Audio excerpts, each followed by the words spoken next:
So you're wearing a T-shirt this morning, are you? It's nice and warm outside. Well, actually, I thought this morning was a little bit chilly out there, but, that's just me. It's just the way it goes, isn't it? Just the way it goes. Anyway, so it's all very lovely. We're all here on Monday morning, which is great. Great to be with you, kind of thing. That's what everybody says, isn't it? So very excited to be here. And then people go, so come on, what happened over the weekend? Nothing at all happened over the weekend.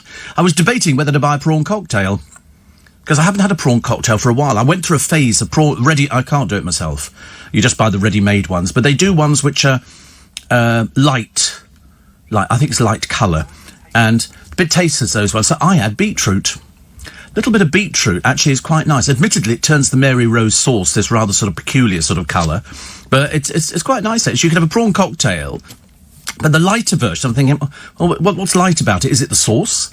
Must be the sauce, because prawns, I shouldn't imagine, could separate in the ocean. OK, you go and eat over that side, you'll be harvested for something else, and us thinnies will go over this side and wait to be caught. I don't even know how they catch them, actually. Also, I don't know what they turn up in. I've got prawns, yeah. I don't know. I've got no idea. I haven't seen Forrest Gump. No, I've got it. I've got a Laserdisc of Forrest Gump. A Laserdisc. Never see a Laserdisc. You ever see Laserdiscs? Oh, good Lord above, honestly. Well, once again, Steve Allen strides forward where man has feared to tread. Because after we had videos, they then brought out the forerunner to DVDs, which were Laserdiscs, which were the size of, like LPs. And the player, I've still got the player at home, Panasonic. You push the thing and the entire drawer comes out. It's the entire width of the machine. And you put in your Laserdisc. I've got all the Star Treks. I've got Forrest Gump. I've got no end of Laserdiscs. Yeah, it just plugs in exactly the same way as if it was a DVD player. Exactly the same way. Yes, I've got the Laserdisc player, yes. Yeah. It plays the Laserdiscs. And as I just said, the whole drawer comes out. It's as wide as that. And the whole drawer comes out and you put your Laserdisc in and then they miniaturised it all down. But mine's nice. It's you could probably play yes, I should imagine so. I don't know. I've never I don't know whether you can play records with a disc. With a laser. I'm not sure, actually. It needs a needle physically to go on it, doesn't it? I would have thought so. As what? Same size as what? As the new record. Are you listening to this programme, or are you listening to some sort of overseas transmission from Kazakhstan or something, where they're obviously talking about Laserdiscs at the same time, and who's got the needle? And in Kazakhstan, that's kind of a worrying thing to hear from anybody. Today's going to be a historic programme. I tell you that now because I haven't started it. I'm what they call gearing up for it. I'm trying to get in the right frame of mind, because it's Monday morning, and everybody always goes to me, how do you summon up the energy on Monday morning? I know, money. It's as simple as that. I'm as ruthless as that, I'm afraid. I am like a performing badger. Yes, a performing badger. Not that we've ever seen performing badgers, but I'm sure they must do at some point in their little lives. And I, wind me up and I'll dance and sing and do whatever you happen to want. What would I had here? Oh, Rita Ora went out on the town. That's another staggering piece of news, which you probably missed in the local newspapers. Forget COVID virus when you've got Maya Jama and Rita Ora. I mean, seriously hilarious, poor souls. Molly May, certainly will, and Tommy, that's the boyfriend, go out there. And believe it or not, good old Jordan's come up with yet another classic from the queen of the one-liners, or two-liners, or three, I can't remember which words it is. Anyway, she's decided that this latest boyfriend is the one for the rest of her life. Her life finishes at Christmas, I suspect, because that's how long her boyfriends last. They never last for life. Every single one she's been out with, every one she's married, she ends up slagging them to the ground and makes herself look like a complete and utter turnip, which is a bit of a shame. But so she's got the latest one. He's been on Love Island, so he's sort of well used to being in the media spotlight. And believe you me, matey, you don't come up with the goods, she'll have you out that front door faster than you can say, I'm a celebrity, because you're not. He did say he didn't want to be, but he went on Love Island, which just either meant he was incredibly sad or incredibly naive. Looking at him, I suspect he's probably both. But that's why we watch these programmes. You watch to have a good laugh at the simpletons, don't you? It's a bit like going on to the Roman Colosseum, I suppose, in the early days and looking for a good, straightforward fight between a gladiator and a tiger. Always well worth watching, because strangely, the tiger always won. Every single time, honestly, they were getting through more animals in the ring than anybody else. Bad news this morning, very bad news, and I don't like to bring you bad news, The Tower of London's beefeaters could face the axe because of coronavirus. This is in 500 years. Now, I don't know who they're employed by. I'm a bit confused by this thing. There are 37 yeoman warders. They've been told redundancies are looming after visitor numbers collapsed. Well, nowhere was open. Wouldn't they collapse? Of course they collapsed because the places were not open at all. Somebody says it's an unprecedented situation. Well, I should imagine it probably is, but it's been 500 years. And so because people are not going, they're retired armed forces or Commonwealth rounds. They've got to be former warrant officers with at least 22 years of service. They must also hold long service and good conduct medals. Since 2011, there have been 37 yeoman warders and 1 chief warder. And there is there one woman or is there more than one woman? I can't remember, actually. I always remember the person who was there. I think Moira Cameron was the first one.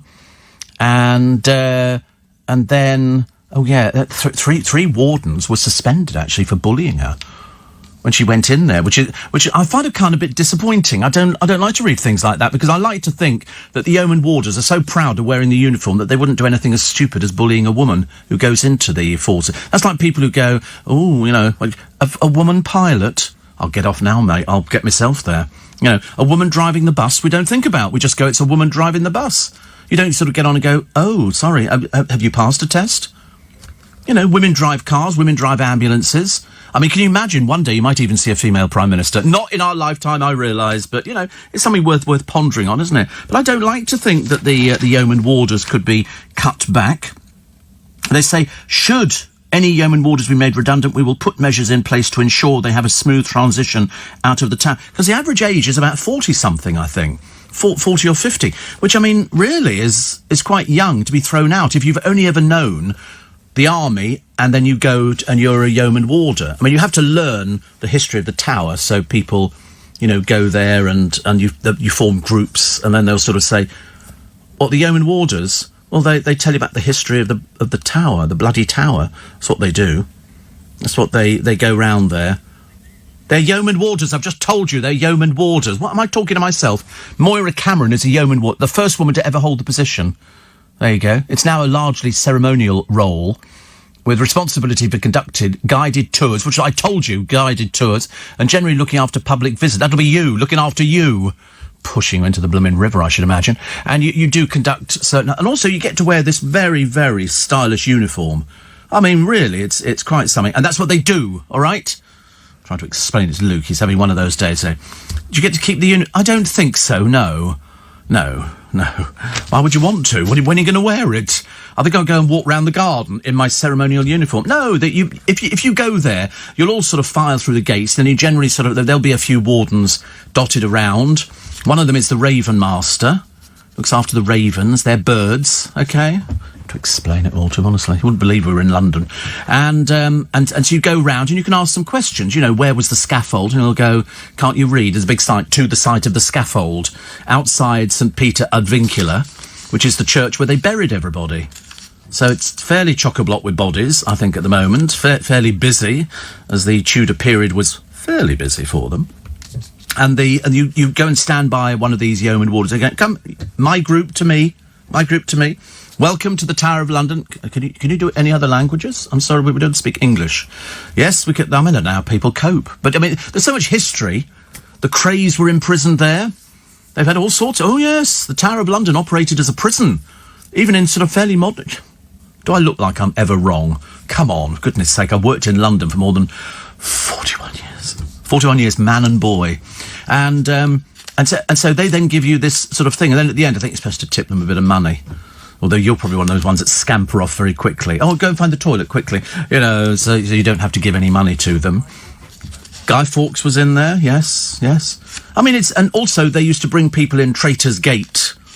And they would take them out of... Mainly they went in, though, on Traitor's Gate, and they didn't go much further after that. There were sort of people who tried to escape from the Tower of London, and some had sort of managed it, and quite a few hadn't. But it's just its history, except when you look at the picture of the Tower of London in London, it's surrounded by high-rise blocks of flats and completely bloody ruins the view. It really... I mean, whoever granted all these planning orders, a bozo, the first order, it talks tiny, doesn't it? And yet it's quite big. You go in there, but the thing that you miss when you go to the Tower of London, go back over the road, so cross over the road, and there's a big square, and that's where they did the public executions. And there's a list of all the people's names going all the way around it, but you would miss it if you didn't know the area. And you could take the bus, one of the old London buses, is it a Route Master? I can't remember, yeah. And you can get on one of those, and that's like, it takes you all the way from the Strand, probably goes further back than that, all the way to the Tower of London. And if you've got a Freedom Pass, it costs you a penny piece. You can go to the Tower, see your history. Yeah, after 9, you can't make it before 9. In fact, well, your card won't work before 9. I've tried that at Waterloo Station, going, come on, look at the watch, going, no, it finally works. Finally works. That's why you don't find train spotters anymore. Because before you could walk onto platforms, and they then went and sat at the end. You could always spot them at the end of the platform, sad-looking people, and they would write down train numbers, and then they would, like people write down car numbers. You know, you not write down car numbers. Yeah, you have to. Very bitter, Luke. This one. I don't know why. There's no reason for this. It's no. Obviously, a very disappointing weekend, and he's going to take it out on me, which is great. I now shan't tell him my news. I've got news, and I'm not going to tell you. So you can just sit there and sweat, as far as I'm concerned. So anyway, so back to the Beefeaters in the Tower of London, and I've discovered historic royal palaces employ 1,100 people across, Hampton Court Palace, Kensington Palace, Kew Palace, Banqueting House, and all of the areas are now at risk of redundancy. I mean, it's amazing. They make millions. I mean, where would we be without the Beefeaters at the Tower of London? I mean, it would just be another empty building. A source says it's outrageous. I mean, it's not outrageous. You have to come to terms with the fact, and I said this is not going to get easy, that so many companies are losing a fortune. If they're losing throughout all these different palaces, this isn't just £100 million for the Tower of London. This is out of their 6 other places. So £100 million. And they've got to try, where are they going to get the money back from? They get the money from the people who subscribe. They get the entrances. But most places, you can walk around for free. Admittedly, the Tower of London, you can walk around the outside of it. You can't go inside unless you pay. I don't know how much it costs to actually go to Tower. I don't think they're cheap, these places, but it's a substantial amount of income to lose. So, unfortunately, the people who suffer are the people on the front line. It's quite pricey, isn't it? There you go. So, if you're a member entry, that's free. And I would always advise people to join historic royal palaces, because that'll cost you about 55 quid per year, and you go to all of their palaces and everything else free. Everything free. And you can go as many times as you want. That you're not limited. So you don't, if you go to Hampton Court, if you live near Hampton Court, you go there one day. You can go the next day, the day after, everything. It's absolutely, and you get a discount in the food places there, and in the gift shop you get a discount. It's well worth it, because the average price for going in to the Tower of London is 25 quid. 25 quid. So for 55 quid, you can get a ticket that gets you into all of the places as many times as you want to go. It makes perfect sense. I would never. It's 2 trips, and you get the discount on everything. I mean, the opportunity to have a cake and a cup of tea sort of wins hands down as far as I'm concerned. Nice to know that my my friend Ollie, who's obviously either returning from a night on the tiles or going out for a night on the tiles, he says, amazed you've never been locked in the tower, Steve. Do you think it's haunted? Of course it's haunted. How else do you get people inside these buildings? I mean, sometimes you're haunted, Ollie, aren't you? There's that haunted look about you. But yes, I mean, isn't it the 2 princes who were found murdered in the tower? They went into the tower. I think they thought they were going on holiday, but sadly not. And then years later, they found bones in the tower where they were sort of locked in. Have you ever been to the Tower of London? You should go. It's really... Honestly, I'm working with a bunch of heathens here. It's terrible. You should go. For the sake of 25 quid, nothing to you, is it? Nothing to you at all. And you should go there, and you get a discount. You can go into the... No, you don't get a discount. You just buy a daily ticket. But, it's you should go there. It's really interesting. It's history. You can go into the White Tower. You can see, as I say, the place where they think the actual executions took place inside the tower. There weren't that many inside. You had to be sort of titled. I mean, the youngest there was 16 when she was beheaded. I mean, to be honest with you, it must have been the most gruesome executions to watch out of all the executions. I mean, hanging, I've seen all the war criminals hanged and things like that. But to be actually beheaded, You thought somebody could have come up with something a little bit better. Ollie's, as I say, he says, all I know is I've just had a frighteningly good kebab. I love the way he's looking after his figure. Yeah, so it's obviously, could be the end of the night. Ollie's staggered home and he thinks naively that if he has a kebab, that will soak up the alcohol. It never works like that, does it? As you will discover when you wake up tomorrow morning and you'll lean over the side of the bed and there will be the polystyrene box with a little bit of sort of limp, wet salad in it and a few bits of congealed meat and a lot of fat. But, and then you think to yourself, do you know, that's lining the walls of my stomach. Great. Just what you need, Ollie. You're up very late, aren't you, this morning? 25? Probably late. Sunday night into... Who goes out Sunday? Do anybody go out Sunday? I don't. I never do Sunday. Well, I can't. I've got to come into work. Can never do that. But you must go to the Tower of London. It's well worth it. Where do you go after? When you go home? What do you mean, where do you go after? What do you mean, planning your day for you? No, you go to the Tower of London. Yeah, then you can go round the corner in St Catherine's Dock and you can get something to eat, like a pizza or dough balls or something, and then you get the bus home, okay? Like normal people. What do you think? Hang around all day hitchhiking or something? No. Have you ever been to that part of London? Have you ever been over Tower Bridge? You really don't get out, do you? I can't believe it, honestly. You live and work in London. Have you been to Tower of London? No. Been to Tower Bridge? No. Been to St Catherine's Dock? No, of course not. No, I mean, why would you? Let's face it. Have you seen part of the Roman Wall? No, really. It's just... Yeah. Oh, apparently, Ollie's going straight into work. He says, who needs sleep? Oh, God. You will, in about an hour and a half's time. Dear me, honestly. Why do I know people like this who are leading this rock and roll lifestyle, and I'm not leading the rock and... I did years ago, but I mean, not for ages and age. I'm too old for that. People say, oh, should we go out to a club? Pfft, don't be silly. Of course not. Of course not. Steve. The Yeomen of the Guard have ER on the uniform. Elizabeth Regina. Will that change when we have a king? Says Peter. Yes, I would have thought so. Yes. CR. Oh, Charles Regina. Oh, I don't think. Do you think we're going to get as far as Charles being king, or do you think it'll skip a bit and go straight to William? Yeah, I think it'll be WR. So all of those uniforms. Yes, he'd have to have... Well, no, yeah, but supposing he doesn't live that long. We all sort of, you know... Because, I mean, I know that the Queen's doing remarkably well. I mean, she's so... I mean, but her mother was the same. She shows no sign of slowing down at all. She seems to have sort of boundless energy for things. I'm not saying... Captain Tom, yeah, but very much she has knighted quite a number of people. It's no difficulty for her to sort of struggle with the sword and then sort of drop it on his shoulder, severing an arm or something, you know, dashing off after the wedding. It's all done to perfection. If ever you've seen the inner workings of the royal family, everything. I used to work at New Scotland Yard. I worked at LBC, undercover police officer. Don't want to go into it, you know.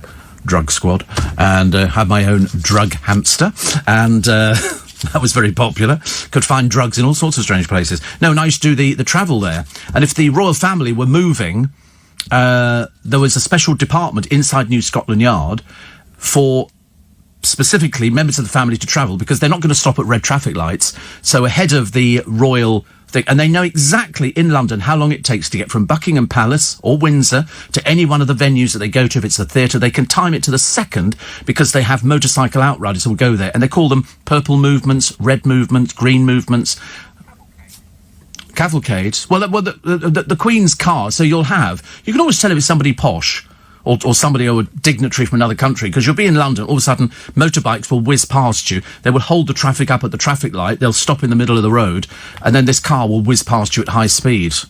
I always wave, you know, hi. They don't know who I am, they've got no idea. No, they don't wait. That's why I would say she's never ever had to sit at the traffic lights. I'm the Queen. Make them change. You know, that's how it works. She doesn't... Yeah, she's got a little remote in front of her. Beep. Philip, it's not bloody working again. Get it. Put your hearing aid batteries in there. Bleep. Oh, it works. There we are. We can drive. Can you imagine? I mean, the Queen's never known the delights of pushing a trolley around Tesco's or anywhere. I mean, nobody has. I mean, you know, the nearest you get to it is Colleen Rooney. You know, she's about the nearest thing to the royal family. But I'm slightly worried, you know, about all the beef eaters are very cheesed off. Well, I'm not surprised, because if that's what you've known for a number of years, do you not think? You've known that. You put on the uniform, you go out there. People, I mean, they must have had their pictures taken millions of times. And now they say they seem to be surrounded by university types who are only there to cut costs. Well, if they've got to save £100 million, or they've got to recoup it from somewhere, sadly, they might say, listen, we don't need 35, perhaps we need 30. Or they might ask for voluntary redundancies. But you have to think this is not just a sort of a pandemic around the world for coronavirus. It's a pandemic for jobs around the entire world. They reckon billions will be lost. Companies will close. Companies that you assumed were going to be there forever and a day. And they're not. People who thought they had a job for life. And I bet you anything, if you'd asked, 6 months ago, any yeoman warders, so do you think your jobs are safe? They'd have gone, yes. But 5 months that's nearly 6 months down the line for companies to survive and keep paying people. A lot of people have been furloughed. I got a lovely email I'll read to you later from my friend Carol, who works Eurostar. She's been furloughed since, earlier on in the year. But then people hope that you've got a job to go back to. That's the huge problem. And I've spoken to people about it. I was talking to my driver this morning who actually knew Cheeky Pete's when I used to work in Richmond. Same age as me, a little bit older than me.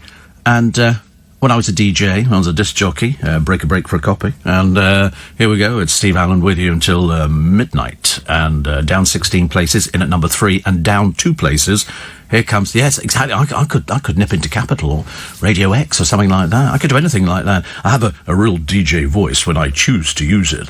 Because they all talk like that, don't they? Although, actually, the strange thing is, in discotheques now, you don't find anybody who speaks. In my day, where I did an audition for this company, who eventually took me on because basically I was good value, and I got a letter afterwards saying poor record collection, because I wasn't really into music. I mean, I just if I saw it in the charts, I'd buy it. I didn't realise you had to get people dancing, and it worked continuously, and I was a bit weak at that. He said also inaudible voice. I thought, if you could see me now, that little voice of mine. Yeah, just you wait. It's true, though, isn't it? And I've still got the letter somewhere in the Steve Allen archive. Not very good. Please see me. 3 out of 10. But eventually I got a job. And we were talking about it coming in, actually. I used to come all the way up from Berkshire for 20 quid on a Saturday night. 20 quid. I mean, nowadays, it's 20 quid. I don't know how much. Some of these DJs who work, the big Balearics and things like that, they could get 15,000 a night. Calvin Harris gets 100 grand. Calvin Harris gets 100 grand a shift. Blimey. A set, sorry, yes. God, that's a lot of money, isn't it? That's more than you ever made on stage, Luke, isn't it? I mean, let's face it. Luke's an actor. We always have a little laugh at that one. We've seen the picture. And more secret pictures from Bee's wedding, like we give her stuff.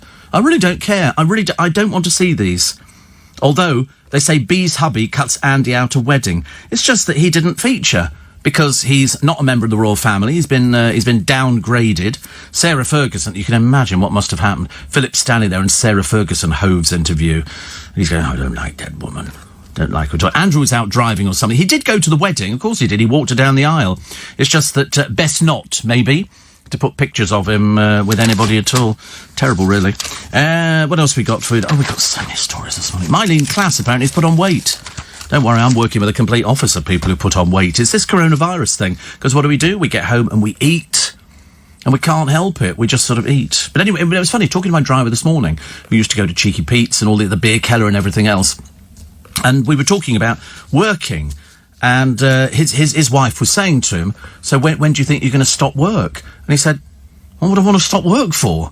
Because I think the moment you stop work, unless your life is so busy, you go into a decline because you're so used to doing it. You're so used to going into work. You're so used to getting up and going through a routine. Somebody said to me, if you won the lottery, would you retire? I went, of course not. I'd have to come in here and rub their noses in it. Yeah, I won the lottery, yeah, then I'll retire, just before HR were on the phone. No, I mean, what would you do if you retire? I mean, it's just ridiculous. I feel sorry for people who are very young and they win the lottery and they win a lot of money. And you think, well, that's your life screwed. Because you just have to sort of convince yourself to do something. Not just sort of faff around. There was that bin cleaner, wasn't there, or bin emptier or something up north, Mikey Carroll or something, who sort of just raced bangers around this sort of track, annoying the neighbours and the hell out of everybody else. And then eventually he spent all his money. I laughed. I laughed. He was too stupid to have ever kept it. And luckily the ex-wife took most of it. So that was good news, wasn't it? And now he's back being a bin man or something, and he loves it because he's working. It is very nice to have your company. One from Mary Beth from Maryland in America, who says, I'm an American in need of an explanation. I'm pretty sure you are the correct person to ask.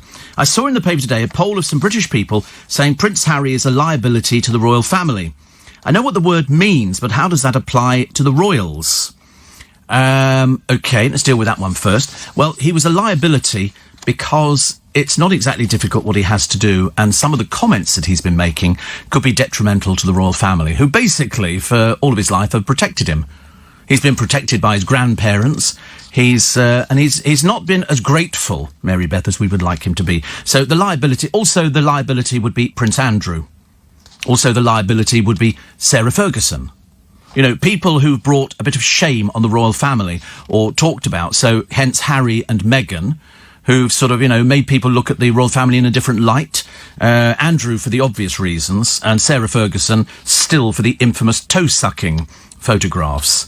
And I mean, it's just, that's what it is. So people that would be a liability, they do things in their way, and they don't do them any differently, except on a few occasions where they've had to change. Also, Mary Beth says, I visited Buckingham Palace and, of course, the gift shop. Do you know if all the Meghan and Harry stuff still adorns the shelves? No. No, because he's not a member of the royal family. Why would they sell stuff? I mean, I should imagine it's probably in storage. She says, I did buy a royal wooden kitchen spoon. Well, there you go. There you go. But no, they don't sell any Harry and Meghan merchandise. That would be removed immediately, in the same way that Prince Andrew's website has just been taken down. But there again, nobody really knew what he did in the first place. Oh, I've got a poem. I've just realised I've got a poem. Somebody sent me in a poem. So it is fairly long, actually. Yes, and I haven't actually done it. When I say I haven't done it, I haven't scanned it properly yet. And so I'm having a quick look. I think you might like it actually this morning. Well, no, it's not. No, sent in by Neil. Neil sent it in, which is quite nice, isn't it? Which is good. One from Karen, who says that we received our beautiful tote bags this week. Everybody loves the tote bags. Everybody loves them. They really do. We'll use them shopping here in Buckie on the northeast of Scotland, Corey country. Please ask him fit like the day. Fit like the day, which is Doric. Excuse me, for how are you? Their first outing will be on the Loch Seaforth ferry over on a day trip to Stornoway from Ullapool this week. You play such a big part of our lives. Sounds quite nice, doesn't it? I like the idea of going on a ferry, day trip to Stornoway. Yeah, that's where my bags are going. My bags are going there. Yeah, so that's Madeline and Karen. So that's mother and daughter, which is nice. Thank you very much. That's so sweet. That is so sweet. I hope you're with us this morning. It's always nice to think that people... I mean, Luke's not here. I mean, physically he's here, but mentally he's not here at all.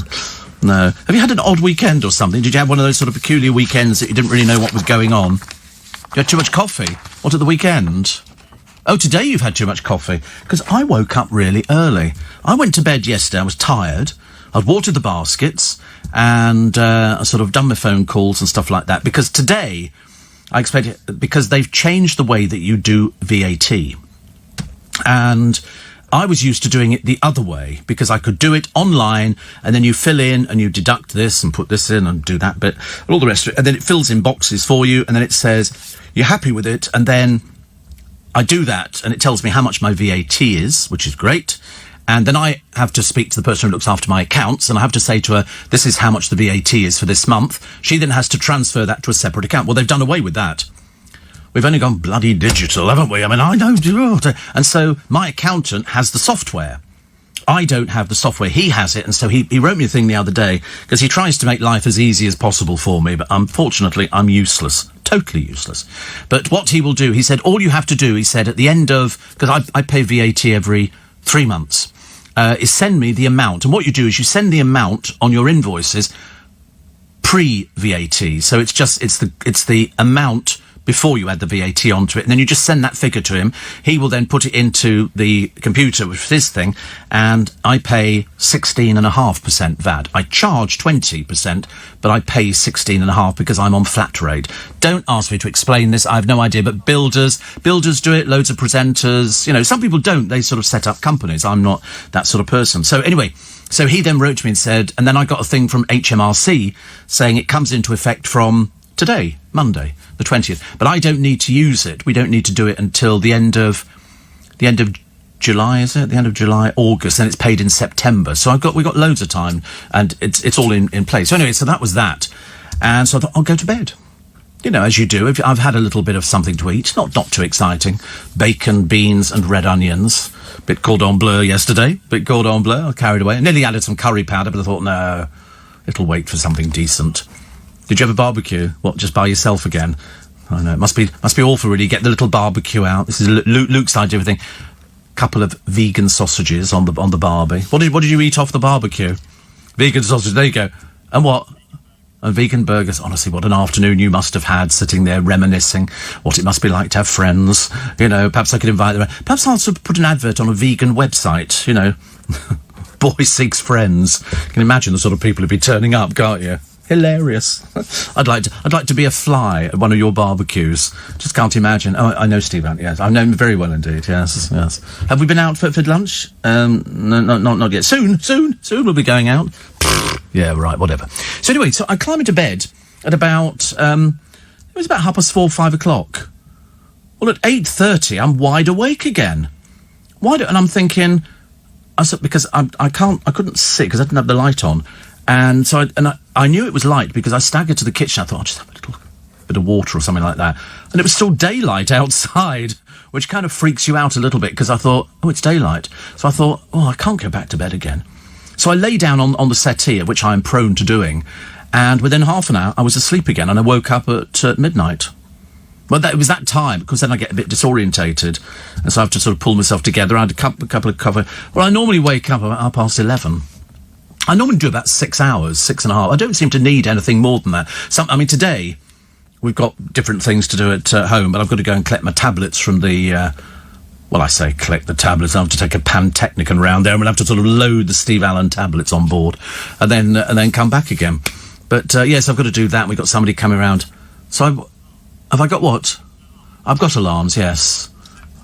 Yes, set the alarm. Yes. As opposed to what? Or just sort of mythically sort of transmit by thought transmitter, you know, into the clock. Okay, yes, like a sundial. We wait for the sundial to come out. Alarm clock. Yes, nice. Quite mad, isn't he, really? I don't know. How did we get him? Was it some sort of charity gig or something that they sort of said, you know, yeah, he's been donated to us from Make Some Noise. He's our Teddy. I wonder why he came with different outfits. I wonder you can dress him up to suit the occasion. We've got a little sailor boy outfit, you know, which is the one he's wearing this morning. But, yeah, so an alarm clock. Yeah, it can set the time like that. Very good.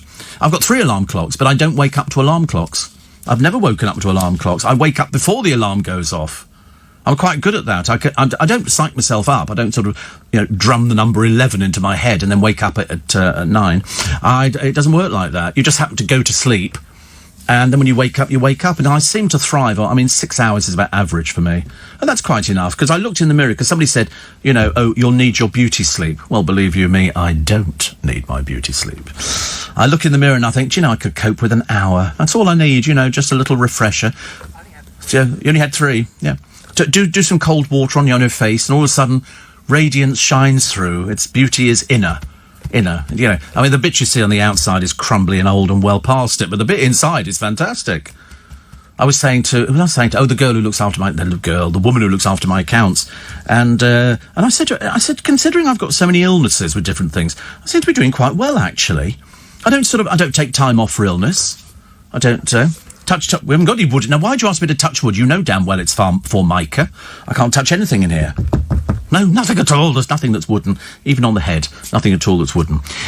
Steve, I've changed my job now, says Tracy, and I work lots of early shifts. Love you and your programme. So thank you for making me laugh in the morning. I know, I do the same. Viv in Suffolk says, yoga and Pilates, me every morning. Top of the garden with the sun coming up. That must be quite nice. That must be quite... I can't do yoga or Pilates at all, and have no intention of doing it. The lottery loophole. Now, somebody was doing this the other day, I'm sure on LBC, and it lets 16-year-olds bet 350 quid a week. Well, even I can't bet 350 quid a week, and I'm an adult. Police struggle as COVID idiots flock to raves, and not unusual to see a birdie or an eagle on a golf course. Tom Cruise turns up at Richmond Golf Club, which I think is down in Petersham. I'm pretty certain. Can you find it? Richmond Golf Club, and just see if it says... Because I think that a friend of mine, Paul Cooper, delivered fruit and veg to them. We used to go down into Petersham Village, which is where Tommy Steele used to live. The Richmond Golf Club, the private golf club, the historic sub... Oh, no, it's adjacent in Petersham. There you go. Yeah. I've been there.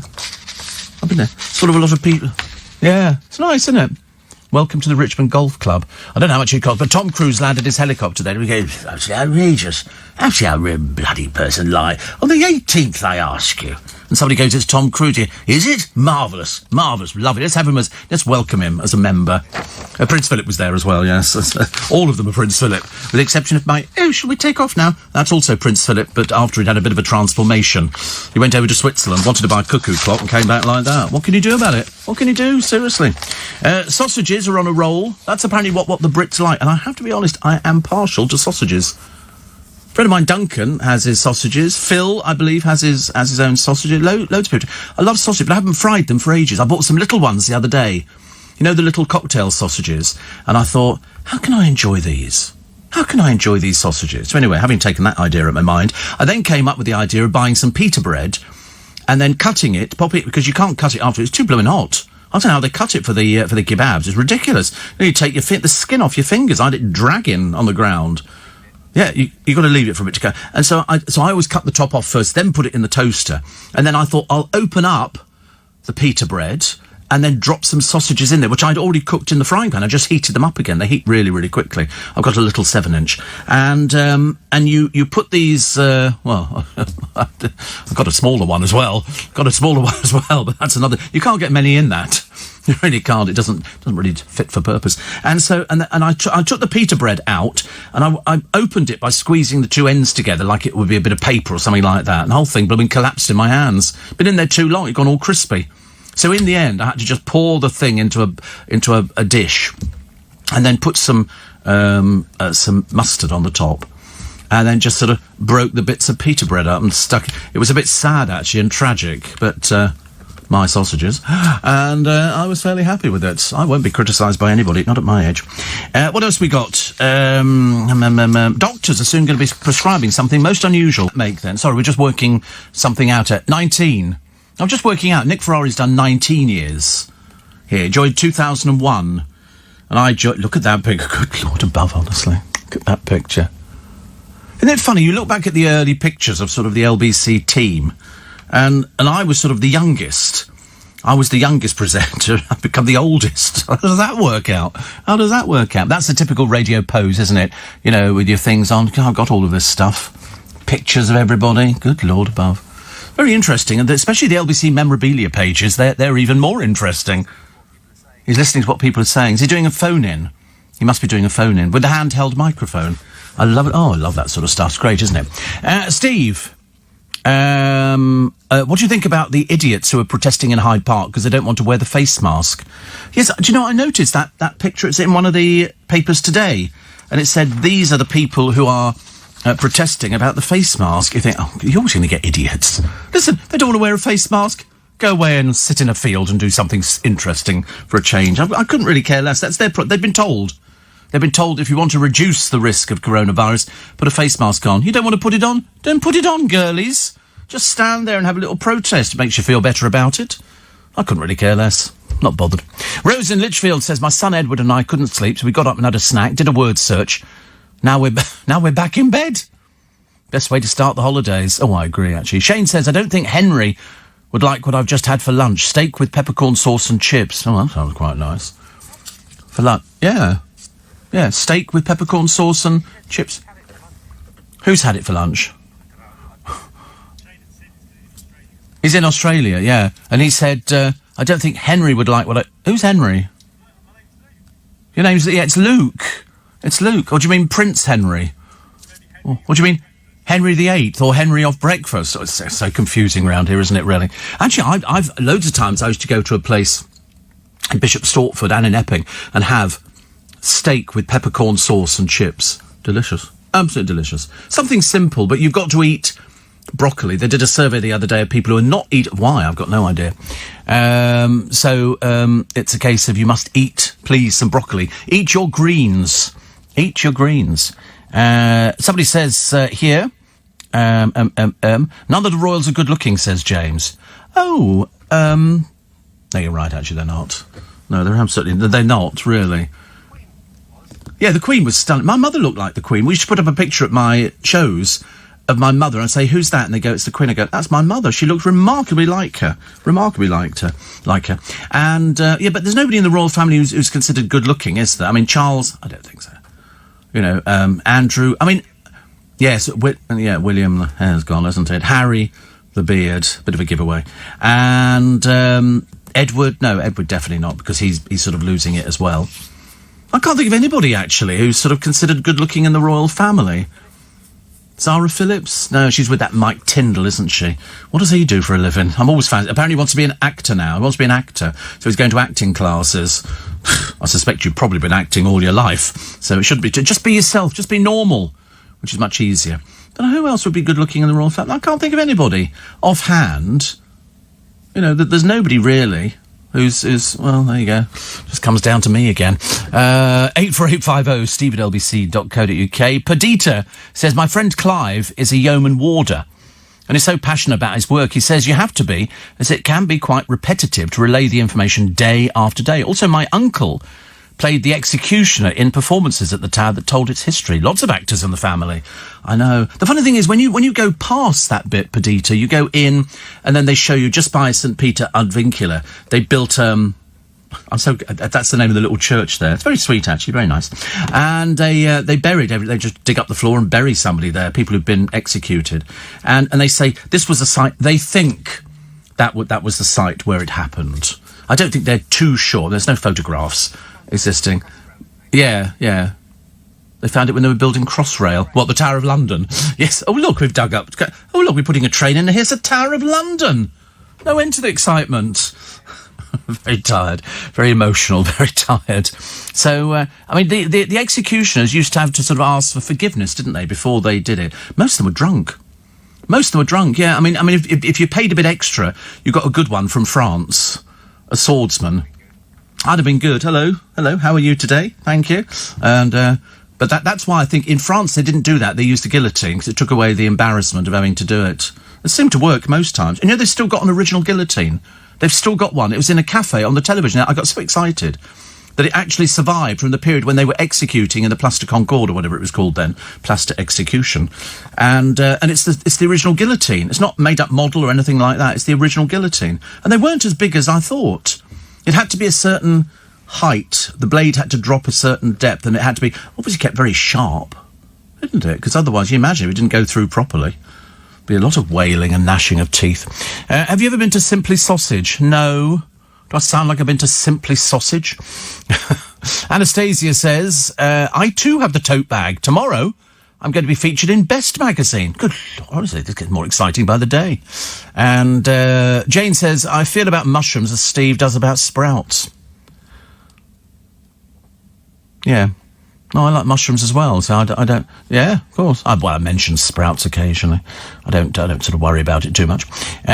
Steve, they can't make the Ravens redundant, else the tower will fall. Well, they say, well, yes, it depends what they do with the Ravens. It only takes one person to look after them, which is okay. But you're right, Sandra, that's what they say. That when the Ravens leave the Tower of London, that's when England falls. I do hope not, actually.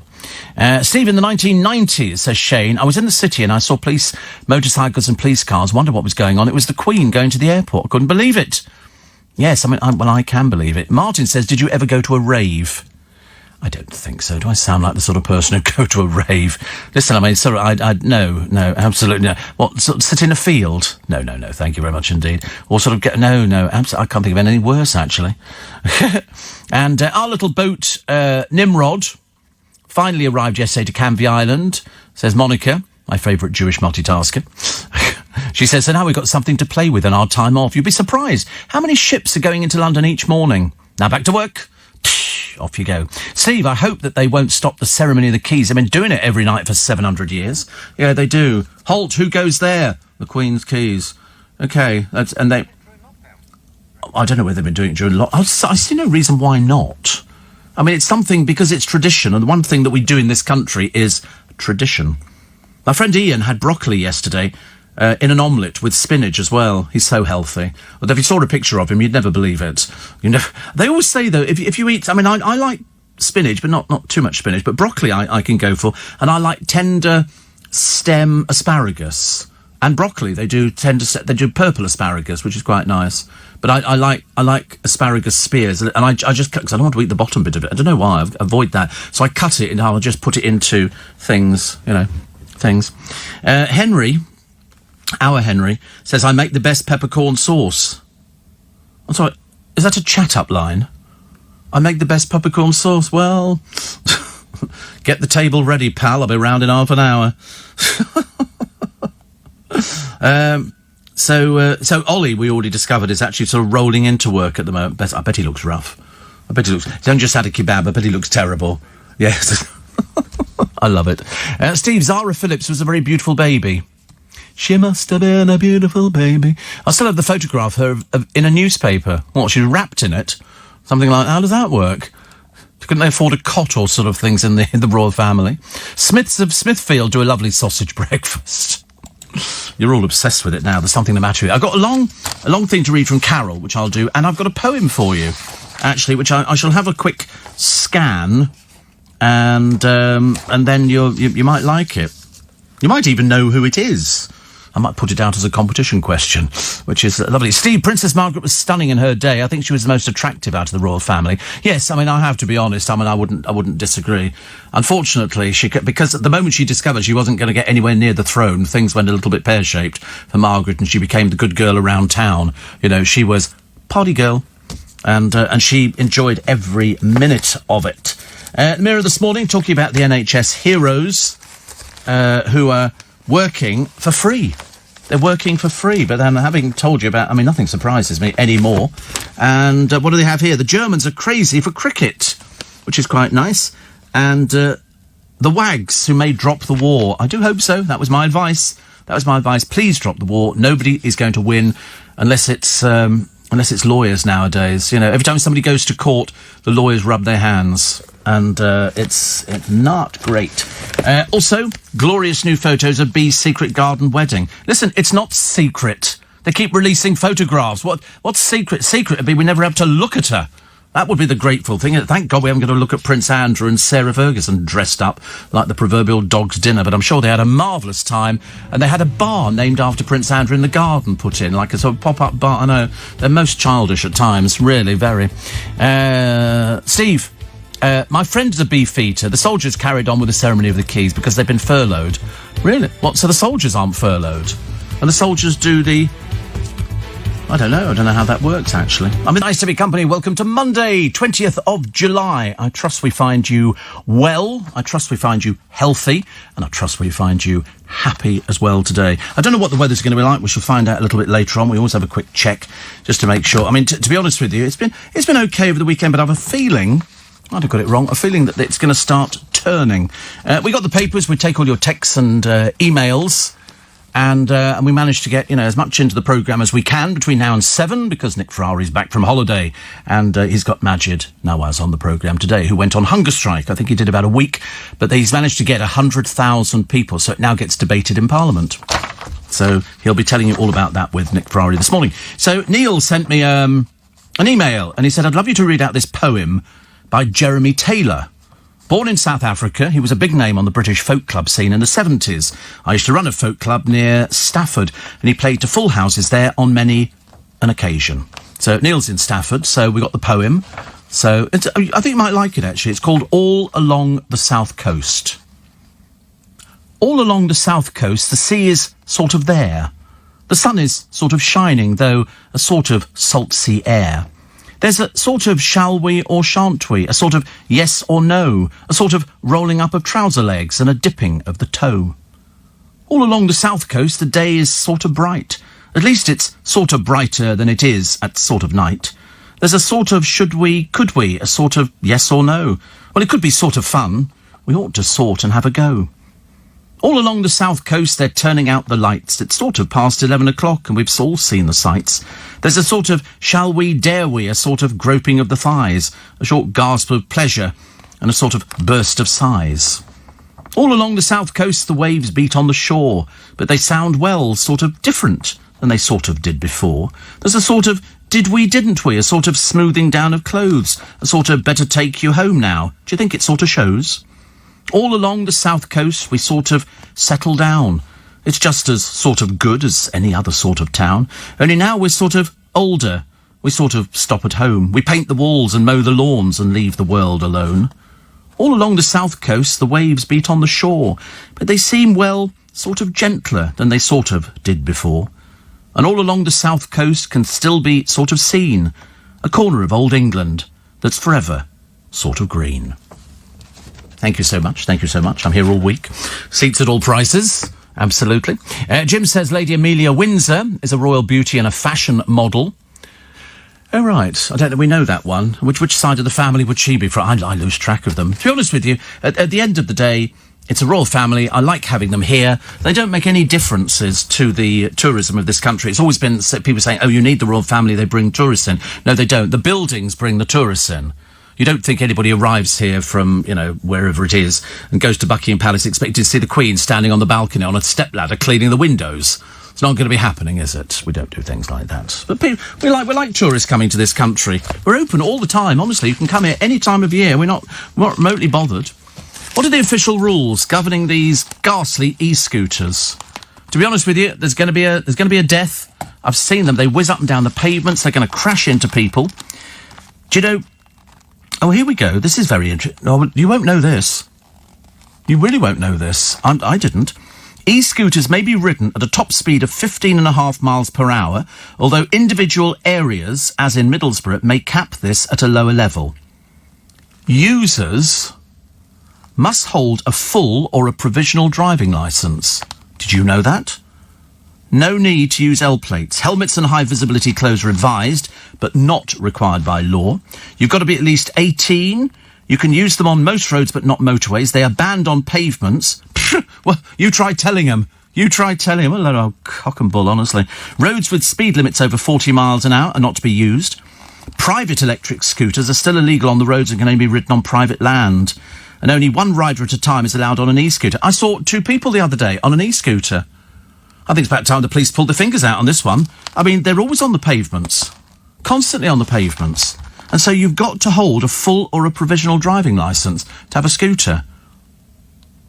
I mean, can you believe it? Can you believe it? Well, it'll keep the kids off it, won't it? I'm sorry, how old are you? 13? Well, you definitely haven't got a driving licence, have you? Provisional or otherwise. I bet 90% of these people haven't got driving licences. They can't stop the pizza motorcycles. The little people driving around with L-plates on. They've been driving around for years. Every time you see somebody, you bet your bottom dollar they've been driving that for ages and ages. But, of course, because they can't prove it, that's why you don't get any prosecutions of the whole thing. It's ghastly. It really is dreadful. Also, Balmoral, blighted by selfish campers. What have they dumped? Tents, litter, the usual sort of thing. These people are scum of the earth. They really are. What, Balmoral? No, you can trek over it, I think, on certain bits. Which member of Take That faked a picture with David Bowie? I mean, come on, you would do that, wouldn't you? If you've got an opportunity, and I think it's Howard, and he's sort of faked a picture, it makes it look as though David Bowie's got his arm round him. Yeah, which I think is quite good. I'd have that done. I signed an album for a friend of mine some years ago. I signed as Donna Summer. What? What with that? Love to love you, baby. Oh, love to love you, baby. Yeah, I signed as Donna Summer. He tells all his friends. I'm not sure if he's been honest about it now. Bless his heart. Bless his heart. Party animal Rita Ora went out on the town. That apparently is news. Not really. Also, what was the other one? Oh, yes, the COVID idiots flocking to raves. Are these people really stupid? Obviously. Yes, they absolutely are, but that's drugs for you. Chaos says COVID delays hit families applying for passports. Well, people are still applying for passports. Why didn't you apply for them ages ago? Why don't you leave it to the last minute for? Oh, I think we go on holiday. Have we got passports? No. Oh, we better go and apply for them, hadn't we? God, blimey, honestly. These people don't deserve to go on holiday. Mind you, it's the new blue ones. Oh, is it? Oh, right, I've only got a red one. Oh, blue ones are there now? Oh. Ooh. After break, oh, how exciting. Mind you don't want to go on holiday, it's full of ghastly reality people, you know, and here they are on the beach in Marbella, here they are in Magaluf, not reading the newspapers because they can't read, and they haven't discovered that all the bars are closed anyway, and there's nobody to take their picture. You know, a bunch of old fakes, they really are. But it was quite funny, actually. There was another bit about the Beckhams. You can't go a day without the Beckhams. They've got the best PR in the entire universe. And it was a case of they're looking forward to expanding their empire because they're going to get plugs in at Brooklyn's wedding. What do you think? She'll be standing behind there holding up one of her outfits going, it's available now, it's available now. She could make the dress. Oh, she will. She will. I mean, to be honest with you, I'd rather have a proper person making it. You don't. I mean, honestly. And so the bride wore Victoria Beckham. I mean, do me a favour. Come on. Give her the choice. You're going for something really, really flash and posh. And, well, not posh. No, the thing is, we don't want posh. But I love the idea that they've gone, Gordon Ramsay can do the catering. And I'm thinking, but the family that you're marrying into are deeply religious. They're a seriously religious Jewish family. They'll be having kosher catering. I bet you say to Dave, it'll be kosher. Oh, that's nice. Yeah. Do you think he'll let me understand it? Not really. Even though apparently somebody told me that he wrote about the fact that he had a grandmother who was Jewish or something ages ago. So he's half Jewish. Well, it's the first time I've ever heard them mention it, because unless you read the book, you wouldn't have the faintest idea. So I had no idea at all, because they've never mentioned about let's go to synagogue. They've never mentioned about sort of observing all sorts of religious festivals. So perhaps you wait till you get into this house. Can't wait to see what they're going to have. The wedding breakfast should be fantastic if they observe all the rites of passage, which I'm sure they will. I'm sure they will. And somebody says, in my area, council spent thousands on cycle paths and still run the gauntlet on the pavement. Yeah, I had that the other day. I shouted an obscenity out the window. I said, hey, you.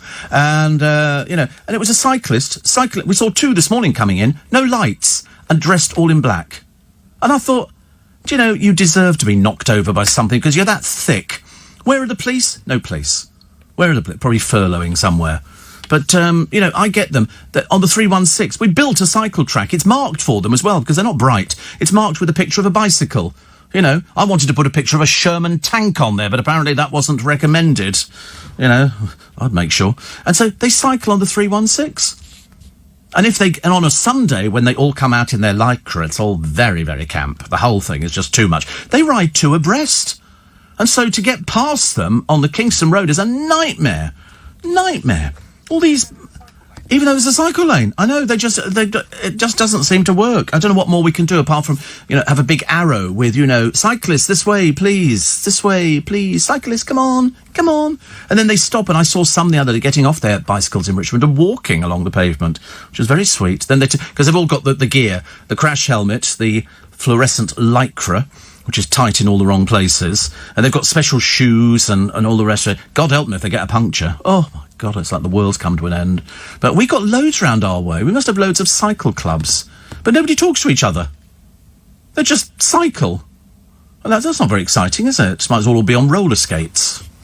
Make it marginally more entertaining for people. Also, the desperate migrant tried to reach Britain in a pedalo. That didn't get very far, as you can well imagine. And Ramesh Ranganathan has admitted his early stand-up was racist. He said he used to tell jokes, but in an accent. And to be honest with you, I read it and I thought, I can imagine that. I should imagine that was probably quite funny. But of course, he's now said, just in case somebody obviously comes in and goes, actually, we've got this footage of you doing this. Is it you can't do anything now? So I'm not even sure. I mean, are we allowed to do impressions of other people, or is that banned? We will have no entertainment left very shortly if you can't do an impression of somebody. So if you were doing an impression of Jimmy Cricket. And I've seen loads of... impressionists must be out the window now. There's no work for them. If you've got... I'm not even sure whether the voice of Siri on my phone should be this... Do we work out she's South African? Australian. I always get very confused. Do you think she really is an Australian? Do you think so? No, I'm not sure. Hey, Siri, what's the weather like today? It's currently clear and 12 degrees. Expect mostly clear skies starting early in the morning at 6 a.m. Today's high will be 22 degrees and the low will be 12. You think she's Australian? Yeah, we think it's just raining. Actually, the chance of rain today is 10%, and that comes... Doesn't seem to come anywhere. Just cloudy up until about 8 o'clock this morning. I might have sausages for breakfast. I'm in a sausage kind of mood. I don't mind. It's Aussie, says Shane. Yes, yeah, we've decided... I thought she was South African. Seriously, we've had South African on there before. I wanted to go for the American bloke's voice, just to sort of, but we don't know how to change it now. And if you think I'm handing my phone over to these two next door, you must be joking. Steve. Somebody else saying it sounds Australian. It is. I didn't expect it to. Anyway, so I get an email, and it's from Carol. She's in furlough land, normally to be found working for my favourite international train company at St Pancras, but since April she's been furloughed. She says, I got my Steve totes a few days ago, 2 of them. Pass on my compliments to your Auntie Enid. For a woman of her age, her needlework is exceptional. I hope she has a machine to assist her and she's not stitching every bag by hand. No, she's doing it by hand. That's why it's taken such a long time to get them out. She doesn't know what she's doing, Carol, as you can imagine. You know, they just set her a task and off she goes. I had to email you, she said, as I was utterly astonished to hear the other day that one of your listeners was sending a bag to his daughter in Brazil. My brother Chris from Capamure in Fife, who you previously mentioned and who's one of your more recent listeners, often gives me a sneak preview of the highlights of your show as he generally listens live, when nowadays I listen on catch-up. He more often than not tells me you've been blethering away about your pants, but a few days ago he informed me that I would not be the only person with a Steve tote in Brazil. He actually ordered one of the bags for me. And sure enough, your listener was sending the bag to his daughter, and not just to Brazil, but to Campinas. My husband's hometown, imagine. If I take mine to the local supermarket there, if we ever get there again, and I see somebody else with a Steve tote in Campinas. Fantastic. Anyway, I was so surprised, as normally nobody over here has ever heard of the place, never mind mentions it on the radio. And that's all I wanted to say, apart from when are we going to have the lovely John Warrington on again? Always passes on excellent information. If only he were in government. Oh, I'm sure he'd be thrilled. He'd be thrilled to say that. Mind you, I could see him in government. I could see him in government. Something like, not my lot. Definitely not my lot round here. Not in they're too young. They're too young, seriously. I mean, you can't trust them to cross the road by themselves. They have to sort of be attached to somebody by a piece of cord or something, which is quite nice.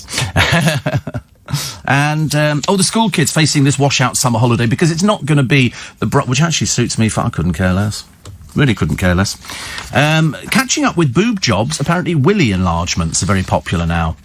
You can have in fact, you can have anything. If you want to change yourself, I personally wouldn't recommend anything, in any particular area, because I think once you start, look at the way Jordan's ended up. Look at the state of it. I mean, it's really embarrassing. And there's a few other people who've had cosmetic surgery. The Bride of Wildenstein. There's been, half the housewives of New York City and Florida and just about everywhere else have all had this surgery. Because you're not used to it. It's like, you can actually sort of, take me and you probably give me a facelift or bits and pieces or a hair transplant or something. And I'd be looking in the mirror seeing somebody completely different. Wouldn't be me at all. So I don't like it. And as for, things in the downstairs department, I don't think we need to go there. I mean, how much do they charge? They charge by you sort of go, I'd like an extra 3 inches or something. Yeah, I don't really want to look up, but I'm sure it's something that's, not well, no. You wouldn't want to be lying there in the operating they'd have to put you out, wouldn't they? They'd have to put you out. Yes. Oh, no, not a local anaesthetic. That would be serious. I'm presuming they actually put you out for breast enlargement or augmentation, as it's called now. And I saw somebody having a nose job once. Oh, made me feel so ill. They break the nose. You heard it crack. They actually cracked. It was the most awful thing Yes, rhinoplasty. And I thought, I don't want that. I don't want any. And I've decided, actually, I'm more than happy with everything that my body has to offer.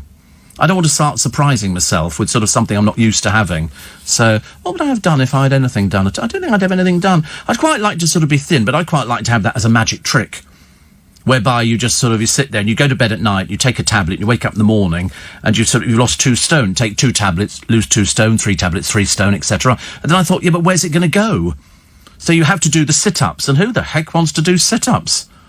That's the miserable bit, isn't it? So you just want to, why can't this tablet tone me up at the same time and the fat dissolves? Because I always love it when people sort of say, oh, I'm doing this diet thing. And I always say to them, where do you think the fat's going? It's just going to hang, isn't it, around your waist like a pelmet. And then you're going to have to gather it all up and stick it in your knickers. And then sort of, you might as well just sort of go to the hospital and say, can you cut all this fat off? Because they have people who are very fat who go for operations. They go, you're too fat. too fat for an operation. You have to go and lose the weight. Oh, I can't lose the weight, you know. I'm eating this and that. And you think, no, you have to lose the weight. It's much safer, I think. So willy enlargement. I mean, how many people need it, for goodness sake? I mean, why am I not looking particularly embarrassed about the whole thing? Christine Lampard says she cares far less for her looks on television. Yeah, we got that impression, dear. We got that impression at all. You've obviously made no effort at all. I don't know why. It's still television. Is this because of coronavirus, or you just can't be fagged? It's one of those things. You should always make the effort. Always make the effort to sort of... I make the effort to dress up to come here. You know, brush me. Always got a nice clean shirt on. You know, look quite smart. New pants. Oh, what do you know? I did a circuit the other day trying to find my pants. Couldn't find them. Marks and Spencer seem to have a shortage of what I call luxury underwear. And I normally would buy sort of about 6 or, 12 pairs of pants or 15 pairs of pants. They don't have anything. And I went online. I thought, I'll buy them online. I'll cheat. I'll circumvent the whole problem. And, no, they're not in. Would you like us to advise you when they come in? No. I might have to change brands from Marks and Spencer's. It's a bit disappointing, really. But they seem to be sort of going off the boil a little bit. You know, they've still got the food, but the clothing side of it, you know, why would you bother taking something... Why can't they get pants? You're telling me there's a factory where they've all gone on strike. I'm not making any more pants. You know, I've had enough of making pants. And, is Greg's open in Twickenham? Yes, that's open. Opened about a week and a half ago. I bought, and the one in Richmond's open as well. Because sometimes, I would have one on the way home, but actually now I get taken home in a car.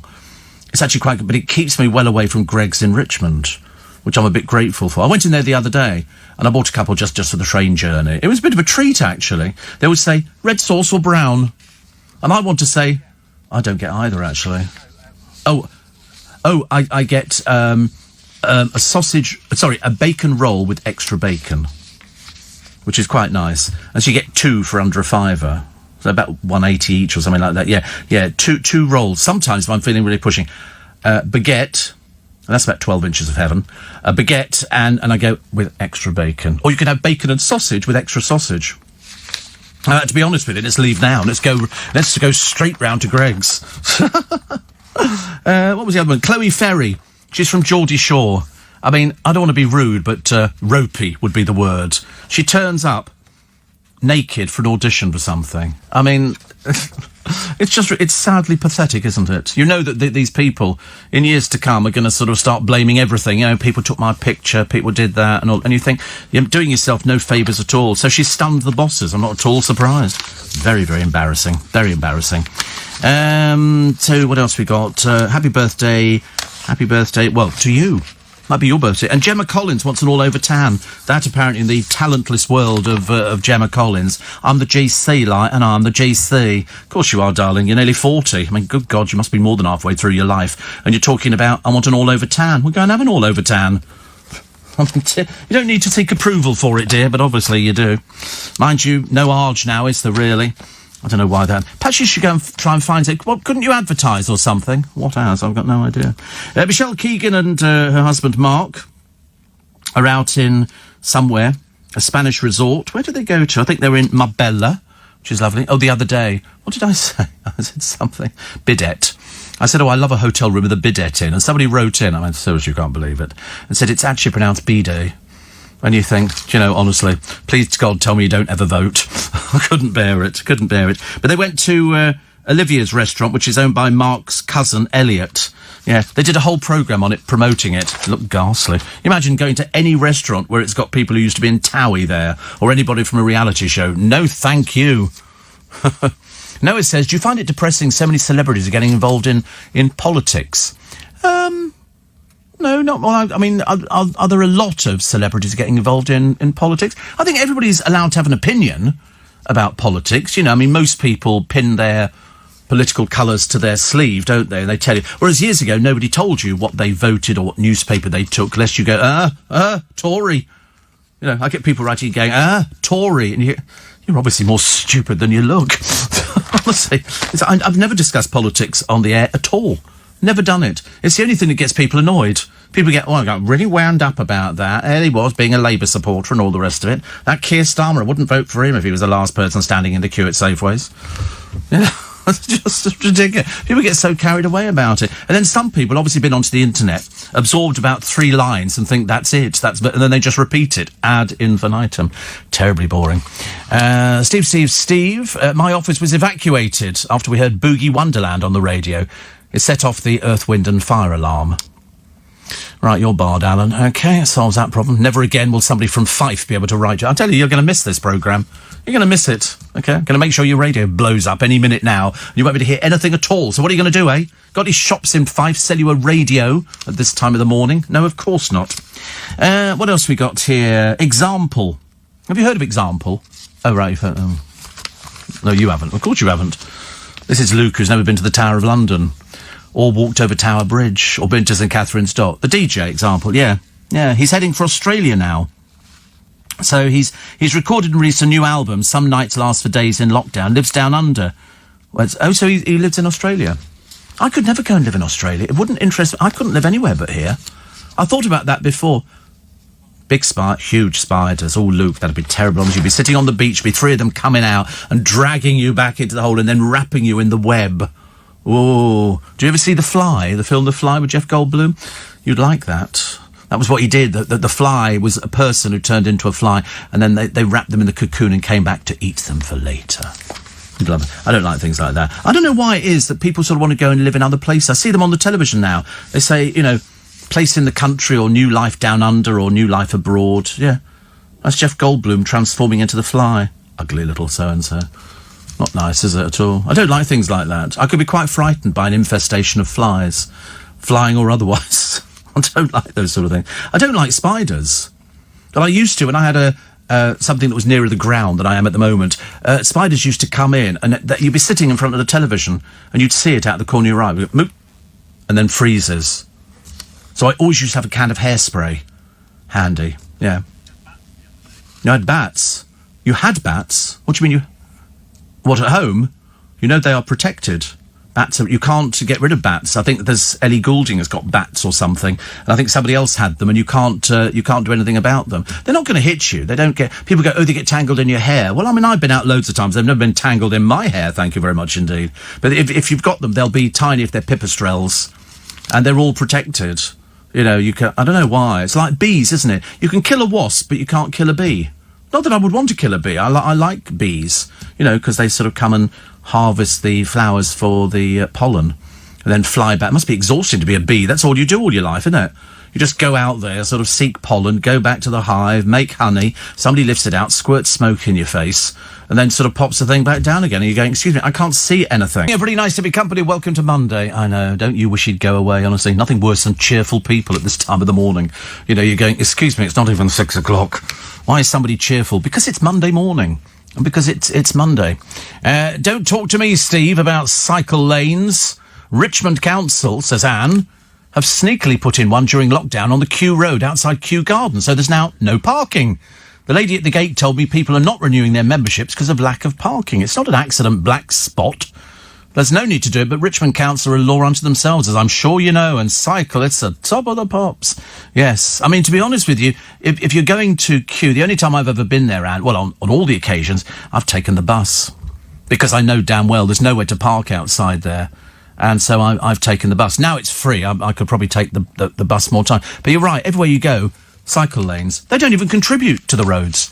They don't even contribute to the roads, whereas I pay my road fund licence, £500 a year, thank you very much indeed. I'm not complaining. I'm just telling you I contribute. And cyclists, they jump lights, they don't have lights on their bikes. They obviously haven't passed any cycling proficiency tests. And Steve, David in Hampshire, says that Safeways was a blast from the past. Are they still around? I don't think Safeways is. It's Morrison. Morrison's took them over. So it's Morrison Safe. I think they just kept it as Morrison's. And somebody says, Alan in Fife, who's banned, how did he get back in again? We just banned him. It's ridiculous. He says, about time you released a fragrance. What would the notes be? Bloody well, come round and show you what the notes will be, pal. I tell you, right again. It would have to have vanilla in it. It's got to be vanilla at something. I mean, also, fragrances. I mean, the trouble is there's so many better people doing it. Jordan. The Jade Goody fragrance. And they all brought them out. Every time there was another feeble, Z-list celebrity person, they'd sort of bring out something. was so funny, you know, Jordan's supposed to be such a successful businesswoman. Total failure. Total failure. Name me a business that she's ever done herself. Nothing. She can't do a reality show. She pops out after 2 days because she's useless. She can't write because she can't spell. And she certainly can't write her books, so she dictates them. She can't do anything at all, actually. They had her car repossessed. I think they had to try and sell it at a garage, but I mean, it was pink. A pink horse box worth diddly squat on the open market, and a dump of a house to live in. I mean, what can I tell you? And that's called success. Hilarious, I love of it. Matthew says, talking of fear of snakes, fear of creatures, snakes for me. Oh, I don't like it. Seriously, I mean, I'm just snakes. I can't get... They lifted up a rock the other day on the television on some programme, and there was this... It was a slow worm, which actually is great, because if it had been an adder, I'd have dropped the thing like a ton of bricks and gone screaming down the road. Sharon Stone says scores of men working on the sets of her films used to ogle her while she performed steamy Hollywood sex scenes. What a moaning old Mary you are, dear. I'm sorry, when they sent you the script and it said, this is where you take all your clothes off, did you not kind of think there's going to be people going, we'll have a butcher's at that, mate? You know, what are you doing up there? I'm just doing the lights. Oh, God, look at that, she's naked. You know, don't take those sort of parts then, Sharon. Nothing worse than somebody sort of, you know... She said, when I did my first movie, I had a topless scene. Of course you did, dear. It's almost de rigueur, isn't it, really? I said, would you like to do this film? This could be your first film. And it does require topless, OK? She says, when I did it, I had a topless scene. They didn't clear the set. What for? You're doing a topless scene. I'm sorry, this is Hollywood. Welcome to Hollywood, where dreams happen if you're in the porno industry. Come on, take your top off. I mean, you can go to swimming pools. You can go to the south of France, where it's topless. Why would you have a closed set? Ridiculous. She said there's like 1 million people on set. She's such an exaggerator. And I take my top off. This actor screams, would you get out of the effing way? I can't see her boobs. Sharon said she was terrified. She said, you know when you hear your heartbeat in your ears? No, I don't, actually. I've got no idea of that at all. She says, talking about it, I was sitting on the soundstage and my director said, can you hand me your underpants because we're seeing them in the scene and you shouldn't have them on? Well, then don't make the film, for God's sake. Oh, blimey. It was dreadful. I had to take all my clothes off for this film. I didn't want to, because people were ogling me. Well, so they're either ogling you in the studio, or the cameraman's going to ogle you, and then bless you, and then that's 2 sneezes you've had in there, I tell you. I'm not going in that room today. And, yeah, and you've made these films, and you're only known for doing the sexy films. Well, perhaps you should have gone in a different direction, but don't moan about it now. A little bit late, really. Do you know, there was a job that came up the other day in a pub. They were looking for 2 people. In 5 days, 500 people applied for a job, for a pub job. And there's another one here.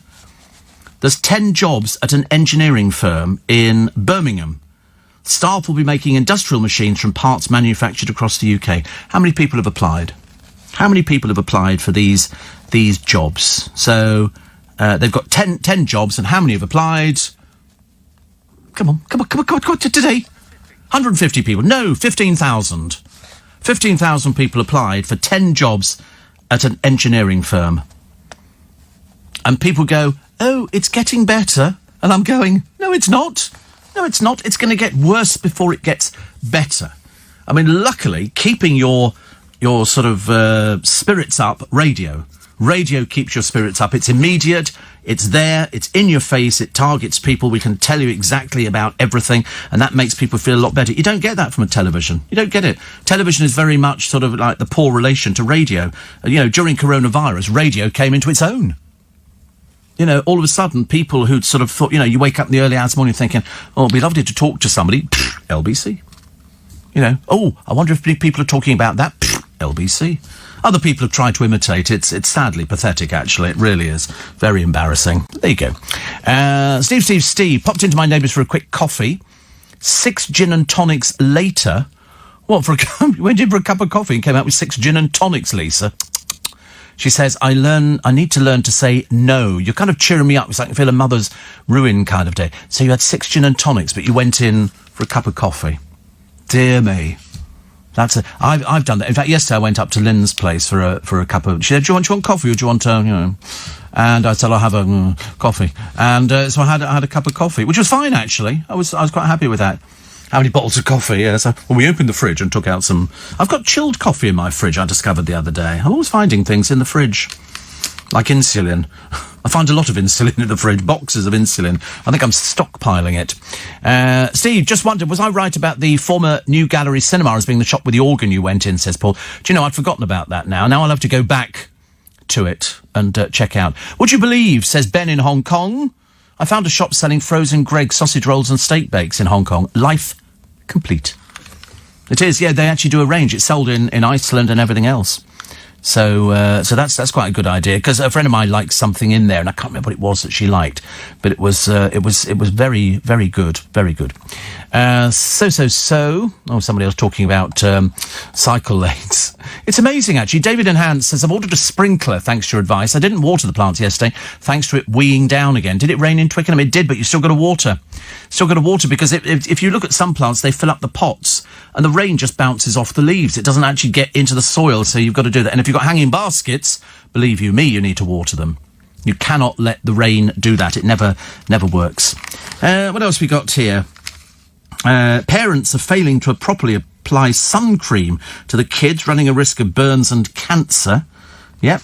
And what's this one? Fashion person Susanna Constantine says she effing hates cyclists and would knock down hubby Steve if she saw him on a bike. If she saw him on a bike. Susanna was speaking on a wardrobe malfunction podcast. So what's that got to do with it? Why don't you mind her own business, honestly? I thought they were finished anyway. But she was talking to an actress who was planning a charity bike ride, and then Sue says, I hate cycling. I hate effing cyclists. My husband is one. If I see him on the road, I'm going to run him over. God, that's the only way you can get something. Is that really controversial, Susanna? I mean, seriously. You need to get a life, love. So, David, yes. So the advice is you can have a sprinkler. We all like a little tinkle in the garden, but you have to make sure that you do water pots and everything else, because lift up a bit of a leaf and then you can see. You can actually have a look and you'll see if the earth is dry. Stick your finger in. If it feels wet, it's getting the water. If it's not, water it. And don't forget, every sort of 4th day, 5th day, a little bit of Tomorite in the watering can. So I go round, I water everything, drench it, which I will this morning. And then I go round afterwards and I fill the watering cans up with Tomorite and water. Tomorite is it's a tomato feed, but it works for plants and everything, and it's got lots of potassium in it. So I always give a good dollop, and then that soaks through as well, and that makes your baskets bigger. So you get much bigger baskets and plants. You know, if you actually look at a plant that's only been fed water, there's no nutrients, but if you give it a little bit of Tomorite, you know, then it sort of kind of gives it a little bit of... It's like drinking a bottle of tonic. And then somebody going, have you tried it with vodka? And you go, do you know, I think I might do that. I might try it with vodka. Always works. So, yeah, so Tomorite. And it's the one... the only reason I like Tomorite the most is because it's got more potassium in than the other ones. And people go, oh, it's only good for tomatoes. No, we've been using it for the past 40 years. Works every year. You want to make your baskets bigger? Good dollop of that in the watering can. It always works. Star singer of the Saturdays, Frankie Bridge. When was that? What year was that? I don't remember that coming up. The Saturdays, let's have a look. With her bandmates. God, I bet the others will be thrilled. I'm sorry, it's not her band. They were an assembled group, weren't they, the Saturdays? And so, the 31... She's married to Wayne Bridge. But, so she's talking about something that's in her book. But then really, the plug is money-saving tips. They just get paid a fee for it, but they've got to find some way of getting them into the newspapers. And to be honest with you, I think that was quite enough. Thank you very much indeed. But they always go, oh, Frankie's band. I don't think it was. But you have to sort of put people right, don't you? You don't want people to get things wrong. That's not very clever at all. The NHS, a lot of staff having to work for free, which is not so great. And also, the coronavirus crisis. Why did the festival go ahead? This is Cheltenham. I think they packed it out. I mean, seriously, I couldn't actually believe the mentality of the people that opened up Cheltenham. And then they go, should be all right. And you go, yeah, yeah, well, maybe not. Also, there's a woman here. I'll just mention her briefly, because, I mean, she does deserve to be mentioned. Alice Burton Bradford, 27, a keen cyclist and runner. Okay, so she's fit. She must be if she cycles, everything else. She was killed by an alcoholic complication, and it worked because she had an empty stomach. You know what they say? You know, people say if you're going to go out drinking, eat some food before you go out. Don't drink at the end of the night. That's why you get people falling all over the place, you know, because they get drunk very, very quickly. So eat food or drink some milk, something like that. She didn't do either. She had an empty stomach, and this boozing killed her at 27. At 27. So, you know, and I see the programmes on the television with all the drunks in all the cities up and down the length and breadth of this land, and you think to yourself, you're just dicing with death, aren't you? And then the families afterwards have to pick up all the pieces, and they go, oh, they were such a nice person. You think they were a sad drunk who didn't take any advice. And you have to give people advice. It's too dangerous out there. Too dangerous. Not good at all. Calling Steve, 4 pubs in Ealing have closed for good since the coronavirus started. You're right, it's not getting better. I keep telling people it's not getting better, and people seem to think it's some joke. So they sort of say, oh, right, so we can now go out. I mean, Lynn went out the other day into Church Street. It was rammed with tables all next to each other. There must have been about 60 tables out and people eating. And you think, I'm sorry, we're in the middle of a pandemic. You know, people are going to die. Did you hear the other day in America, in one day, 70,000 people died. 70,000 people. Count them. They're all dead. 70,000 in one day. It's spreading like wildfire. Places that have never had coronavirus are getting it. And we go, oh, that's all right. We can go to the pubs, can't we? I don't think so. I don't think so. Unless you really want to dice with death. 70,000 people in one day in America. Does it get any worse? Probably can. It was 70,000 people died. I think from corona. Is it not? How many is it? I mean, whatever it was, I was just sort of horrified at how many people could die in one country. Is that total number of deaths? The total is 143,000 in America. 143,000. Oh, right. So I think it's quite a lot. We've only done, what, 50,000? Something like that? Either way, it's 50,000 dead people. 50,000 dead people. You know, they're not coming back. Not like being furloughed. And surely... You know, and that's why I think they were talking about this the other night, actually. People talking about, you know, whether to wear a mask or not. And then there's that huge, not a huge march, it was rather a sad little group of people who were complaining about having to wear masks, saying, we're not going to wear masks. And I'm thinking, well, we won't be sitting anywhere near you anytime soon. People just don't seem to realise it's still very, very dangerous. Mind you, I like the twins. This is Lillian and Doris. They're 96 today. What do they want to do? They want to shake hands with Jason Statham because they've seen a picture of him stripped to the waist. And so they want to shake his hand, and they've said, we can't do a lot more at our age. You could give it a go, couldn't you? I mean, come on, why not? Goodness sake, just because you're 96. I mean, they look quite perky. In fact, they look very perky. Here's a picture of Helen Flanagan. Apparently she's been to the hairdressers. Well, staggering news there for Helen Flanagan. Obviously in her world, that's amazing. She opted for a two-tone style with dark roots. Lovely.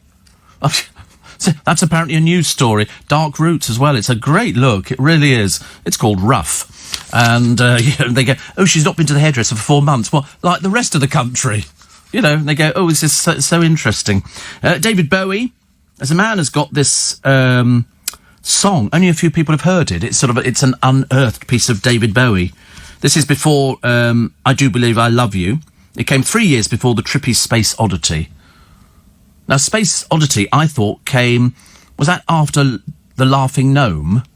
Yeah, Laughing Gnome was early, but this other one is earlier. It's a mainstream pop ditty. The acetate, which is... I've got some acetates at home. They came in metal boxes, and you could take the thing off there. Could fetch up to 5,000 quid. Amazing, isn't it? Amazing. The Laughing Gnome. That was released 67 on DRAM Records. Come on, all the DJs we got DRAM Records, and it was a good little song. Started off. I was walking down the high street when I heard footsteps behind me. You've never heard it? It's it's what they call a novelty record. The Laughing Gnome. Ha ha ha. A pastiche. Ooh, a pastiche. Look at that. Where'd you get that word from? Swallowed a thesaurus, I think. Yeah, pop novelty song. It was 303 length, but mind you, everything was 303 length. You could guarantee... There were only a few records which came in at 157 or something like that. 303 was about average. But the Laughing Gnome. Interesting, isn't it? There'd be people going, I don't think I've ever heard that. And they had to find things... you know, that rhymed with Laughing Gnome and home and other words as well. Steve, you could be the face of Creed Aventus. I think they're looking for somebody slightly butcher than Steve Allen. I don't think, seriously, me standing there going, would you like to buy Creed Aventus is going to work. I could be the voice of... No, they'd be looking for sort of a very... I mean, to be honest with you, I think it's a young person's fragrance.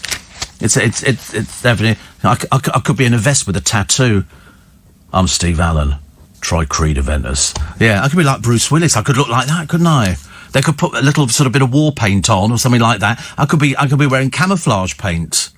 That's a bit scary. By Creed. Yeah, I could do it. I could sort of lean forward with sort of... They could give me some fake muscles or something. I wear Creed. Yeah, that's so good. That'd be Eddie's soundbite. No, we've never got them right yet. We've never managed to get any of Eddie Mess soundbites. Never at all. Britain's worst parking offender. You thought this one would be easy to sort out. It's a motorist. He got 280 tickets in Redbridge. You'd think that by the time you got the third one, they'd have lifted the car away and had it crushed. But anyway, it's a Ford Focus. In 1 year, he was fined £47,829. Why? Because he's an idiot. He hasn't paid any of them. Well, then just lift the car up and take it away. What's the matter with them? In Bexley, the driver of a Ford got 227 tickets and faces £22,000 worth of fines. They're not going to pay them, are they? But some did cough up. In Lambeth, one owner's 209 tickets cost £13,650 and they paid all but one. But the other people haven't paid. You go round, you lift the car up, you crush it. Goodbye. End of problem. Every time you see them, we crush the car. You know, I mean, they allowed them to go a whole year. Nearly £48,000 worth of fines. God, blimey. Oh, dear. Very embarrassing, isn't it, really? I can't pronounce this man's name. He was in JLS. It looks like it's Orishe. Orishe. Why does it spell Oritzi, then? Why is it Orishe? What does that mean? Anyway, he can once again sing his group's hits, Everybody in Love, with conviction because he's back in that category. I know, I couldn't believe it either. Apparently JLS are coming back. Seriously, music lovers go into deep, deep depression. They're coming back. I mean, I'm honest with you, why do they want to come back? They all leave and finish, and then years later, when they're all podgy and can barely sort of go down on one knee, they all decide they want to come back again. Bob in Newcastle says, what do you think about the TV ads that portray men as weak and feeble? Absolutely fine. No problem at all. Mainly the weak and feeble ones are the ones on Love Island. You know, and the people who go into reality shows. Anybody who's in Geordie Shore, anybody who's in Towie, I mean, they really are tragic. And anybody who's in Made in Chelsea, which is sort of posh boys totty, you know, all available. And you just have to take them out in the car. But in fact, even the people driving the cars around Chelsea, they're not driving flash cars. People driving the flash cars are all the rich kids who are over from Dubai. I saw one coming in on Sunday morning, and it was, Ferrari, Lamborghini, something like that. But it had been wrapped. They call it wrapped, where they take this film and it goes over the whole car. This was in gold. It looks so cheap and tacky. Seriously, I wanted to wind down the window and go, can't you buy a proper car? But I didn't think I would say anything at all. They've also, I think, drilled holes in the exhaust so it goes like that. Not really like that, but I mean, that's it. So, Howard Donald, he's been ridiculed. He posted a fake photograph of himself with David Bowie. He put the snap of Bowie standing between him and Mark Owen on Instagram with a message about how nervous he'd been at meeting such a superstar. Fans quickly spotted the photograph had been doctored. Oh, Howard. Oh, how embarrassing. But I think it looks believable. Almost as believable as... He's been dead for... I know, he was 69 when he died. 69 when he died. But a pal says he got confused over the picture. Yeah, right. Because it's actually a picture. All they've done is, it's Gary Barlow, but they've superimposed it for David Bowie. I mean, you know, why would David Bowie want to meet Howard? What's your name, love? Howard Donald. Yeah. I think, was he the one who left? I can't remember. Which one left? Take that. Jason. What's he doing now? Is he doing anything? I bet they all come back. They really do, actually. Steve, greeting from Ireland. Christine, how are you? She says, Steve, to change your Siri voice, go to say, I've tried it. I can't do it. It won't let me do it. I'm going to have to... I should probably get the boys to do it tomorrow. But it really annoys me. Steve, you're cooking this morning. What's in the tea? A bag, surprisingly. A bag. I leave my tea bag in. Some people put it in, squeeze it a little bit, and then take it out. I leave it in. Is that odd? Is that not normal? I thought it was okay. I do like a cup of tea. My dad used to, in the mornings, you know, when we were in bed, sort of supposedly getting up for school, but he'd say, Stephen, cup of tea. I go, thank you. Straight back to sleep. We must have needed the sleep at 15 and 14. And then my dad would sit downstairs and he would read yesterday's paper with his pipe on and a cup of tea. Oh, yeah. Your grandmother had a pipe as well, did she? How marvellous. Trust Luke to interject on that one. Honestly, it's like, you know, if I've done it on Mars, he's done it on Saturn. It's one of those things, isn't it, really? So let's start from your grandmother had a pipe, okay? She had an alarm clock, tea maker. Oh, right. Though they're dreadful. A Teasmade, it was called, yes. I always wanted one, but to be honest with you, when it first started boiling the water, the noise was so much that you woke up before the thing had made the cup of tea. You'd go, oh, it's awful. Very noisy. I nearly bought one. Nearly bought a Teasmade. I thought that'll be the thing. That'll be flash. No. My Auntie Ivy had one and it was so noisy. As the water goes from the pot into the, or from the kettle into the pot, it was just, you thought you were going to be blown out of bed. Very nearly, give or take 10, 15 seconds, but nobody worries about things like that. So if you've got to go to work today, the weather's okay. It's not particularly, you know, good either way, but at least there's no chance of rain. Yesterday, a little bit of rain didn't make any difference, but it definitely does not water your plants, I promise you. It'll water grass and stuff like that, but it won't do plants. You need to get in there with the hose or with a little attachment or something like that, just to make sure that stuff does get drenched, because once you start losing it and it starts dying, it dies. Not very good at all. 84850 steve@lbc.co.uk. Somebody else says, you could be the face of Tomorite.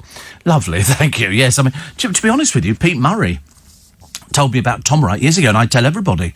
I always credit him, because we would, and he said, oh, I always use that Tomorite. And I went, oh, right. So I went to the, I mean, you can order it online, but, you know, it's just as cheap to go to a garden centre, because there's all sorts of deals. I mean, I bought some the other day. It was, I mean, big bottle, $2.99. And all you do is you just fill up a watering can. I mean, I always put the slosh of Tomorite in, like a good dollop of Tomorite. I mean, it's liquid, obviously.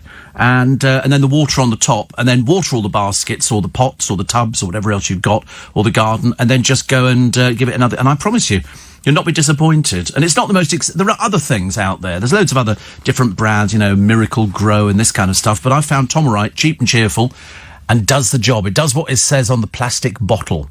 So that's you know, it's our handy here. But it's always worked. I've been using it for like 35 years. And I've never once had a session during the summer where I've not had Tomorite. At the moment, I've got obsessed with buying it. So I've now got about 7 bottles of it. Makes a change. I know. As if Steve Allen goes mad about buying something. When did that happen? Every single day. Steve, I remember listening to a David Bowie track many years ago. As I was at school at the time, says George in Luton. Love you till Tuesday. Yes, I remember that. A lot. I went to the. Did you go to the V&A Museum where they had the David Bowie exhibition? It was amazing. Handwritten notes and lyrics and everything else. But the thing that amazed me the most was a jumpsuit that he wore. The waist was like tiny. I mean, you barely get it past a knee, Luke. Seriously, he was so tiny. I couldn't believe how tiny he was. I thought he was great. I thought he was very clever. I mean, some of his albums, as you know, I mean, I'd love to know how much they make every year. You know, when they bring in the royalties and stuff like that. Paul says, I hope the boys make an ice cup of tea. They don't. I don't take tea. In fact, since coronavirus, we don't have any of making tea. Normally, I would go, you know, as you do, and that falls on deaf ears. Yeah, garçon, over here, and they generally get a cup of tea. But since coronavirus, I get my own tea. I can just about stagger to the kitchen, you know, make a cup of tea. But no, they used to get me a cup of tea, because I seem to get through copious amounts of it. I normally would do it on the hour, just to sort of keep me going. But 15 minutes I used to have them, yeah. And water. I was obsessed with water, because you sort of... But in fact, I'm better with tea than I'm with water. Water makes you go tiddle. But tea doesn't seem to have the same effect. And yet, but strange enough, it's water. How does that work? I don't know. Very odd. And so it's Paul who likes strong Yorkshire tea, and he dips malted milk biscuits. Ooh. Oh, what's that? Oh, you know what he's talking about, do you? Are they? Oh, dear, that sounds ghastly. Dreadful. Chloe says, Steve, why is the government telling people to go back to the office just as the kids break up from school? Yes, I thought that as well. There are kids breaking up from school. And already? So is this the summer holiday? I mean, I wasn't even aware they were back at school at all. 6 weeks, is it? Wow. Wasn't even aware that it was going on, which is a shame. And somebody says, don't be surprised, he knows the word pastiche. It's where they make a Cornish pasty outside Cornwall, so it's a Cornish pastiche. Greg's just called it a steak bake, says Vale in Doncaster. A steak bake. I don't think I've ever had a steak bake. I don't think so. Unless it's hot, I wouldn't be buying it at all. I really wouldn't. Somebody else telling me about pubs closing all over the place. Well, they are, because I don't know how they're surviving. Some of them are really struggling. But they were thinking, and I think it's been knocked on the head, that they were going to stop people smoking outside pubs. And then somebody said, no, they're not going to be doing it. I mean, how do you stop people smoking on the pavement? They can't stop people smoking in vans and stuff like that. Separate areas. But it drifts. Smoke drifts. You know, if I was standing outside a pub with the guys, you know, and we were having a small sherbet lemon or something, you know, a Ribena between three of us, then, you know, and if I was smoking, but I don't, you know, I used to, and the smoke would be drifting, wouldn't it? No matter how much you go, oh, sorry. You know, it's still going to drift there. It can still be bad. You could still transmit the virus through smoke. There's a couple, I love this couple actually, married more than 60 years, both struck with COVID-19. This is Gillian, 88, and her husband, Michael, 91. They were treated apart in hospital, but they're now back together, so they managed to hold hands over cuppas and share meals. They even ended up being discharged on the same day. Good for them. Good for them. I don't know where they come from, actually, but they look lovely. So that's Gillian, England, and Michael, England, treated apart in hospital. It doesn't say. So annoying, actually, but they say thank you. Oh, they're from Leicester. Poor souls, honestly, somebody's got to be. But listen, they're still people are going longer, aren't they? Do you know that sales of razor blades have disappeared? Well, not disappeared, but they've sloped off because during the coronavirus, men have let their grooming slide. Not round here, they haven't. Seriously, I mean, it's just... I couldn't go out in the morning without a shave. I absolutely couldn't. I would feel so awful. I have to have a shave. Luke doesn't bother, of course. He's auditioning for, you know, Man of the Mountains, and just to make himself look a bit rugged and butch. He'd have been in those cowboy films years ago, sitting up there with the women on the chuck wagon, going, shall we get some more salt? Dad, the Indians are coming. Everybody piles in. But I can't go out. I don't know why. Is that funny? Some people say... Fred, you just feel better when you've had a shave in the morning. I mean, even if I was running late, I'd have to have a shave in the car. I couldn't do it any other way, because I do electric. I can't do wet shaving. I cut myself to pieces. It looked like a snowstorm, bits of tissue paper stuck all over the side of your face. That's a bad one. Because I remember when I was sort of little, I remember we used to go to church. Not all the time, actually. Mainly because I used to like the smell in churches. I don't know why. There's a certain smell that goes with these old churches that we used to have. You know, sometimes incense, depends how camp the vicar was. But I mean, we didn't get that all the time. It was the pews. It was wood, and it was the cassocks and the hassocks and all the other. There was just something about it. And I sort of we went to a few, but they were different churches. We were sort of C of E. Although, to be honest with you, I joined a local youth club, and I don't know what on earth I was talking about. And they said, because it was affiliated to the church, and they said, oh, Stephen, what religion are you? And I put down Catholic. I don't know why. We weren't Catholic at all. I mean, I should have put down Jewish. Would have made more sense. But, no, so eventually I sort of changed it. And they said, why'd you say Catholic? I said, oh, no idea. I didn't know what you were talking about. I thought all churches were the same. You do when you're little. You don't know about it. You go to Sunday school. You learn about, you know, Moses and the bulrushes. So I never went near rivers or anything like that at all. Worried I might find some baby floating around. But, no, I quite liked it. But the smell of churches was great. But some people go on a regular basis. Some people are very, very good. I don't think the Beckhams go to church on a regular basis, even though they've been on lockdown. Yes, at synagogue, says the producer, who's the worst cynic next to me. I mean, it's so funny, isn't it? They've mentioned it. I don't know how they're going to work this out. Are they going to do a traditional Jewish wedding? Is her family going to insist on a traditional Jewish wedding? This is going to be very interesting. Very interesting. Watch this one. Watch this one. Celeb Pals have surprised Kate. This is Kate Garraway. Her son is 11. And so Mylene Klass went, and Roman Kemp, and other people as well. And so it was good. It was good, doesn't it? Oh, Judge Rinder was there too. And you know, they had a nice time in the garden. Thank God the weather was good. We used to love that. But they've got quite a big sort of tent a big tent in the gut, which I used to love. I used to love marquees. If ever you went we went to a caravan site one year for a holiday, and they said, on the first day you arrive, we had a little touring caravan, 4 of us, I ask you, and they said, oh, it's soup and bingo. And you'd go to this marquee, you'd pay like $1 or whatever it was, and they'd give you a sort of a polystyrene mug full of soup of indescribable taste, and then you'd play bingo. We thought we'd arrived. We thought this was it. This is what all the Brits do on holiday. You play bingo. 3 and 1, 31. 88, 2 fat ladies. I mean, you can't. It's just we used to love. It's banned now, is it? You can't do anything like that. Just in case there are some fat ladies in the audience who look like they're 88. Fat shaming. Do you know there's nothing left in the world, is there? Small wonder that Graham Norton says, "What on earth can you talk about on a chat show now? You're going to offend somebody somewhere." People love to be offended now. Oh, don't say that. You've got sticky out ears. Don't say that. Don't say that. But you have. You can get them done now. There are operations and things like that. You don't need to sort of, it's the suffering of people now. Have you noticed everybody's a victim? Everybody's a victim now. You open up the newspapers and there'll be well-known celebrities who are sort of in rehab for various, and you think, gosh, I mean, how do some people escape that and some people seem to throw themselves into it? It's all very worrying. What have we got here? We got, a little girl who has proved the doctors wrong. They said she'll never be able to walk. And she did walk. She walked to a sweet shop. The lure of sweets was obviously too much. Come here, the sweets in here, and if you come inside this shop, you can come and eat sweets. I used to love going to our little sweet shop when we were at school. I thought that was fun. We did a little bit of pocket money, and you'd take ages deciding on what you were going to have.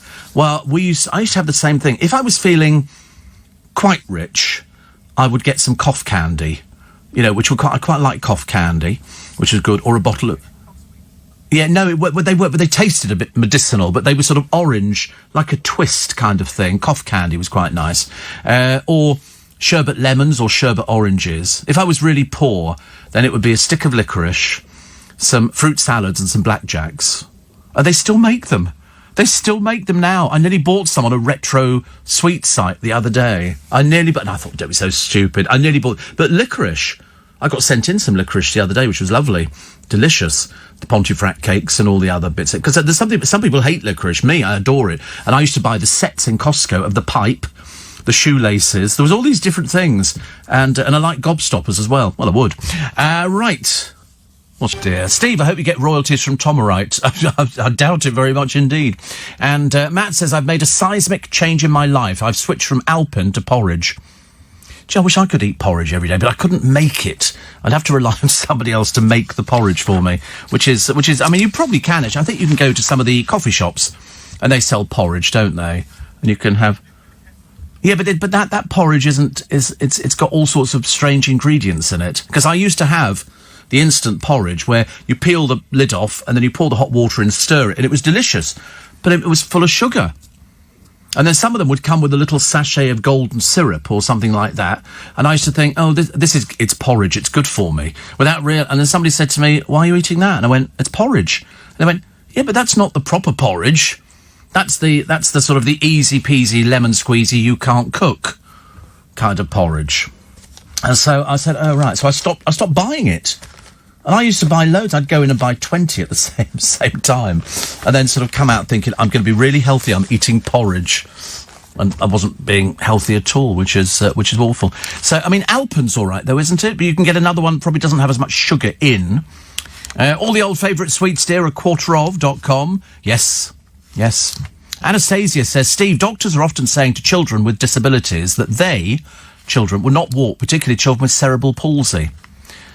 The sweeties were a bit of a tempter, Anastasia, on that one. A little bit of a tempter. It was quite a good idea. You do it when you first learn to walk. I mean, I can't remember what it was like, but you've got sort of one parent who's the other side of the sitting room holding their arms out, and then the sort of child, straight over, and they've got all these lovely. In fact, actually, in Steel Magnolias, there's a lovely shot of the baby. His mummy's just died, and the baby walking towards, and it's so cute, really. So that's why. What have we got here? Red kites are soaring back in the skies. I wouldn't know one if I saw one. But if you go down the motorway, you sometimes see some sort of hawk hovering. And you think, can it really see from up there? Because they seem to be ever so high. Also, a lot of people not getting their holidays because they've left it quite late to get their passports, because believe it or not, some people still don't check their passports. You know, you would think, I tell you what, let's go on holiday. Tell you what, let's check and see when the passports expire.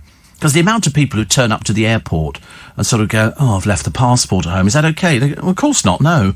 You know, we need to see your passport. They're not going to let you out the country without it, or into the country without one. Fig and Stilton for breakfast today. I've had a fig tree in a pot for 20 years. Apparently they're like their roots restricted. But I always get figs, but it's only the second year that they've ripened, says Alice. It makes me wonder how your fig is doing. It's not doing very well at all, actually. I think it's gone to sleep. Or on holiday, or something even worse. For better or worse, this is Groom pays poetic tribute to Beatrice. Why are we caring about Beatrice? This is Prince Andrew's daughter. We've had one where the wedding cost a fortune, and now the cheaper one. But it was the Queen's dress, the Queen's tiara, and they had a bouncy castle. I mean, how old are these people? Also, Beatrice... Yeah, well, I don't know. Beatrice was keen to capture a vintage vibe with a modern twist. Oh, do me a favour, honestly. They do come up with stuff, don't they? But she had a bouquet including trailing jasmine, pink sweet peas, spray roses, and astilbe, whatever that is. In keeping with royal tradition, sprigs of myrtle were added. And then I think they take the bouquet and they put it on the unknown soldier's grave in Westminster Abbey. I think it goes on that. No, just me again. It's good. But they had glamping. Apparently it's all very exciting. And specialty cocktails and finger food were served. Yes. It's just that it was ruined by Andrew and Sarah Ferguson being there. But that was... I've never seen such an extravagant waste of flowers. You know, for a couple of pictures outside the front of the church, there must have been thousands of pounds worth of flowers. Obscene amount. In fact, if you look at the arch that they're coming through, it's like walking through a blooming forest. It's somebody called Van Helden, and he's actually done flowers for Lulu and David Beckham. Or, well, no, he might have done them for Elton John, actually. But they have to link in sort of David Beckham somewhere, because he's obviously a master at sort of knowing about bouquets, or the sort of flowers that you put in them. So, a loophole in the law, I think people have picked up on this today, is allowing children as young as 16 to spend up to 350 quid a week gambling on national lottery games.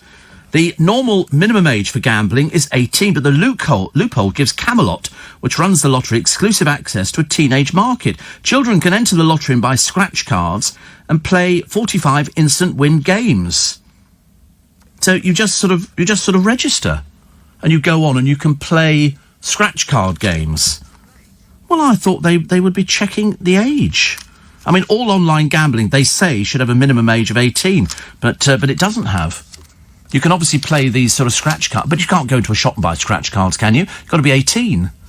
And 350 quid a week. Where are they going to get 350 quid a week from?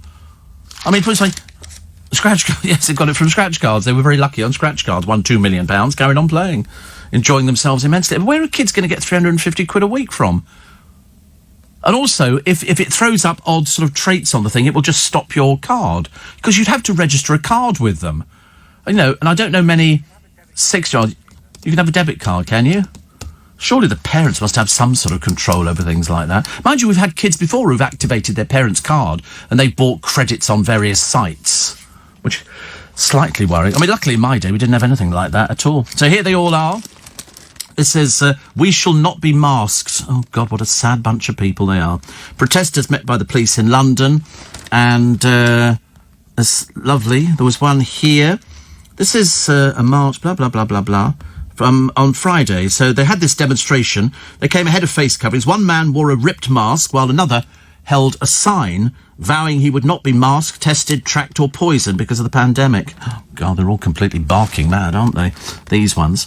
The march against Minister's decision to make masks mandatory in shops was organised by the campaign Keep Britain Free, founded by an aviation tycoon, Simon Dolan, who's worth about £200 million. So well in touch with all the people around him. He recently lost a High Court bid to overturn the government's lockdown restrictions. I mean, to be honest with you, as far as I'm concerned, if it keeps people like you out the shops, I'm very happy. Very happy, because you went to go shopping on Friday. And that pleases me no end. But isn't it funny? They all look fairly balmy, I'm afraid. We shall not be masked. God in heaven. Being preached to by a bloke who's worth 200 million. Suckers. I love that word. It's such a good word. Steve, apparently in Waitrose you can get a version of the instant porridge pots with no sugar at all. That sounds ghastly. I've had a look at that. I've had a look at the porridges in Waitrose. What's it called? Because I know the porridges in Waitrose because I go there every day. Oh, average house prices. Very good. 320,000. Huh, and where would that be? Do tell us, because it ain't round this way. Apparently, prices are 3.7% higher than this time last year. Wow. It doesn't say where, though. They just say prices hitting record highs. I mean, in London, Richmond, anything for 320,000. If you walked into any of the estate agents in Richmond and go, I've got 320,000 to spend, thinking they're going to look at you like, my God, you've got a fortune. They're going to look at you and go, yes, and we've got a garage. If you want to buy, no, you couldn't get a flat for that. They've just put up flats in Twickenham, 699 for a flat. Then you've got service charges. Then you've got to pay for the parking. Oh yes, oh good Lord above, yes. They've just built all these flats over the station. Twickenham Station has been revamped. No escalators, mind you. Us elderly people have to cling onto the blooming banisters and try fight your way onto the platform. Luckily, I've got a good walking stick. And then over the road in the sorting office, they put up all these flats. Over the station, the same sort of flats and about the same sort of prices. So, and you're living over a train station. And I bet you anything they will all sell because commuters get off the train, walk up your stairs into your lift, and then you're in Twickenham very quick. And Twickenham's very well served for trains. You know, you can go on a train anywhere. You're well served for the motorway, which is very good. You can do the M11, the M3, M25. They're very free and easy. They're not too difficult. You can go down there without the man walking in front with the red flag. You don't have to have that anymore. You can actually drive down there. And you'll see all these 13-year-old kids on those blasted e-scooters. You know, and you'll be going, excuse me, what licence have you got, mate? Haven't got any licences, have they? So are the police going to stop them? Can't wait to see that one. They couldn't stop people smoking in firms' vans. I see loads of people smoking in firms' vans. Literally, whereas you're not supposed to. Not supposed to do it. I see loads of people who are sort of not wearing masks. You know, mainly bus drivers. I thought that they would all want to wear, masks on or something like that. Because there's some very dodgy people getting on the buses nowadays. Dreadful. Is it not mandatory for the drivers? Well, you think they'd want to, though, wouldn't you? I mean, I would want to. Apart from that, it's a good look. And also, you can say things about people and they don't know it's you talking. You can sit on the bus and go, God, you're ugly. And they've got no idea where it comes from. I do that all the time, yeah. Don't come and sit anywhere near me. Don't sit anywhere near me. You've got too close. I said that to the other day. There's a woman in Iceland standing behind me, and she was about a foot away. I turned around, and for the first time ever, I say, excuse me, you're too close to me. And she went, oh, I'm so sorry. I said, yeah, you should be, right? I told her. She was quite elderly. She sort of, and but she was literally right behind me. If I'd stepped back one step, I'd have knocked into her. And I said, I'm sorry, I want to do my usual. Listen, you're very old and I'm diabetic. It's a horrible combination. Move. Simple as that. It's even marked on the floor. They've, stand here. Mark, my former producer, there's a story there. Loads of red kites, he says, near where I live in Buckinghamshire. Amazing birds, but their call sounds like car alarms going off. No, it is car alarms going off, Mark. Kites. I didn't know they made a noise. So it sounds like a car alarm. Woo, woo, woo, woo, woo. Does it? How bizarre. Yes, not exactly the butchest bird we've ever seen. All the other birds going, stay away, the kites are up. But, so red kite, I'd quite like to see one, actually. I've never seen a picture of one. I'm assuming they are red, hence being red kites. Yeah, maybe after... Oh, who knows? Who knows? Anything can happen in the next... I've completely lost my marbles. I bought some little things a short while ago. They're little... I don't even know what they're called. Little packets of things. They're like little... Not for me. I bring them in for the team. Little packets of sugar things. They're little tiny things. They look like you shake the pack and it's a little tiny pack. And no, it's not sherbet. No, they're little. It's sweet. Yeah, and you get a box of them, and they do big boxes or they do little boxes, which make up the big box and everything else. We've had them before, and you just tip it into your mouth. Those little tiny things. No, not jellies. No, these are little. What? Flying saucers? No, not flying saucers. No. Oh God. Anyway. Those. And I bought the ones we don't know what they are. I bought a box of them and it's got about 6 different boxes in there. Some are lemons, some are strawberries, they're all but they're like little tiny hard things. It looks a bit like space dust but slightly bigger. Millions? What's that? What's millions? They look like hundreds and thousands, but they're not hundreds and thousands. These are little sweet things. But anyway, so I got a box of them. Wait a minute. do they come in square boxes? No, it's similar to Millions. Okay, similar to Millions, but it's not Millions. It's similar. Anyway, so I bought a box of them. Sorry? Nerds. Show me Nerds. Show me Nerds. It'll probably be Nerds. I can tell it's going to be Nerds. I've just got this feeling it's Nerds. That's it. That's it. It's that big box in the middle, which has got all these different packets in there. So I bought them, 2. I gave one to my brother, I think, or perhaps I didn't. I gave it to somebody else. Anyway, I've got one left, and so I thought I'll bring it into work. So I bring it into work. It's in a brown box, and I thought I'll give it to the boys. And so I open up the box. It's Nescafe. It's coffee powder. I brought coffee powder all the way in. So this morning, I think, right, I know I'll take those Nerds in. And I didn't. Excuse me, wait a minute. Let me just have a quick look. Here we go. Oh God! So I bring in the box of Nerds. I'm doing that in the car. That is good. Open it up this morning. It's only the blasted Nescafe coffee again, isn't it? Just arrived back in. I've got lots of boxes. My boot is, and because it went. It sounded like it was Nerds, and it wasn't. So I feel a bit silly that I've just brought the old thing back in again. Because I thought they'll like that. What are they going to do with Nescafe sachets? Because I use those at home for having a cup of coffee in the morning to wake me up. It's not good, is it? Not good at all. So here is a poor couple. I have to tell you about this poor couple, Rebecca and David French. They bought a house for £69,000. Wow. Very nice. Anyway, the auctioneer Colin West, who appears on the BBC Homes Under the Hammer, told the pair the winning bid for the 2-bedroom Cumbrian cottage was the deal of the day. And I can't help disagreeing. £69,000 seems like an absolute bargain.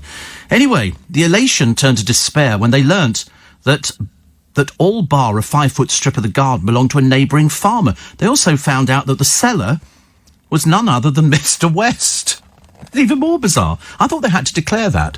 You know, if you had an interest. Perhaps it's only buying, I don't know. But anyway, the sale led to court action. So he was fined, Mr. West, because he was misdescribing the house. He got fined nearly £1,000. Following the case, Colin West offered the couple £3,000 in compensation because the garden that they've got is 5 foot. I mean, admittedly, 69,000 quid, but I mean, you can't do anything there. But they're seeking £12,500 because they're unable to market the property at its value, which is £120,000. Buyer beware, I think. Buyer beware. And apparently, a BBC spokesman said, "We've confirmed to Mr. and Mrs. French we have no plans to broadcast the property programme." I bet you haven't. I bet you haven't. God. Because they have them there, don't they? They have the auctioneer and he goes, but I mean, he didn't tell them that was his property that he was selling. That's a bit of an old swizz, isn't it? People are like that. People are like that. So, the scooting thing. It's in the Daily Mail today on page 24. Of the official rules are, if you're on one of these little e-scooters, you've got to hold a full or a provisional driving licence. Provisional licence holders do not need to use L-plates. Helmets and high visibility are advised, but not required by law. I'm telling you, if you fall off, a helmet would be the thing you would want to be wearing. Take my word for it. You've got to be at least 18. You can't use them on motorways. They're banned on pavements. Come around here. I'll show you half a dozen this morning. Half a dozen driving through. It's terrible. Really terrible. And only one rider at a time is allowed on an e-scooter. Come around here. I'll show you mothers with children holding on to the front of it. Seriously, we saw one the other day. I nearly took a picture, but I couldn't find my phone in time. It was in my pocket. All the time. And, and you've got to go onto the camera. By that time, the thing's gone. They're well exceeding the speed limit. They're supposed to do, I think, 15.5 miles an hour. Well, I'm telling you, they're breaking the law then every minute of the day. We get them on our way round the pavements. It's terrible. Terrible, terrible, terrible. Balmoral has been blighted. Selfish campers. They leave tents. People go on to a camp. So they go camping on Balmoral, on the part where you can go camping, and then they decide to leave everything. They leave tents and all the rest of it. I mean, where Her Majesty spends her summer months, they've said, please camp responsibly and leave no trace. Not like this group. Hopefully they'll return and tidy it up. They've just left all these tents there. Absolutely outrageous. Absolutely. These people should be fined. £1 million. £1 million. So, birthday, Sally Ann Howes, who's the London-born actress who succeeded Julie Andrews as Eliza Doolittle. Best known for playing Truly Scrumptious in Chitty Chitty Bang Bang. Do you remember? She was the first celebrity to choose a luxury to take with her on desert island discs. She chose garlic at a time when it was a treat with rationing. And Sally Ann Howes is 90 today, so many happy returns of the day. Also, Heather Chasen. Now, Heather died, I think, only this year. She was very well known to listeners of the radio sitcom The Navy Lark. And she was also known for playing Valerie Pollard in Crossroads. She played 20 different parts in The Navy Lark, and I grew up listening to Heather Chasen. She was fantastic. Plus, Natalie Wood, born on this day in 1938. She drowned, age 43, during a boat trip with her husband, Robert Wagner, and fellow actor Christopher Walken. Her death was ruled an accident, but in 2018, the LA police says Wagner was a person of interest and that he'd constantly changed his story. So now you know. Now you know. But happy birthday to all those people. So Sally Ann Howes. Oh, and also Sandra Oh, the double Golden Globe winning Canadian actress, starred in Grey's Anatomy and in the BBC's Killing Eve. And she today is 49. So many happy returns of the day. And if you're celebrating your birthday today, many happy returns of the day. And I hope you have a lovely, lovely time. Somebody says, I've seen many red kites, birds of prey over Windsor, says Rob, and even over my home in Chertsey. Well, there's obviously a load of them about. It's obviously an infestation of red kites. They seem to be everywhere. Which I haven't actually looked. But I'm going to start. Oh, there we are. Somebody knew it was nerds. Interesting, isn't it? I couldn't remember what it was, though. But fancy bringing in the coffee again. It wasn't until I sat at my desk and I opened up the back and went, oh, for goodness sake, how daft are you? Bringing the coffee in twice. I was being so clever. It was always like that scene in Fawlty Towers with Basil Fawlty, where it's gourmet night, and he goes there and he says, he was cooking this, whatever it was supposed to be, but that's right, it was duck, I think. And so he rushes back, he takes the cover off, he goes, ladies and gentlemen, the duck, and he takes it off, and it's a huge trifle covered in cream, and he looks at it, and he starts pulling it apart in the middle, thinking the duck is hiding inside there. It was a total disaster. That's like me. Exactly the same. See, what would the boys in your favourite, bit random, what would, say, the boys in your favourite takeaway be, says Matthew. What sort of takeaway? Yeah, I don't really do takeaways, actually. I've never done a takeaway. I mean, I've had KFC and stuff like that, and I've had Chinese and pizza. That's about it, isn't it, really? Yeah, the boys are still eating that. One of them's eating grass. Curry. Curry is a takeaway. Oh, right. I haven't had a good curry. I like a Chinese curry, actually, occasionally. There's a place down the road from me. It means I've got to get in the car and drive to it and then bring it back again. And to be honest, I can't be faff. But they used to do a lovely sauce that went with their chicken curry and beef curry and pork curry, just about any other curry. You could probably get delivered. Yeah, you think so? Oh, right. But they did used to be... And I would buy it. And with the chicken curry, you buy sweet and sour pork, and then you dip it in the curry sauce. So in the pork balls, which was sort of easier to eat, actually. I don't think the Chinese ever ate sweet and sour pork balls, did they? I think they just eat, they must look at us as if we're very peculiar. It's chicken tikka, that's invented for us, isn't it? How funny. I like a bit of chicken tikka. Quite happy with that. Also today, what else we got in the papers? We've got downpours hit the UK yesterday. Oh, I didn't exactly call it a downpour. It was just a light smattering. That's 24 hours after we packed the beaches again. Britain had been hotter than Mexico at times over the past week. Can you imagine? So all these people flocked to the coast, and because they'd been cooped up inside, so they thought you've got to go out there. Thomas Schaffenacker said light winds, plenty of sunshine, bit of fair weather, cloud building up, a pleasant summer's day. I mean, temperatures today, I think, about 22 degrees, so it's not particularly sparkly, but I mean, it's okay. It suits me.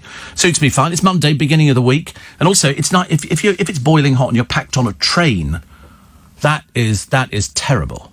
You're stuck there and, you're supposed to be socially distancing. I got on the train the other day. Luckily, there was nobody sitting near me. And one man came in and I glared at him. I thought, because you've got a mask on, you can't tell if somebody's glaring, can you?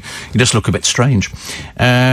Steve, please read out that Arsenal will win the Game Cup on Saturday. You think? I think actually it's called the FA Cup, isn't it? I don't want to sort of make it sound difficult for you. And when it's my birthday, 63, says Martin. You think they're going to win?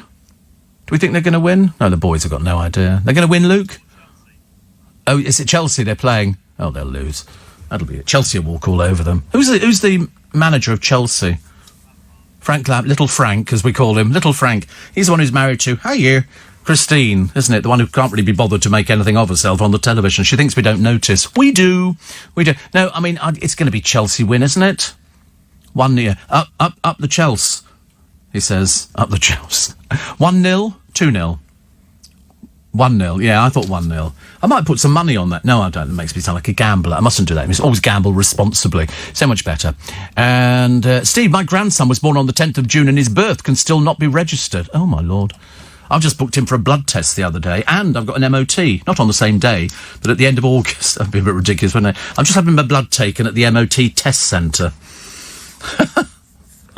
They're taking an armful again. I don't know why they need it. I think they're sort of using me as a sort of some political football or something. There was also a rave the other day. I mean, I thought raves died out ages ago. This one attracted 3,000 people, and they gathered at an ex-RAF base on Saturday night, with noise complaints coming from 8 miles away, because in Bath it was, and so all these people turned up, a right bunch of odd people.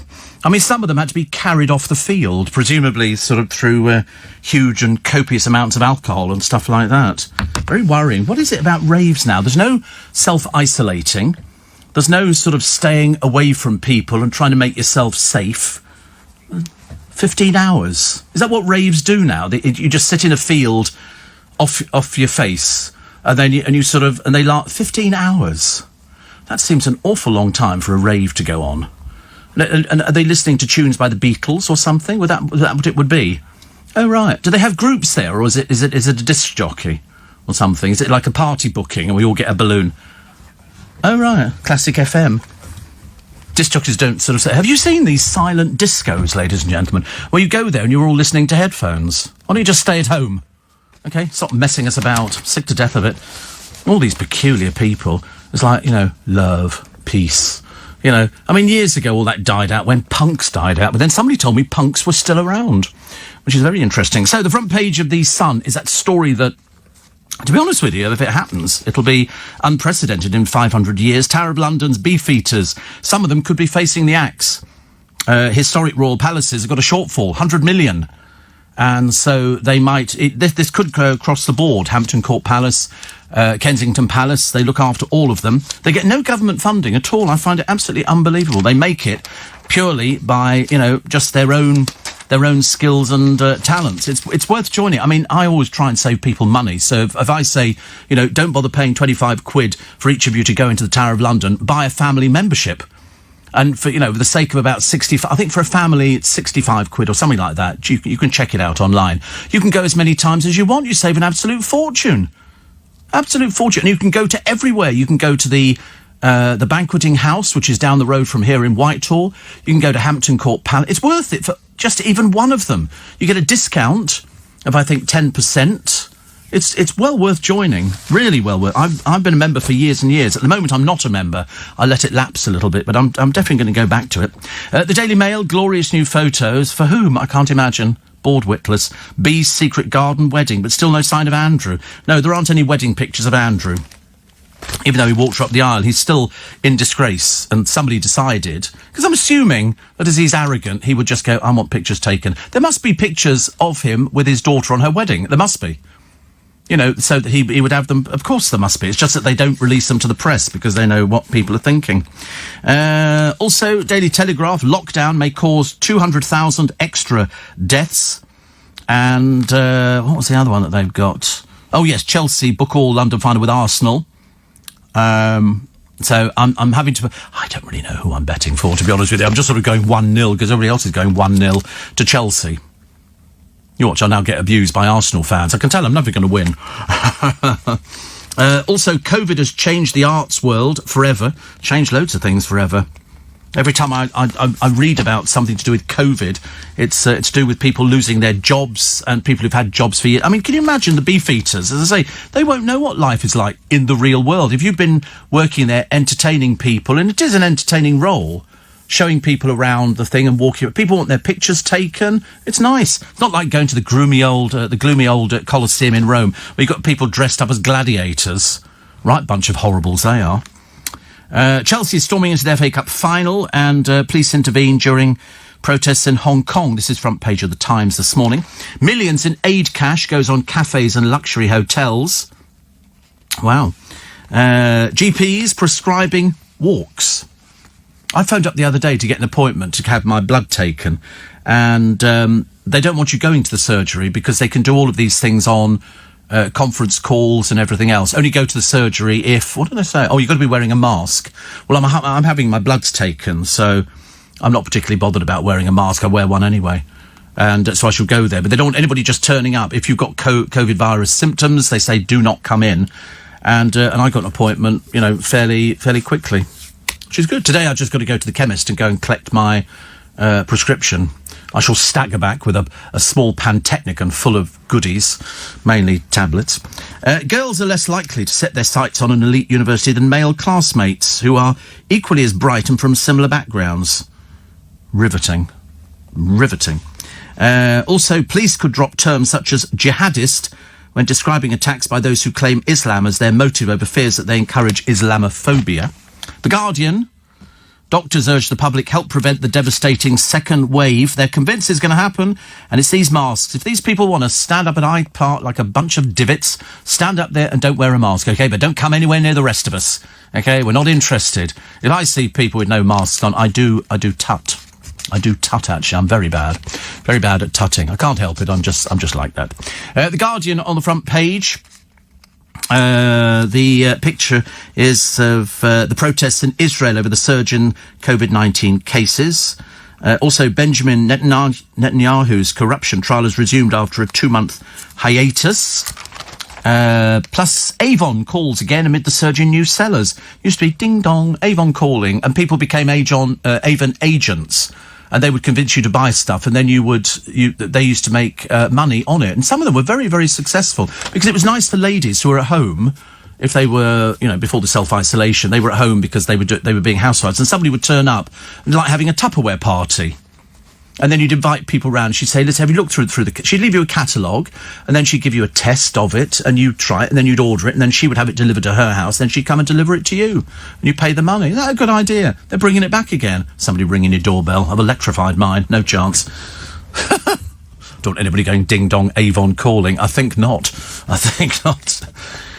page of the Eye. Seaside calm, Dorset's best quiet beaches. Let's hope it remains like that, thank you.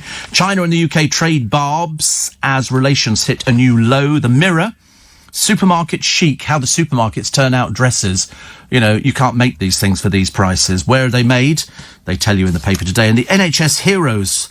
NHS staff working up to 11 extra unpaid hours a week, even before coronavirus struck. And sausages are on a roll. That's what people think is a garden party essential now. First of all, outdoor cinema screen. Have you ever been to a house where they've got an outdoor cinema screen? Me neither. DJ decks. That's DJ decks. Game of rounders. There's another name for rounders. Baseball. Pavlova. Very nice indeed. Meringue and strawberries and bits and pieces like that. Homemade lemonade. Oh, that's rubbish. Homemade lemonade. It's not like lemonade. Cucumber sandwiches. I have had. Takeaway pizza, bunting, pasta salad, quiche Lorraine. I love quiche Lorraine. It's one of my favourite, with chips. Fairy lights and lanterns, a fire pit. Very expensive. There was one in the paper the other day. They did it in Country Life. They were showing you fire pits, which are these big bowls. They've got one sold by Brights of Nettlebed. And it was about £800, and it looks lovely. And you put the stuff in the middle, and it turns into a fire bowl. Then they had another one, which was obviously custom made, £22,000 for something that didn't even look as good as the Brights of Nettlebed one. We also like finger sandwiches. That's sandwiches that have been cut, so they look like your fingers. A blanket when it gets cold. Stick it over your knees, because otherwise, Summer cocktails and sausages on the barbecue. 51% of people in a recent boring, dull survey decided that sausages on the barbecue was the way to fill up a newspaper because they can't find anything else to talk about. I'm erring on the side of caution, because it's Monday. It's Monday, and I don't mind Monday at all. So there's Gemma Collins wants an all-over tan. I'll happily take you up in a crane and dip you, dear, in creosote. No problem, I tell you. More than happy to do that for you. In fact, actually, there's a queue of people willing to do it. And 10 jobs came up the other day, and 15,000 people applied for them. That's how bad it is. Today on my little bit extra podcast, the Beckhams trying to make Brooklyn's wedding as naff as possible. Still trying to work out what he does. Katie Price says her new friend is a keeper until she gets bored, and Rianne Sugden shows more pictures of herself. Sort of the posh suburbs are overrun with rats searching for food because there's not as many fast food places out as there ever used to be. They reckon polar bears could be extinct in 80 years' time. And but the best news of the day, and God knows we want it to be true, a bit of a breakthrough as Oxford vaccine seems to work. They think we could have the vaccine in operation by the end of the year, September, October, something. Well, I mean, that makes me feel a lot happier. Makes me feel a lot happier because, you know, it's so worrying to go out now. And still people are going out without masks on. You know, and it really doesn't take half a brain cell to sort of put a mask on because you're protecting yourself. It's not a case of, you know, protecting other people. You're protecting yourself. But if they don't want to, good for them. Good for them. I'll come up with my usual line, which is, what flowers would you like, you know, at the end? Because it's just ridiculous. All it means is you put a mask on. Well, big deal. But there's always going to be somebody, isn't there? God, it sounds on the internet. You can't do it. I do shopping on the internet. I love it. I love shopping on the internet because I can't get any of the stuff that I order on the internet. I cannot buy in my high street. In my high street. I could probably travel, but what's the point? I sit in front of the computer, either at home or here, or on the phone in the car going home. I can order stuff. I've got PayPal, and I order it, and lo and behold, within a matter of days, it arrives. All right, so, you know, people say, oh, it's killing the high street. Listen, all we've got in our high street, apart from the fish shop and Paul Cooper and the butchers and the Modis and the frame shop and everything else, it's a case of, I forgot where I was going actually now with this conversation. Yes. We'll come around to your hair in a moment, okay? And so it's all these shops are there, but they don't sell anything that I want. So all we've got is estate agents, coffee shops. What have we got? Estate agents, coffee shops, charity shops. And that's it. Well, they don't have it. They don't sell these big bags of sweets that I buy and I bring in here. They haven't got anything like this at all. Nothing at all. So when people say, oh, it's killing the high street, well, if there was anything to buy on the high street, I'd be out there. I do get stuff from Paul Cooper's. I do, on occasion, get stuff from the fish shop, but I'm not, as you know, I'm not a big fish eater. And the butcher's is always a queue outside of. The frame shop, I've had loads of stuff framed before. So I do use local services. But, you know, when you're sitting in of an evening or sort of late afternoon thinking, oh, I wonder what there is to buy, and you think, well, I might see something on the television, and I'll think, oh, I'll check on Amazon, see how much there is on Amazon.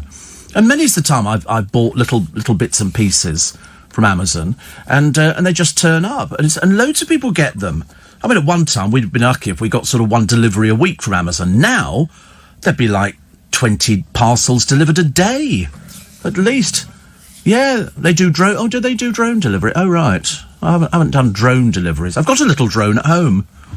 Sounds like a title of a book, doesn't it? I've got a little drone. Its name is, yes, you're happy with the hair, aren't you? And how much do you pay for that, dear? £16. Yeah? Okay, £16. How much did you tip on it? Do you not tip? Are you meant to tip? Of course you always tip hairdressers. What, are you serious? The only people that you don't tip, which I think is very odd, is the people in the supermarket or people in shops. You don't tip them, and yet you're supposed to tip taxi drivers and you're supposed to tip the hairdresser, but yet you don't tip anybody in the hospital, and they're saving your life. Why do we tip hairdressers? And the answer is because they don't get paid very much, but neither do nurses. But you don't go in there and go, oh, that was a very good injection you gave me. There's a shilling for your troubles. You know, it doesn't. You never do that, do you? In America, they are obsessed with tipping. Obsessed with tipping. You tip everywhere. Every time you order a drink in a bar, your change will come back on a little tray. And I just take the whole lot and pocket the tray. I keep all of it. But you're supposed to tip.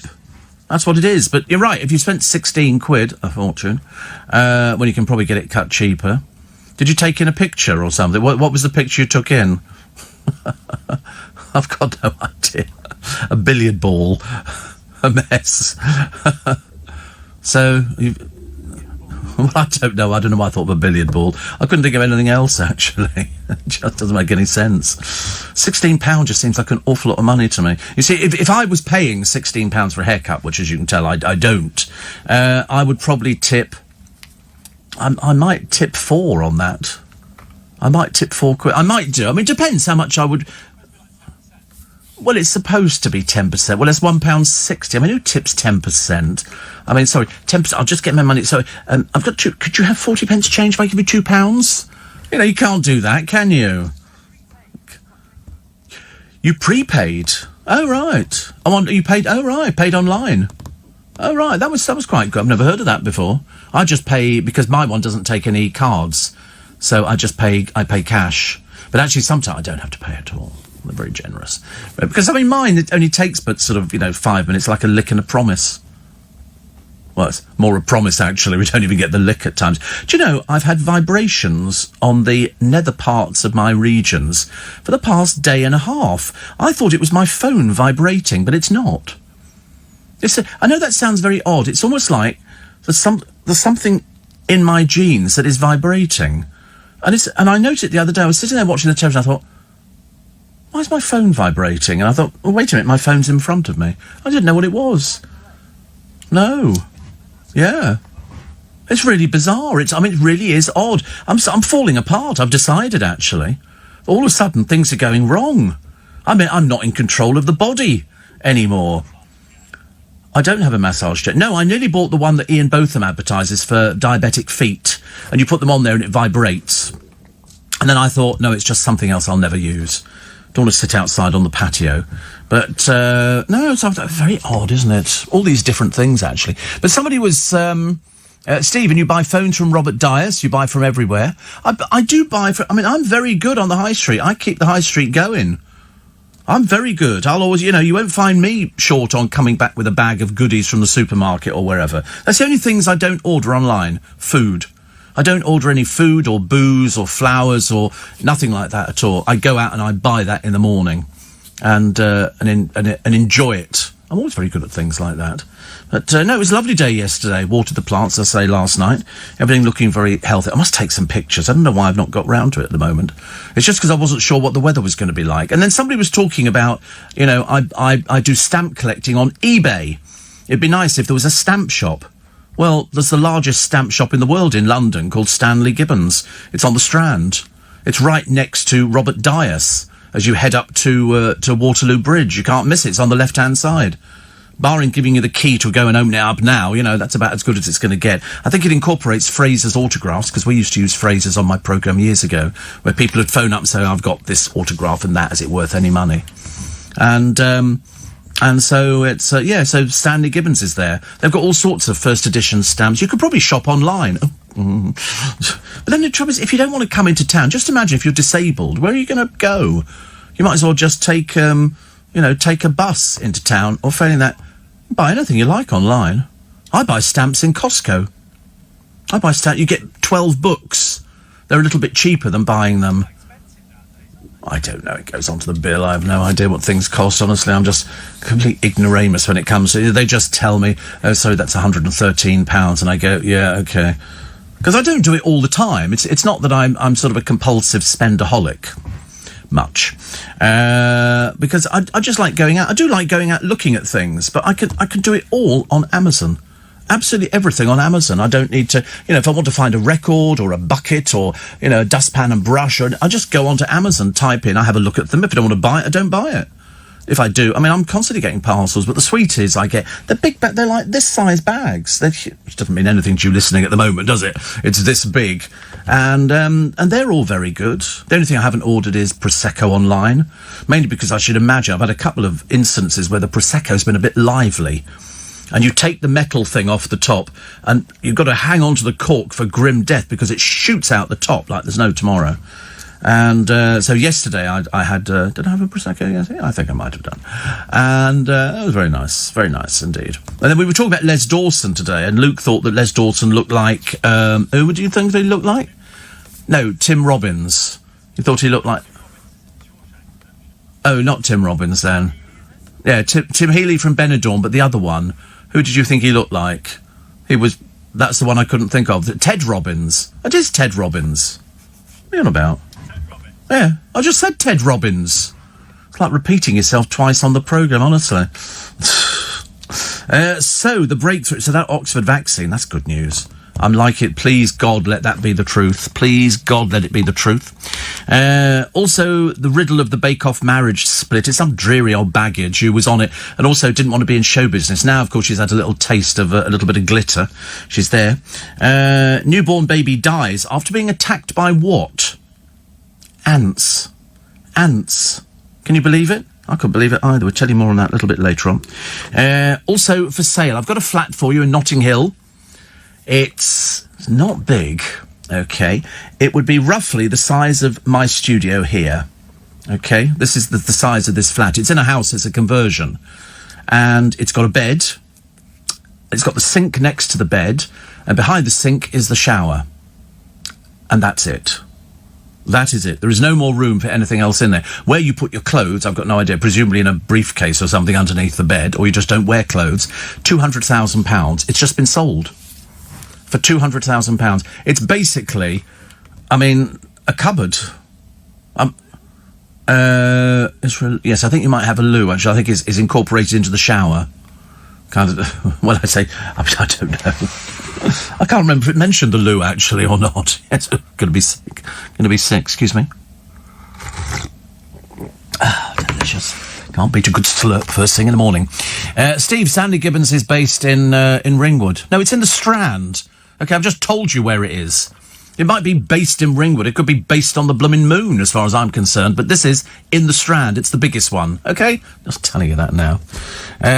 Steve, apparently, the vibrating in your pocket like a mobile phone vibration is a common phenomenon experienced by lots of people. It's really bizarre. Seriously, I thought I'd about got something going on downstairs. And I thought, well, not for many a year. But it would just... got me into a state of depression now. It's all I need, isn't it? Steve, I had my hair cut when hairdressers opened again. They increased the prices to 22 quid, increased from 14. I did tip £5. And because I felt bad they'd been closed for so long, says Grant. See, mine hasn't put the prices up at all. My one is still at the same prices. And they're doing good. I've got to go in, actually. I must try and get it... done this week, I think so. Mark says, "Why are you buying a lawnmower? Because you don't have, when you don't have a garden." Because I like buying things. They don't necessarily have to be for me. These items, they can be for other people. I might want to buy my brother a lawnmower, in which case I'll just have it sent direct to him. He's on my list of about 30 people who get things in the in the post. And so, in fact, on my godchildren, because they've got 6 acres, they have to use a tractor to cut their grass. So it's just never ending. But also, the people who had the house before, they obviously seem to collect lawnmowers because they've got about 20 old lawnmowers. Some you sit on, which I love that kind of thing, as my kind of cutting grass. And then they've got a tractor, and they've all the kids have learnt how to drive the tractor. So I can't wait to go down there and have a go myself. I want to drive a tractor. I've never driven a tractor. Never driven a tractor. Probably a reason for that. Accident prone. Darren, ask Corey if he likes shopping. Did they do that earlier on? Oh, right. Did he ask if you like shopping? He doesn't do shopping. He's not a shopping sort of person. I shop every day, yeah. Never a day but goes by where I don't buy something. Yeah. Is that the same? Why? Because I can. It's as simple as that. It's because I can. Yeah, I mean, I've had years where I didn't, but I just enjoy the fridge is full up. Yes, yeah. I have to go through the fridge every week to find out what's out of date, which turns out to be most of it, because the sell-by dates now are so short. In between you buying it can be a couple of days down the line. I had some milk the other day. I suddenly realised I was on the 17th, and I thought, I better change it. So luckily I went out the other day and got some milk. You have to, I tell you, it's quite complicated life. You've got to remember all these different things to do. Got to pay the tax in a matter of days. That'll be exciting. I generally sob for most of the morning after I've sort of paid it, which is good. And also says in China they get offended if you try and tip. The same in Copenhagen. In Copenhagen they have a sign in the back of all the taxis: do not tip the driver. But of course the British preoccupation is tipping. They don't turn it down, but you don't have to tip people. But the trouble is, we're so indoctrinated into somebody gives you a service and you give them a tip on top of it. That's what we do. I don't know why. suppose because we're mad, actually. And another one here. Oh, a lot of people sort of asking about, places going up in price, and I'm afraid it is mainly women's hairdressers. Mainly women's. Steve, logged into the Spike, had a corona test, came back negative, which is good, very good indeed. And Vintage Sweets, says Matthew. Yeah, there's the old sweet shop in Kingston. And, yes. Matt in Manchester, I want to know whether Amazon sponsored Darren's show. I think it's quite sweet, actually, isn't it, really? I think the answer's no. But you have to tell the truth on the radio. You can't just, I'm not saying, you might want to use some other different method. You want to wander up and down the high street. I couldn't care less. Makes no difference to us around here. Plus, we got an idiotic white van man. Oh, could take a break. Roy in Colindale says, I paid £5 for a haircut. That's about right, actually. I think in Hounslow, you're getting them for £3. They were doing a £3 clipper cut. Because it doesn't take very long at all, does it? Have you ever watched Ironside? He got stood up by his wife, says Martin.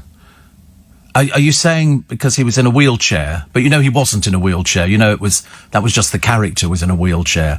He was perfectly able-bodied. Lived with his boyfriend on an island. Bet you never knew that either. There you go. There's 2 things you've learned today. Goodness sake, honestly. It's all these people that you see playing parts where they're either, in a wheelchair or bedbound or something like that. And in the case of Ironside, he wasn't in a wheelchair. I don't know, it must have cost him a load of extra because they had to have a converted vehicle to get him from A to B. But he lived with his boyfriend on this island. Because in Hollywood, you don't kind of, pronounce your sexuality. But, exactly the same for Rock Hudson, wasn't it, really? And a lot of people talking about British Airways. Oh, there's more redundancies coming in, this time from Marks and Spencer's. Again, Marks and Spencer, another 950, they've said, with more to come on top of that. And I think the clothes side of it is folding down a bit. They don't seem to have half as much stock as they used to have. And also the quality is not as good as it used to be. I'm very funny. I just walk around feeling shirts, which is very odd, because it's got to be the right sort of material. Like, the one I'm wearing at the moment is the right sort of material, and it hangs well, and it doesn't crease. But some of the other stuff is a bit cheap and horrible, and I don't like it. So, 84850 steve at lbc.co.uk. How do you have so many plants without a garden? Because I'm clever. And Alex says, the relaxation of the distancing rules look to be the main reason why masks have been made to be mandatory, not much to do with the minimal protection they give in terms of mask users being infected. I just don't understand why somebody would not want to wear a mask. I mean, unless you're really thick and you're sort of, it's like walking into I can't think, like walking into a volcano and going, oh, I wonder if I'm going to get burnt. Yep, sure as hell you are.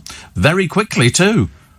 And that's why I can't understand why. And they have a little demonstration up at Speaker's Corner about, we don't want to wear masks, we don't want to... And I thought, oh, for God's sake, go away. What a bunch of drips. Dreadful. 84850, Steve at LBC. Lara, you really must get over your jealousy of things.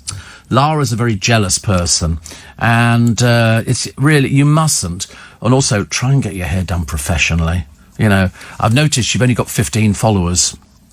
Bit embarrassing, isn't it, really? Doesn't really give you a right to say anything at all. Steve, Mum's champagne doesn't explode because she chills it in the fridge, also turns the screw slowly. The screw? What screw? There's a cork in it. What's the screw in a bottle of champagne? I don't think, Simon, they have that. And it's a cork, and you turn it and you ease it out very slowly so it goes... It's not supposed to go bang, and, we're not in not in a racing car kind of situation where they spray each other with champagne. Dreadful, especially if it dries quickly. You attract flies and wasps and all sorts of things. But no, I've had a couple like that. One nearly took the ceiling off. It's shot out with such a force because it's bottled under pressure.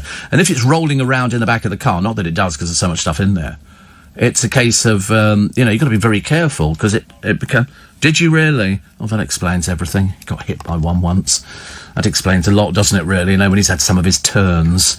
What did he come up with this morning? He said something this morning. It was just so pitifully stupid. I thought, I've even forgotten it, which it'll probably come back to me a bit later on. But it is something quite... He'll sort of say something and you think, are you in the real world or not? Or are you in La La Land with Tinky Winky, Poe and all the rest of them?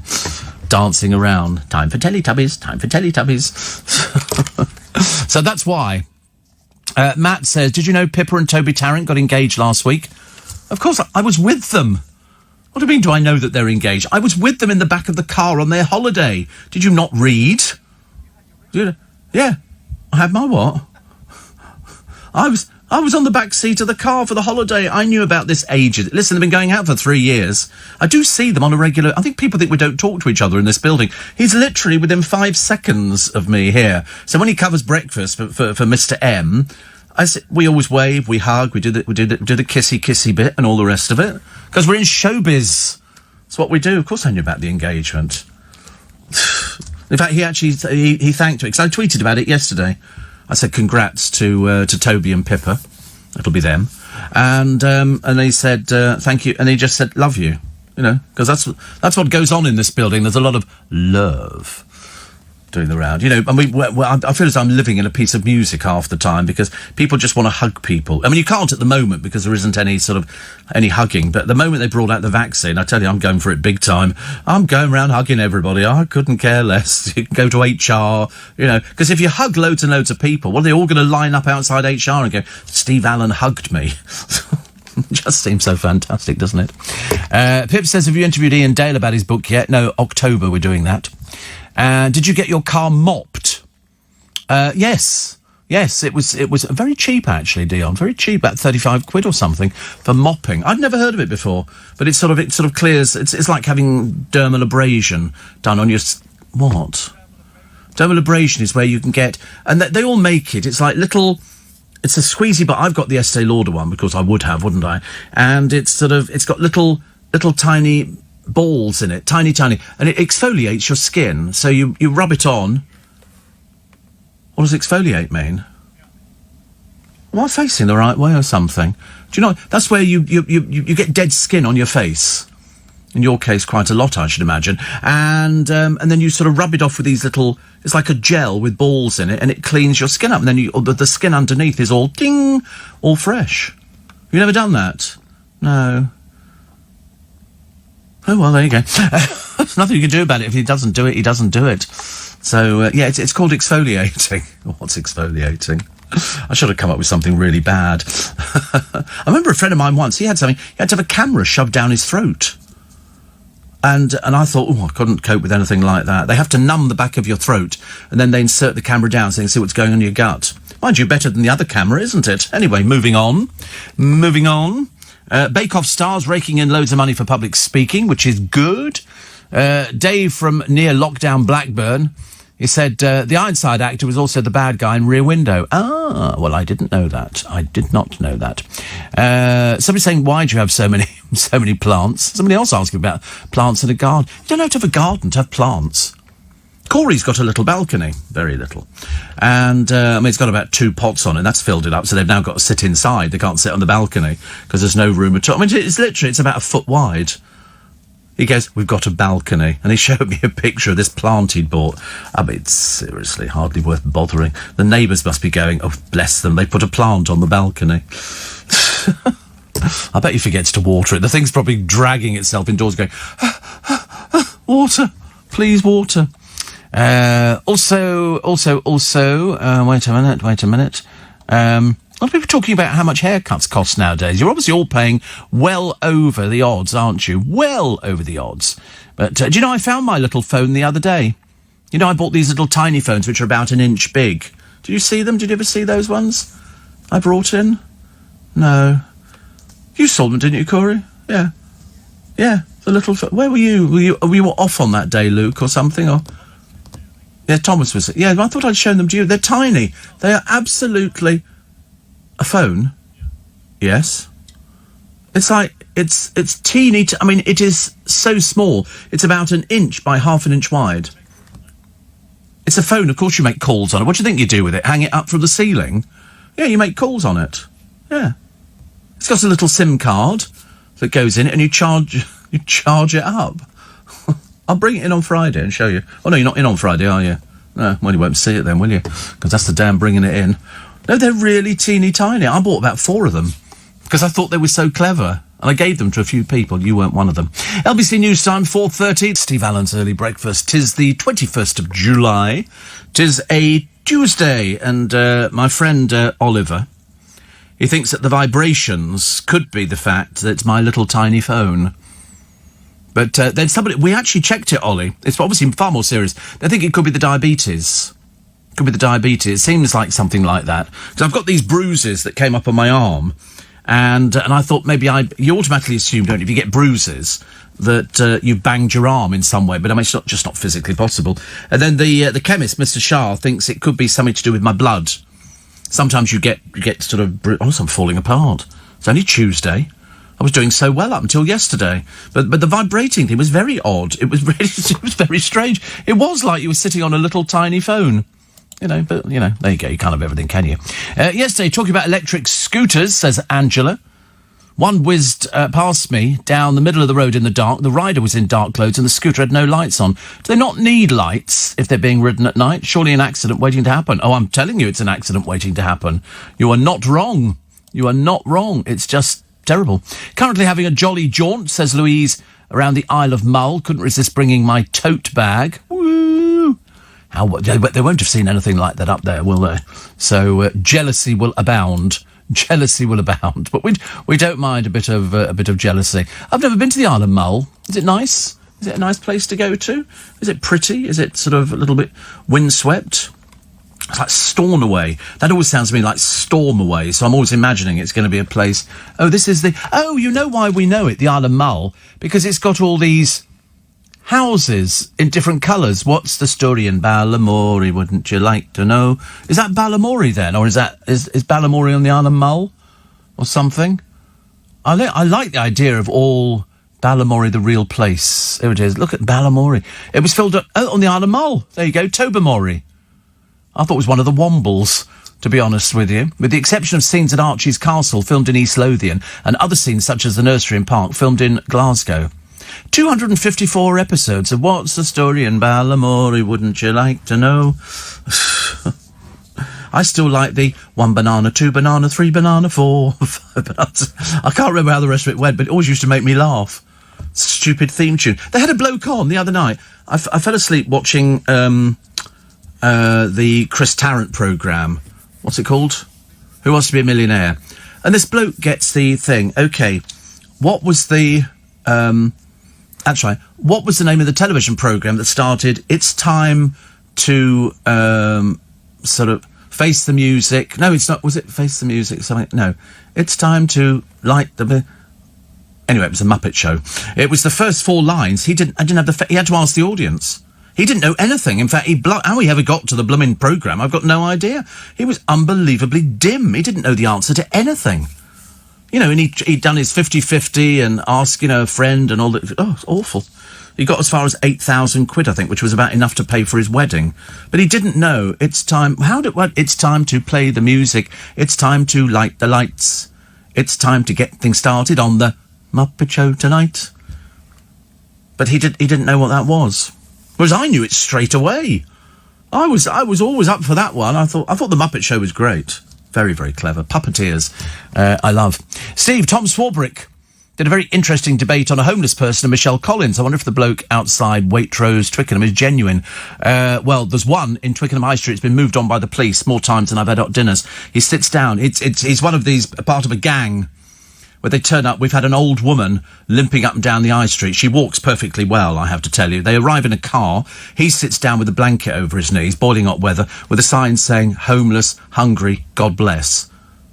Woman over the other side of the road, exactly the same sign, and there's somebody who sleeps in a doorway and all the rest of it. Unfortunately, you have to try and decide which ones you think are genuine and which ones are professional beggars. There's a lot of professional beggars, especially in London, because you can make yourself 100 quid in a day. Easy.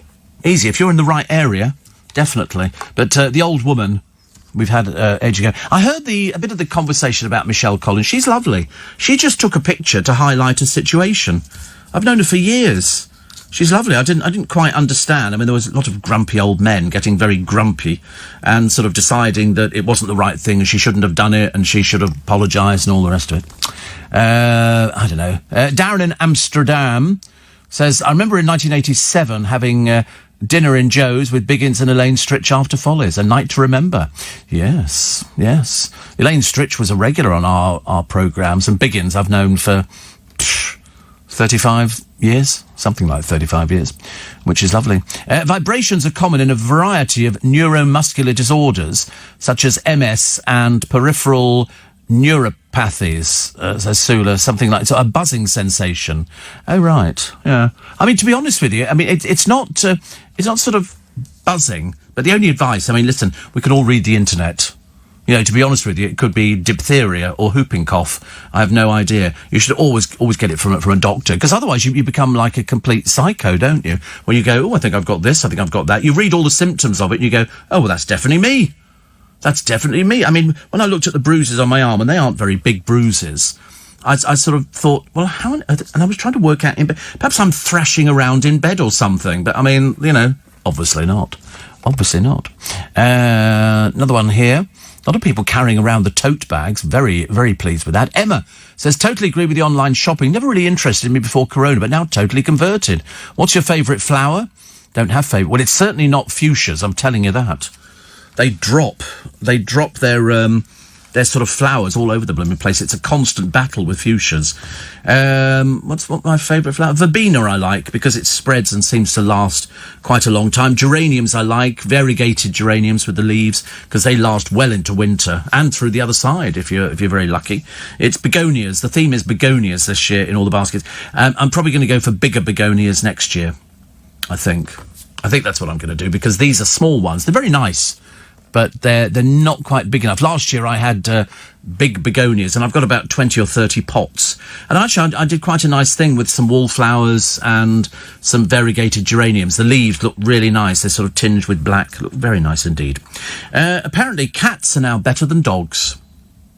That's it. Because you always get people, they either go, I'm a dog person or I'm a cat person. But they now say that cats are better than dogs.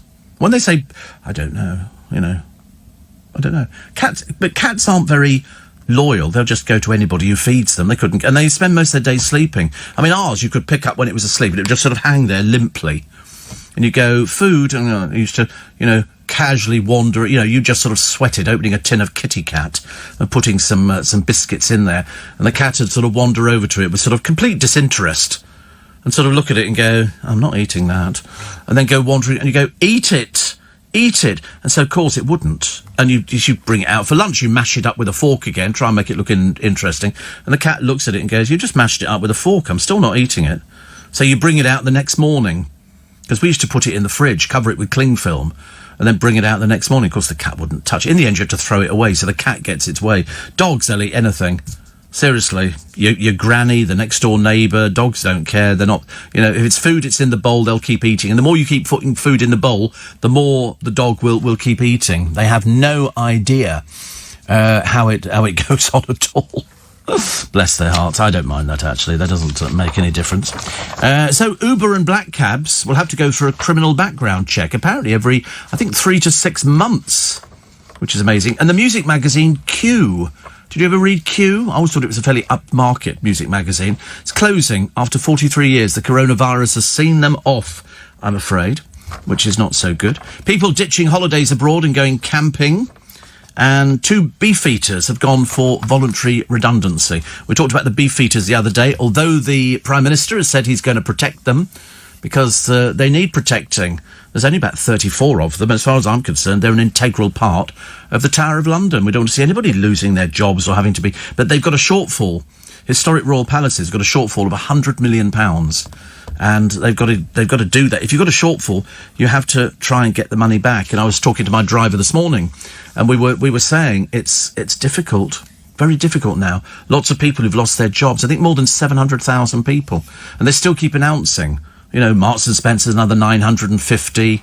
And I said that I did the stories yesterday, that there was it 10 jobs in a steelworks or something like, and one sort of factory, can't remember what it was selling, it was something to do with electrical, and they had 15,000 people applying. Two jobs in a bar, 500 people applied. 500 people. That's how bad it is. And so I was sort of thinking, how are people coping with this? And so any sort of little problems that we get, I mean, they pale into insignificance. Doesn't mean anything, does it? Especially if you're sort of people living with somebody with coronavirus in the family and you've all got to isolate. Somebody said, how do you think Mr. Winton would have coped with lockdown? Oh, he'd have totally ignored it. He seriously would have totally ignored it. He'd be debating whether or not to go to America because it was quite prevalent over there, but, oh no, he'd have ignored it. Totally. He'd have just carried on going out as normal, yeah. Oh no, I mean, he liked being in, but he liked going out. Not necessarily for anything else, apart from he'd be quite happy to sit in Marylebone High Street with a cup of coffee. And that'd be it. Did he like being by himself? I think he did, actually, yes. I think there was one half of him that sort of said he needed to be with people, but he really wasn't a going out sort of person. In all the years that we knew each other, we weren't going out people at all. You kind of did it as a sense of duty. So on Saturday, we would go out for dinner, and then we'd go off to a club, do an hour there, and then just go home.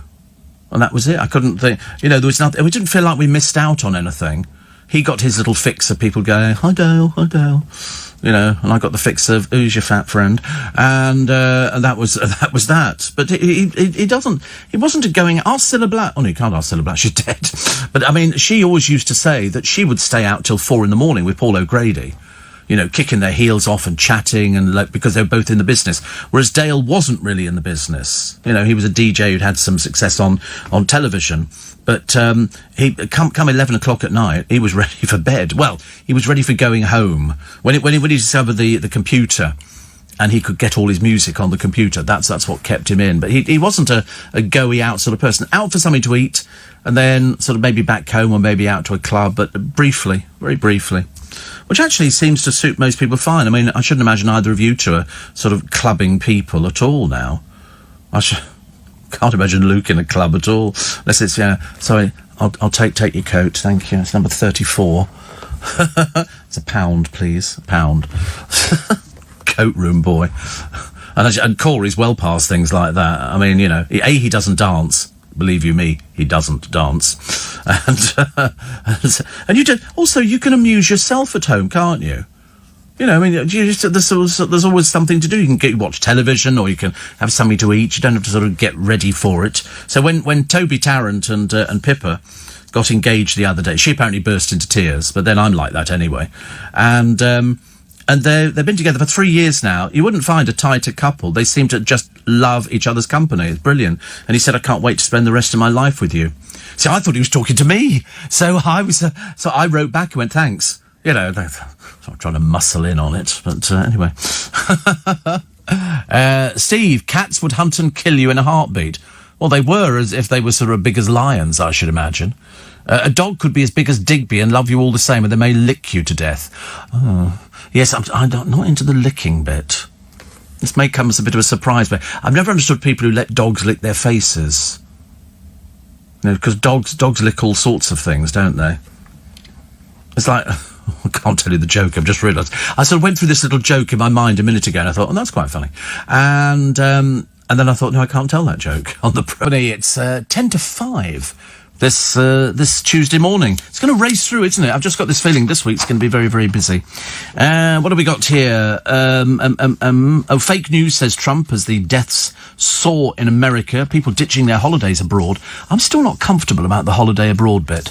I'm really not. I wish I was, but I can't quite get my head around it. I don't want to sit on a plane with a load of people unless we're socially distancing. But if this vaccine comes through, and they say, I mean, it's the running front page of every paper because, they say it's good immune response, and they've gone in intensive research. Professor Sarah Gilbert from Oxford's Jenner Institute said they were more than happy it showed good immunity after a single dose of vaccine.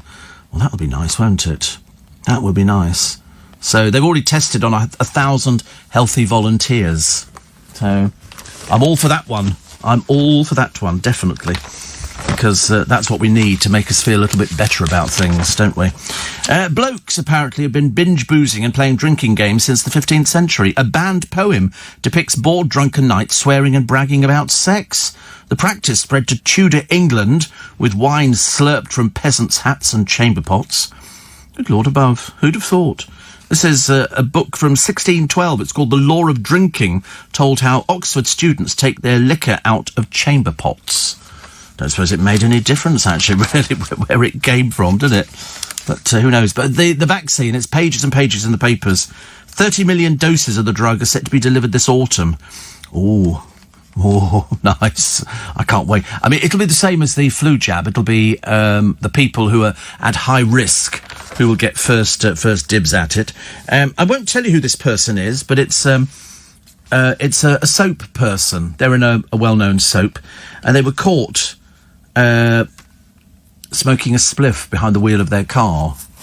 And to be honest with you, it's a rather stupid person. If this person did do it, and they have a picture of them doing it. Now, the trouble is, it might just be a badly rolled up cigarette. I mean, I don't know. And that's why I'm not going to name the person, because she's either a complete and utter idiot, or this is not what we think it is. But unfortunately, it just looks like it. Just looks like it, which is a shame. I've never done anything like that. I couldn't bear the smell of it. Couldn't bear the smell of anything like that. It's awful. Are Corey and Luke older than you? Yes, they are, actually. Yes, much older. They sound like little old men. No clubbing, they're missing out, says Diane. Well, they're way too old for that kind of thing. Way too old. Yes. Yeah, they do knitting. They do the J.R. Hartley fishing book. And, yeah, Poirot. They love Poirot. And they're often to be found at the theatre if it's an Agatha Christie with a packet of mint imperials trying to work out who did it. They love things like that. I mean, they are like the original married couple. You know, Corey looking after his little sort of balcony plant, Luke sort of not knowing what's going on in the world, you know, and wondering whether or not there are little green men coming down from Mars, because he heard about David Bowie and the spiders from Mars, so he's assuming there's a lot of things up there. So, but they do, but so not really clubbing type people. I mean, they are well advanced in years now. Well advanced. But I think basically they actually support each other. Well, I think they have to, because they've only got one set of crutches, so they have to kind of sort of share it. And I think the commode is in permanent use in the house at the moment. Steve, Russia will start mass vaccination in early September. They had 3 very successful trials and have decided to start their vaccination from mid-September. I think we might be doing the same. I think we might be exactly the same. Steve, did you see Jeff doing his hospital radio show on Corrie? His presenting style is a bit smashy and nicey, says Stephen in Birkenhead. Of course, you would have to be in Birkenhead, wouldn't you? I don't even know who Jeff is. And he's doing a hospital radio show. I mean, it just seems a bit dated, doesn't it, really? I'm not even sure how many hospitals still have hospital radio stations. I know that Radio Gosh have, Great Ormond Street Hospital, that's why it's called Gosh. But I'm interested in the fact that somebody's presenting style is a bit smashy and nicey. Which used to make me laugh, actually. Funny thing, you're in the business and you still laugh at it. I don't think I'm supposed to laugh at it. Because there are people out there, like Dale was very much smashy and nicey. You know, he used to kind of sort of model himself on Tony Blackburn, and it was all sensational, and that's what he liked. That's what he liked. He had to do a show once, I think it was a top 20 show or something, but to save time, they didn't play the music. He just did the links, and they put the music in afterwards, which happens on a lot of programmes. Whereas if I was doing something like that, I'd have to hear the music, because that fires you up. Doesn't it? But in his case, he actually did it, so didn't quite sound right. You don't get the same level of excitement. Somebody here, down in Bournemouth, you know, the beach in Bournemouth, very, very popular, especially with people who've got a little wooden hut, which are very expensive down in Bournemouth. You know, you pay a lot of money for these things. And it set on fire. They were cooking inside it. I don't think you're supposed to cook inside them, as far as I'm aware, but you never know.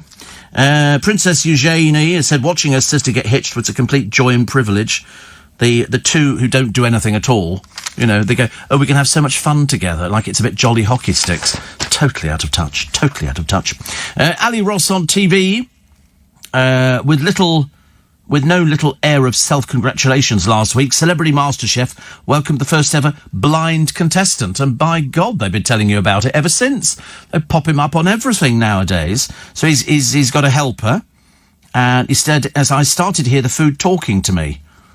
And as I say, I'm sure he'll be presenting other stuff before too long. Because they make such a big deal about these things. You know, do you remember the other day, the Dancing on Ice? They're trying to find a black gay dancer. So they compare them with another gay person. God, blimey, honestly.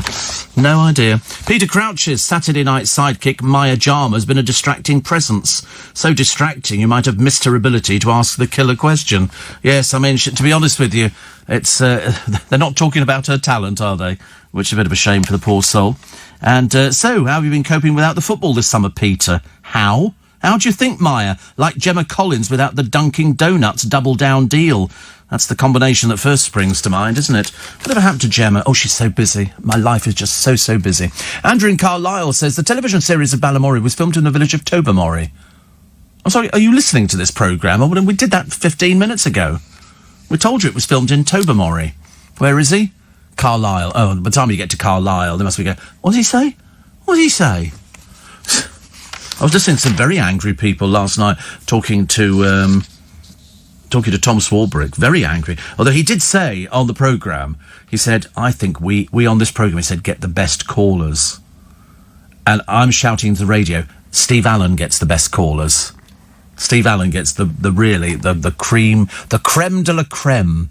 Apparently you can sign up to be on the King's College C19 vaccine registry via their daily self-reporting app or online. Their researchers identified major trends and symptoms. And Heather says, I report daily, and I've registered for the vaccine. I have a fab day. I'm baking for a day trip to... Oh, you're going to Osborne House. You're baking for a day trip? Have we missed a word here? But, it sounds quite nice, actually. I've never been. I have been to the Isle of Wight, but I've never been to that. Heather, thank you very much indeed. So, there you go. Now you know. And also, so I like the idea of Balamory. I said, what's the story in Balamory? Wouldn't you like to know? That's the only bit we know. We don't know anything else. Time for Teletubbies. Time for Teletubbies. Are they still on the Teletubbies now? Have they petered out a little bit? Have we sort of kind of got a bit bored with people dressing up and sort of running up and down a hill? I thought they were quite sweet, but then they had the problem, didn't they? The one with the handbag. Well, I don't know which one. It could have been Dipsy, Tipsy, or any of the other one. I don't know which one had the handbag, but I remember them sort of trying to explain it to people, and it just made me laugh, the way they were trying to get round. You know, it's a children's character. Little kids who would watch something like The Night Garden or the Teletubbies, they wouldn't think it odd if a little boy picked up a handbag and ran around with it. The only people who get worried about it are adults. Adults get sort of, well, you can't have that. That means the child will grow up to be gay. Yeah, right. Oh, also, Boris Johnson's come up with something quite good, hasn't he? He said he's going to stamp out these people who claim that they can actually turn gay people straight. As you know, it's a complete load of old baloney and a complete... It's mainly linked to religion. You know, and they go, and this man here who's now married to this woman used to be gay, and you go, no, you weren't. Don't be so stupid, of course you weren't. They just make it up, so people go, oh, great. You know, it's like my mother made me a homosexual. If I give her the wool, do you think she can make me one as well? News at 5 is coming up. It's Steve Allen's of July, Steve Allen's Early Breakfast, very nearly August, and the good news is that they think they've got the vaccine. They think, I mean, let's face it, the entire world has been, you know, trying to get the vaccine, and they think that by the end of September, that could be the time that they start getting it out. 30 million, you know, so there will be people at high risk who actually get the antidote. That's what we're hoping it is, anyway. So fingers crossed. That well done. I mean, let's not count our pigeons just yet, shall we? Tinky Winky had the handbag, Steve. Oh, right. Do you know, to be honest with you, I wouldn't know which one was which. I just knew there was a little Chinese girl inside one of them. And that's all I remember. Sorry? That was Poe, wasn't it? Yeah, you're right, actually. Were you ever a fan of Pippin with Linda Barron? I love Linda Barron. Love Linda Barron, Donny. And Pippin, no. But Linda, you know who Linda Barron is? She's the one in Open All Hours that Arkwright has a bit of a thing for, you know. Nurse Gladys. That's Linda Barron, isn't it? I'm pretty certain. He's definitely got the hot the hots for her. Yeah, there she is. Lovely Linda Barron. Yep. So, she was there. Yeah, that's Pippin. Oh, right. Ah, see, I thought it was the glove puppet, but that's not. That's Hartley Hare, isn't it? So Pippin's the dog. Oh, right. Yeah, I do remember that vaguely. I mean, I can't remember enough about it. Has that brought back memories for you? Oh, how lovely. Yeah, so sweet. And a little bit of reminiscing period next door. Are you a fan of peas? No, not really, no. We had a thing on the programme a few weeks ago, didn't we? Somebody talked about pea fritters and things like that, and then peas in vinegar, and then peas mashed, and then a banana fritter. Yeah, but there's a pea fritter. It's not the same as a banana fritter. A banana fritter is for dessert. And they don't do a fritter, it's banana balls, isn't it? With a piece of banana. And you put ice cream, that's right, yes. And they do apple as well. They do, and it's called toffee banana or toffee apple. No, not a pea fritter with ice cream. No, a pea fritter with nothing. A pea fritter that's on its own, as far as I'm concerned. Peas are also you can't eat peas in company. It's like going out to a restaurant and somebody says, what do you like? You go, oh, I'll have spaghetti. And you think, oh, no, don't have spaghetti, it's too messy. What's the other thing you can't have? Spare ribs. You know, I love spare ribs. And it dribbles all down the front. Before you know where you are, you've ruined your shirt. Not very happy. Poem for you this morning by Laura E. Richards. And, as I say, Lord knows where we're going with this one. It's called Monosyllabics. The black cat sat in the fat man's hat. Oh dear, the fat man said, may the great grey bat catch the bad black cat who has left me no hat for my head. A large red cow tried to make a bow, but did not know how, they say, for her legs got mixed and her horns got fixed and her tail would get in the way. A sad thin ape bought some wide white tape to trim a new cape for his niece, but a bold buff calf, with a loud rude laugh, bit off one whole half for his geese. There you go. Not one slip-up in that. Yeah, huge round of applause. Thank you. The standing ovation, which is so richly afforded to me in the morning. I hate it when you get those things. I could never do the she sells seashells by the seashore. That used to drive... Yeah, I know, but I mean, I've been practising it for the last 40-odd years. Still couldn't get it right. You always do these things. I can do them better when I've had a sherbet. But, as I say, not at this. Steve, is Finding Freedom by Harry and Meghan on your Amazon wish list? I wish they would go and find freedom. I wish they would go and find freedom. Because so far all this, we're going to be self-sufficient, turns out to be a load of old hogwash, doesn't it, really? Mushy pea fritters are Boston. Boston. I don't even know what that means. Mushy. See, I don't like mushy peas. That's not normal, is it? That's definitely not normal to have mushy peas. Apparently, wasn't it Pippin and Tog in Pogle's Wood? Says Doug. I think you're asking the wrong person. I've got no idea. Have you ever heard of the Hanging Baskets of Babylon? Yes, they were one of the 7 wonders of the ancient worlds, together with the Colossus at Rhodes. I can't remember exactly which all of the... what are you doing? I'm going to throw yourself out the window, are you? Oh, well, that could be today's laugh.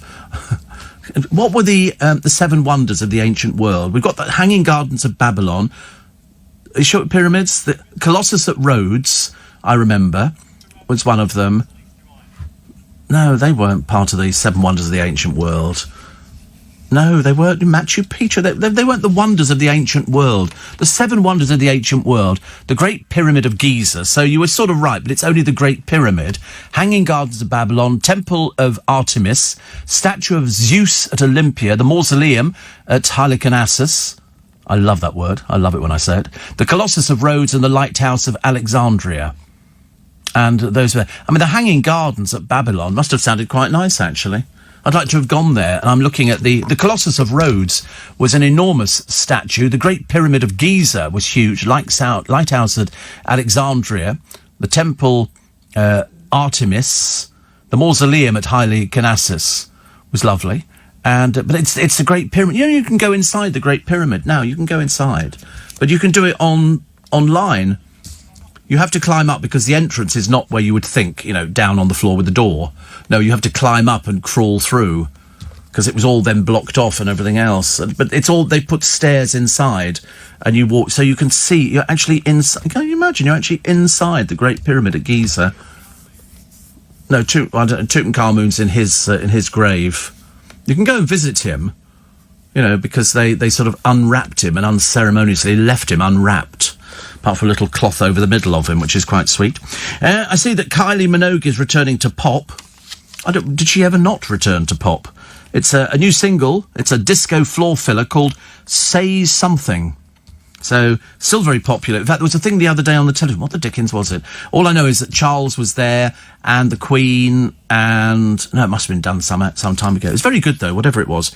And Charles went over and shook Kylie's hand, thus giving her the royal seal of approval. He obviously went, oh, it's Kylie... Darling, Kylie's here. Just imagine, can't you? New BBC boss, Tim Davie, has written a bizarre letter to Jonathan King to reassure him the corporation still plays his music. Jonathan King, jailed for 7 years for abuse, has shown it off online. The Beeb's next Director General, who takes over in September, tells him there is no ban on your music being played or you appearing on the BBC. The use of any material will be judged on a case-by-case basis by our editorial teams. Best wishes, Tim Davie. I think Jonathan King sold about 40 million records, under various names, the Piglets. There were loads of things, actually.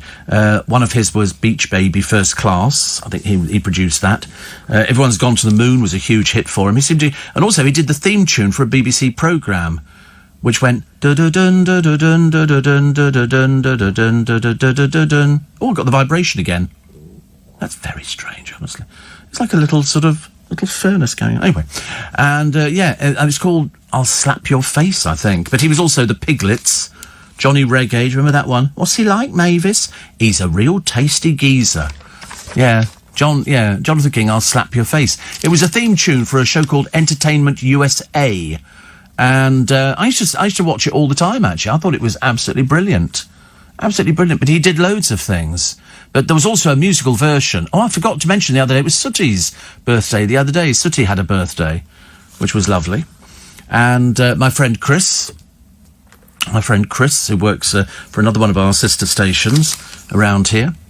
Excellent. Steve, myself and the Ultimate Spikers have decided we want to spend Christmas with you in our own little bubble this year. Do you have room for us? That could be quite interesting, couldn't it?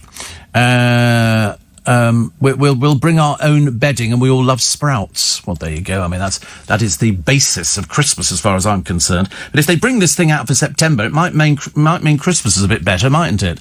Until they get the first one in, they go, well, they did actually have the thing, but then it didn't work actually, which was a shame. Bit of a shame. So a lot of people talk about this mushy pea things. Boston. What does that mean? Is that a word? Boston? Is that sort of like they're really cool or something? Because I know in different parts of the country they have different words for it. Like apparently in Essex they say ream. No, they don't. Nobody says that. But they do say... What do they come up with? They came up with all sorts of different words in there. So, no, it's Boston. B-O-S-T-I-N, I think. So it could be... So it means very good or excellent. There you go. It's having a Boston time if you're celebrating Black Country Day today. Having a Boston... So it's basically the same as re, but I mean, nobody ever says that, do they? Most people can manage to string two words together. Did you know what Boston was? No, you know I did, do you? You're not really a proper person, really. Jonathan King was also behind the song Who Let the Dogs Out. Was he really? His offices used to be off Tottenham Court Road. Because Dale and I used to go and visit. His brother Andy worked there and loads of it. It's now a Radisson Hotel. There's actually his office at the front is round, but it's part of the Radisson Hotel. What if people would know? People would know. A lot of people sending me tongue twisters, thank you.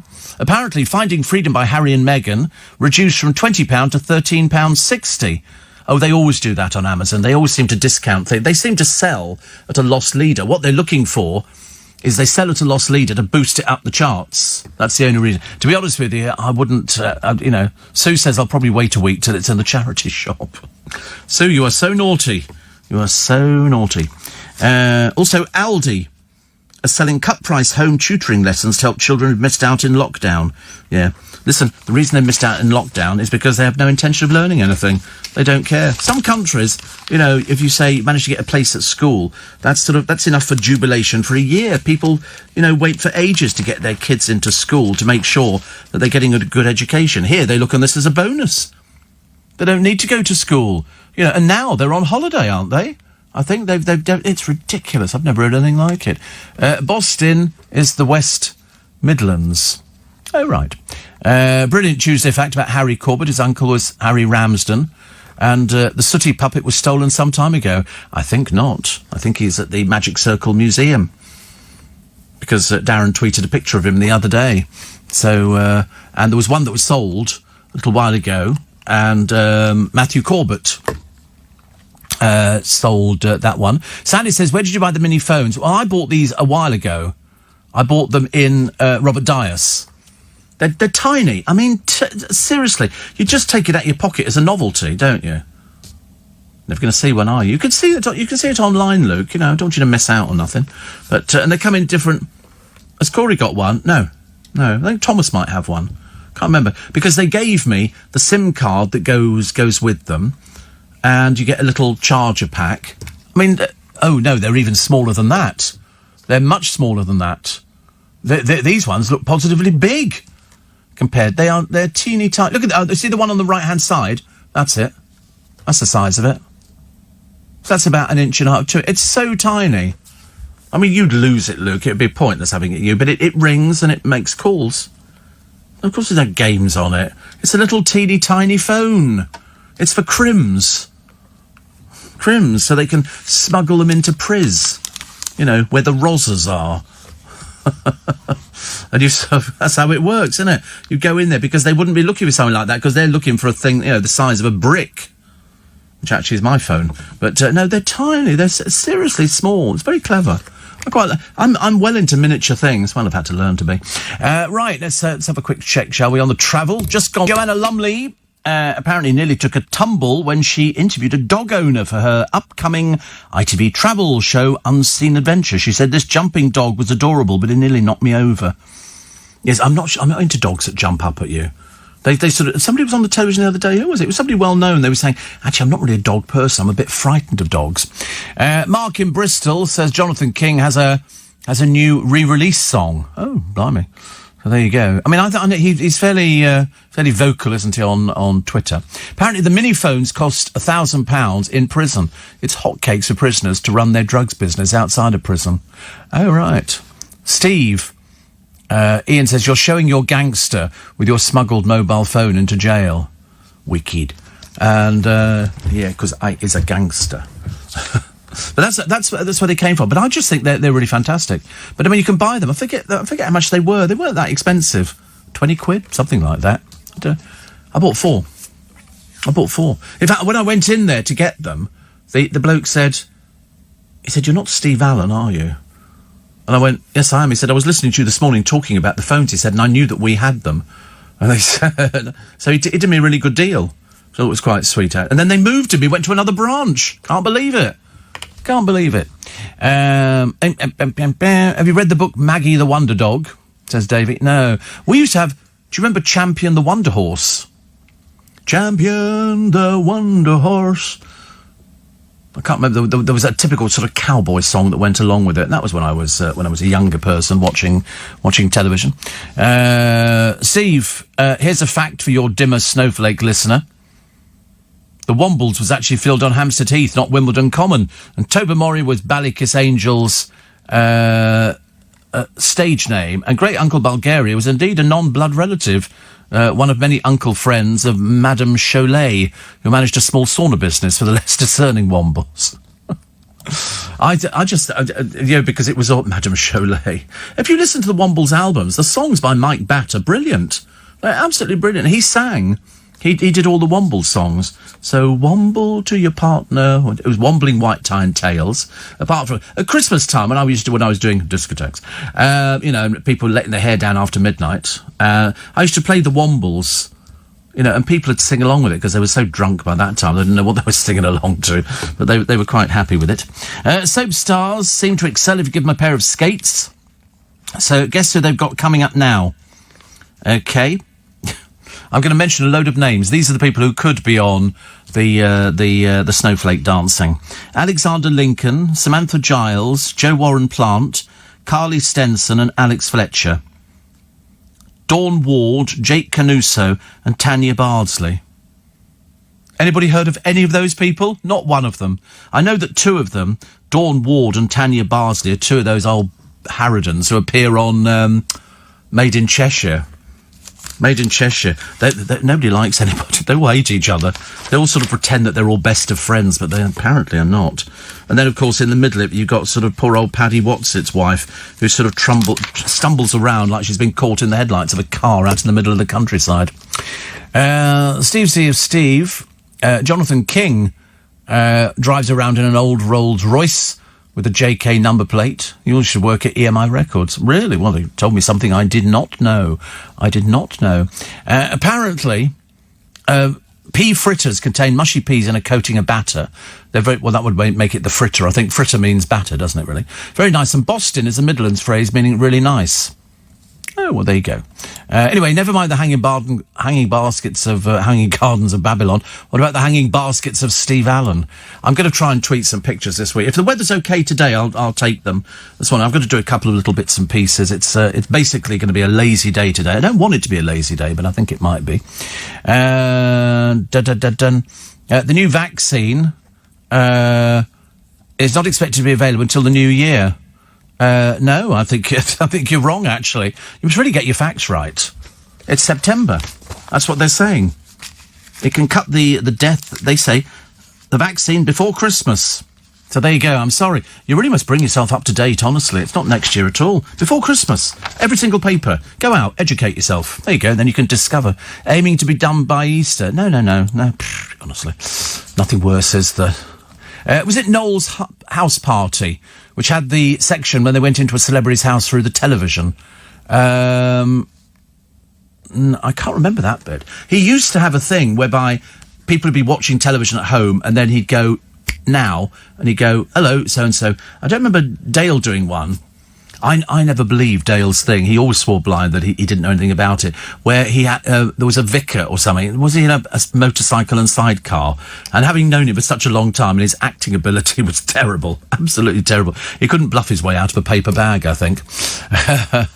Steve's Housewives of Cheshire is a Poundland version of Housewives of Beverly Hills. Oh, it's absolutely. It really is. I mean, I don't know which is worse. The trouble is, the Housewives of Cheshire really... They're just not very interesting. They're very dreary, boring people who sort of have to have little charity nights to try and get it, because the rest of the time they don't do anything. You know, they've got these sort of tacky houses. I mean, at least when you go to Beverly Hills, I mean, they've got some sensational houses. You know, they really are. They're absolutely amazing. Sophie says, I was sitting in my friend's garden yesterday. We live 5 doors away from each other. I thought of you and your baskets, as she's got some lovely flowers, the most vivid petunias.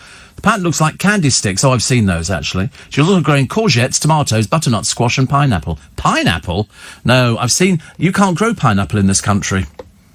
You can't grow pineapple. You can get the little tiny plants, which have got the little pineapple with the fronds coming out the top of it, but it won't get any bigger than that. It won't get any bigger. It's like, don't ever buy a bonsai tree kit, because bonsais are proper trees. You know, and this one, and they go, and here's a little tray, and you put the soil in and all the rest of it. It'd take you 40, 50 years to grow a bonsai tree. So there we go. But it's a pretty little present to buy somebody, isn't it? Richard says, do you remember the singing, ringing tree? Now, why do I remember the singing, ringing tree? I'm trying to think in the back of the singing... Was it another one of those programmes aimed at sort of the little members of the family? The singing, ringing tree. Because I used to watch most of the programmes, but the singing, ringing... Isn't that a sculpture in Burnley, the singing, ringing tree? No. It was definitely a TV programme. But it is actually, strangely enough, it is actually a proper thing. But the singing, ringing tree was a children's film made by an East German studio. And in 1957, and shown... in a form of a television series. Sort of like something similar by the Brothers Grimm. And it's a haughty princess who rejects the proposal of a wealthy prince. I'm bored already. Who cares? Haughty princesses. I mean, the only decent ones are the ones in Frozen, aren't they? I mean, that sort of brings it right up to date. But no, singing... I have heard of the singing ringing tree. Frank says, Steve, it's my duty to defend the mushy pea. Mushy peas, black pudding, seared scallops, delicious. No, it's not. It's peasant food, all right? We're not doing mushy peas on this programme, tinned or otherwise. Whoever used to buy a tin of peas? I ask you. You buy them. You go and buy fresh peas, and and they used to do the advert. Findus, I think they're as fresh as when, like that. And it was the little girl who used to do the popping sound, because we used to have peas in the garden growing, and then you sort of open them up and you'd eat the raw peas inside. But we don't have. I'm sorry, but all these sort of foods now have definitely gone. We're not having anything like that. Mushy black pudding. I mean, who in God's name has black pudding? And seared scallops. I've never eaten a scallop in my life. I watched a man the other day. He was eating them. Is that where you have the ones you have to open? Oh, no, it's oysters. Whitstable oysters. Very popular. And I was watching him doing it, and then he said, and you cut this bit. Oh, no, thank you. And then you pour the liquid into your mouth. Oh, already disgusting. And then you sort of pour this creature into your mouth. Horrible. Loving the daily gardening tips, Steve, says Alan. You could relaunch Ground Force and go round council estates doing up the gardens as a surprise. Looking back, I'm sure most of them were awful. Thank you, Alan, up there in Fife. Jane says, I'm waiting for Housewives of Harlow. Oh, yeah. Are any of them housewives in Harlow? Oh, dear. Or the Housewives of Cheshunt. Cheshunt? Yes. Talking of films and programmes not filmed in their true location, Passport to Pimlico was actually filmed the other side of the water in Lambeth, says Kevin the Milkman. Oh, by the way, the Euston Road is now down to one lane each way, as TfL have added a new cycle lane along it. It's going to be a nightmare. They're marvellous, TfL, aren't they? Don't you feel like giving them a huge round of applause for doing nothing? The P-girl was Patsy Kensit. Yes. And do you remember the advert for Cadbury's Caramel? And it was a rabbit lying under a tree with Cadbury's Caramel. The voiceover on that one was Miriam Margolyes. Yeah, she was... Oh, I love the way you check it. You're determined to prove me wrong on one of these things, but she was doing the sexy voice. Yes, Cadbury's Caramel. She had a lovely voice, Miriam. She's fabulous. She does all those sort of things. Hattie Jakes used to do them as well. She was another one. It was very, very funny, actually. Tales from Europe was a fascinating... I've lost it, actually. It was a fascinating children's TV series from the 50s and 60s, which I think, says Jane, included the singing ringing tree. That's probably we didn't watch it. Harriet said would have been Robin Williams' birthday today. He died in 2014. And somebody says, I accidentally swallowed some Scrabble pieces. The doctor has informed me that going to the toilet could spell disaster. Seriously. Barred completely. Definitely not coming back. Also, a lot of people talking about the... my Mexican uncle takes anti-anxiety medication. It's for Hispanic attacks. I mean, really, it's getting worse. Is there some book out there that these things crop up in? Because we'll have to preempt you, I think, and try and get them. Steve, this whole Real Housewives thing is so sexist. Where are the men? Oh God, have you seen some of the men? Oh my God. Oh, I tell you, we are looking at sort of some very odd people. A lot of them tend to be footballers and things like that. Barely struggling to spend two words together. We're far more interesting. Well, the housewife, they're just desperate to be somebody. But the trouble is, the ones in Cheshire really are that. They should stay in Cheshire. It's so tacky. They have this one-upmanship where they put these clothes on. They're a bit like Colleen Rooney. She buys all these very expensive clothes from Cricket and loads of other places. She's got nowhere to wear it. Every time you see her out, she's wearing tracky bottoms. She's Chief Chav. Her and him, Chief Chav. That's why they don't have any posh clothes. Every time you see him wearing posh clothes, you know he's out on the pull. But for her, she buys them all. I mean, where does she wear them? She can't wear them anywhere. Very worrying. Very worrying. And what's wrong with Cheshunt, says Harry. I live there. Well, I mean, are you Harry or John? Who are you? Do you not know? You're not going through one of those crisis things again, so you probably don't actually live there. What do Mexicans use under their carpets, Steve? Underlay. I used to sell underlay. We used to sell, what did we used to, it was called Tread Air. And it was ever so expensive, but it was really nice. Really, really nice. Primarily, Only Fools and Horses was filmed in Bristol, says Colin. Yes, I knew that. Oh, I'm late for the news. Alan's early breakfast on LBC. Being Tuesday, the 21st of July. So the vaccine, ready for Christmas. Good news. Very, very good news. We like that a lot. Bored teens are playing Russian roulette by taking up to 20 nitrous oxide hits a day. I mean, you know, they think it's harmless, but it's like Russian roulette. You could be the person whose life... And they use them all the time. You can have them delivered. Little metal... You see them all over the place. You know, people drop... I mean, there must be really sad people taking things like that, isn't it? Your life is so shallow and empty, you need something like that. You know? Steve, did you know that the singer Prince was a keen gardener, just like you? Do you not remember his chart hit, Little Red Courgette? Bar them. Make sure they never reply to anything that we ever do again. Steve, Only Fools and Horses will always be known for the Jolly Boys outing to Margate. Do you know, I don't think I ever saw that. Or perhaps I did, I can't remember. I don't know. Steve, just about to drive home to Warwick after my 12-hour night shift as a railway controller. I need you to keep me awake, says Gary. I need to keep myself awake. And David says, I feel sad for polar bears. What can we do to save them? They reckon they won't be around in about 80 years, but then you won't be around, David, in 80 years either, so I wouldn't worry about it too much, because I'm not going to be here either. They always say that, don't they? Oh, you know, so in 20 years, you think, oh, I'm not going to be worrying about things like that. Pages and pages of a court case. Pages and pages and pages of the court case. Also, the German police boasted of solving 90% of the Madeleine McCann case. We're still going on about that. 12 plus million, I think it is, at the moment. Another one here. Peter Crouch talking about this. And this is Ali Ross on TV. He started being a bit generous with giving his marks for TV programmes. Most things seem to get a 4. Which is very good, actually. Very good indeed.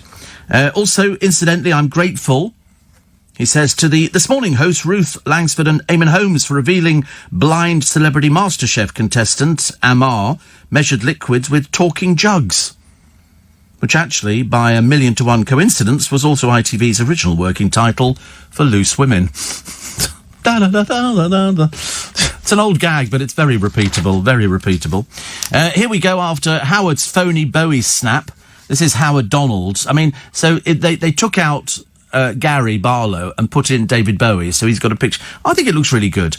And then they've now got a picture of him, you know, at the royal wedding, shooting the Beatles cover. In fact, actually, he'd be well advised to get hold of this original piece and have it framed up, because it's quite a nice thing to do. I'd have done the same thing. You know, if I knew how to do things like that, but I wouldn't know anything at all about stuff like that. So Kylie's returning to pop music. She can't stay away from it, can she? Q Magazine, as I said before, is closing after 34 years. The editor, Ted Kessler, said that COVID-19 had wiped out the chance of survival. I think that's very sad. Very, very sad. Also, this white van man, what a plank. He parks his thing, the tide comes in, the van goes underwater. He's never going to get it out and get it running again. But he posed for a selfie on the roof before returning to the shore. His van got stuck in the sand. Plank. What a complete bozo. What a bozo. You wait, by tomorrow they'll have a name. They'll have a name. Also, what have we got here? Oh, the Kanye West, his latest stunt. The family fear he needs help after his shock pitch for the US presidency. I couldn't believe that one either. Very sad, very sad. And Paddy McGuinness fast becoming the poster boy for the BBC. It's just, all Andy Hall's pages are press releases for different programmes coming up. So they've got Mel Gidroyd will front Channel 4's new challenge show, Good with Wood. And Paddy McGuinness is going to do one because he also is becoming the new face of Total Wipeout. Well, they should have left that with Richard Hammond. He was brilliant at it. We don't need anybody else doing it. Thank you very much indeed. You know, and they also have to keep remaking things with different people. Richard Hammond was absolutely perfect. Absolutely perfect. Do you know if you paint your front door blue, you can add about £4,000 to the price of your home? Blue, apparently, is a big seller. But a nice blue. It's got to be good, not cheapo blue. This is sort of a mid-range blue. You know, a mid-range blue. Not sort of, probably a little bit darker than the walls of my studio. A little bit darker than that. And that can add £4,000. I can always spot Farrow and Balls paints. Can you do that? Can you spot? No, can't do that. Bit of a waste of time even asking, wasn't it? Really, you knew the answer even before. and somebody says, what was the other one actually? Oh yes, Romper Room. Never heard of it. How old are some of these things? See, polar bears have been around for 650,000 years and lived through many interglacial ages. Well, then they've got to go then, haven't they? They're obviously too old. Get rid of them now. Do you realise Princess Anne used to be a chiropodist? If you go to church on a Sunday, you'll read in all the books there, Anne did those feat in ancient times. Right, you're barred as well. They get worse, these people. Yeah, I know. I'm not wild about it myself. I'm struggling to get an audience here, I'm telling you. Also, front page of the... I was going to do the Express, but I thought, no, they never mentioned me. I'll do the Mirror. This is hopes growing for the COVID-19 vaccine, ready for Christmas. This is looking promising. Great British Bake Off, Candice Brown, boring, has separated from her husband for less than 2 years of marriage. He's a tree surgeon. Fantastic. There's a career and a half. Tree surgeon, eh? Plus Sir Billy. This is Sir Billy Connolly swearing is not aggressive, so his show should not be 18 rated, irrespective of the fact that he used the C word 10 times. I mean, does that not make it X-rated? I would have thought so. But he got a 15 certificate. Billy says it's ordinary language. Well, not round here it's not. Not round here it's not. I mean, if I came on air and started effing and blinding, they'd be pushing the button on me left, right and centre. I mean, you know, even on mild words, you can't say things like that. But they gave him a 15 rating. So there you go. Josh says good with wood is quite rude in kids speak. Luckily, I don't do kids. I don't know what kids speak is. What's that? Is that language from the streets? Something like that. What do they say on Towie? Though, use. You know, it's supposed to you are. They go, use did. And I'm thinking, I'm sorry, is this why you're all single? Because you're all a bit thick? I mean, it's really an embarrassment. God knows where they're going to go when they become old and grey. Working age households have suffered the biggest immediate shock to their income since the 1970s oil crisis. And it's also announced in the paper today. Two things. First of all, the parcel giant Hermes is creating 10,500 jobs after the virus lockdown fueled an online shopping explosion. But Marks and Spencer's are set to axe nearly 1,000 jobs with a second wave likely to follow. This one will target managers and others linked to running its stores. Well, how are they going to do that? Doesn't make any sense, does it really? Ted Baker has said it's cutting at least 500 jobs, more than a quarter of the UK workforce. And also, M&S chairman Archie Norman announced plans in May to radically speed up an overhaul of the business. The firm said yesterday's 950 job losses would hopefully be achieved through voluntary redundancies. Those set to go include some of the 27,000 staff whose wages have been paid through the coronavirus job retention scheme. And unlike many other firms, Marks has yet to say if it will reject the £1,000 bonus for each furloughed worker it keeps. It's not looking promising, is it? I mean, you know, M&S is halfway through closing or relocating up to 120 stores. The annual profit to the end of March, including just 1 week of lockdown, was down a fifth to £403 million. See, it seems like a lot to me, but I should imagine when you look at the rental on the buildings. So, I mean, since the March lockdown, more than 150,000 roles have been axed or put at risk by big business. Boots unveiled 4,000 job losses. John Lewis, 1,300, and Burger King said 1,600. So Boots, 4,000 job losses. Be nobody left.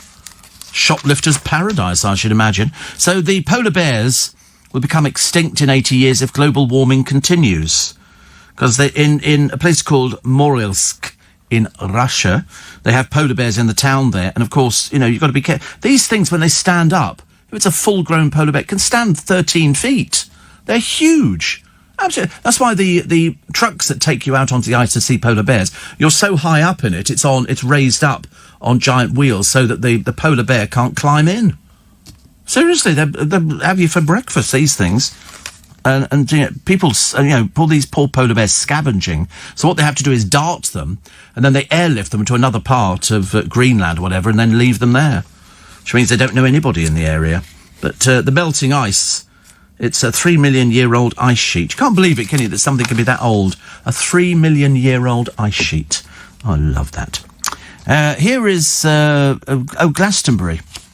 They mentioned Glastonbury, nothing to do with it, but if you missed Glastonbury this year, not to worry, you can achieve the post-festival trainer filth for a fraction of the price. Converse are charging 70 quid for a ready, muddied pair of Chuck Taylor All-Stars. That's 20 quid more than the same style in pristine white. So you're buying dirty trainers. The footwear giant says the sneakers are designed to provide a vintage look straight out of the box. So in other words, you're buying a pair of dirty trainers. I mean, you could go to a charity shop and get them for £5, but they're charging 70 quid here. Some people are unimpressed. It's like people walking down the road with, with cuts in their jeans. Years ago, it used to be moths. Now they're cut professionally. And some of them, I mean, seriously, they look so dreadfully cheap and tacky. But never mind. It's actually, there's a social worker, care worker, in the paper today called Kirsty Pippard. She turned 29 yesterday, and she bought a scratch card to celebrate her husband's birthday. So they scratch it off, as you know. And she won £300,000.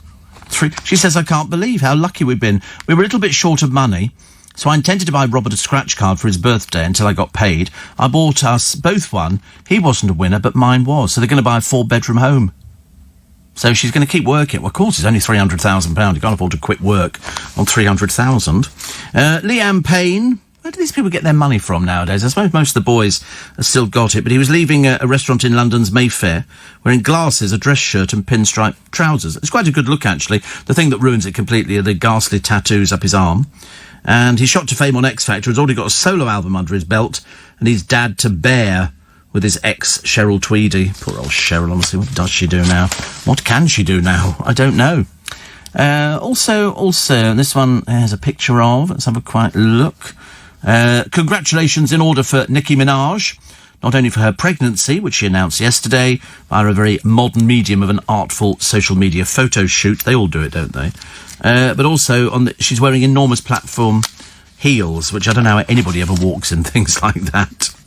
Lots of boozing games. Young European men have been doing it for nearly 5 centuries. I don't even know what a boozing game is. Is that where you have to sort of drink the colours? I mean, you could be drunk fairly quickly, which I suppose is the objective for a lot of people. I have seen the clip of the tourists and the black bear. Ollie, thank you. This is where they're there, and a black bear comes up behind them. Somebody goes, "Don't move.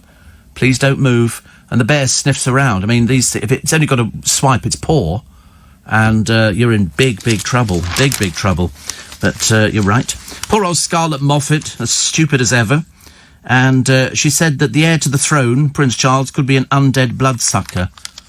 I mean, really, honestly, it's gone beyond pathetic, hasn't it, really?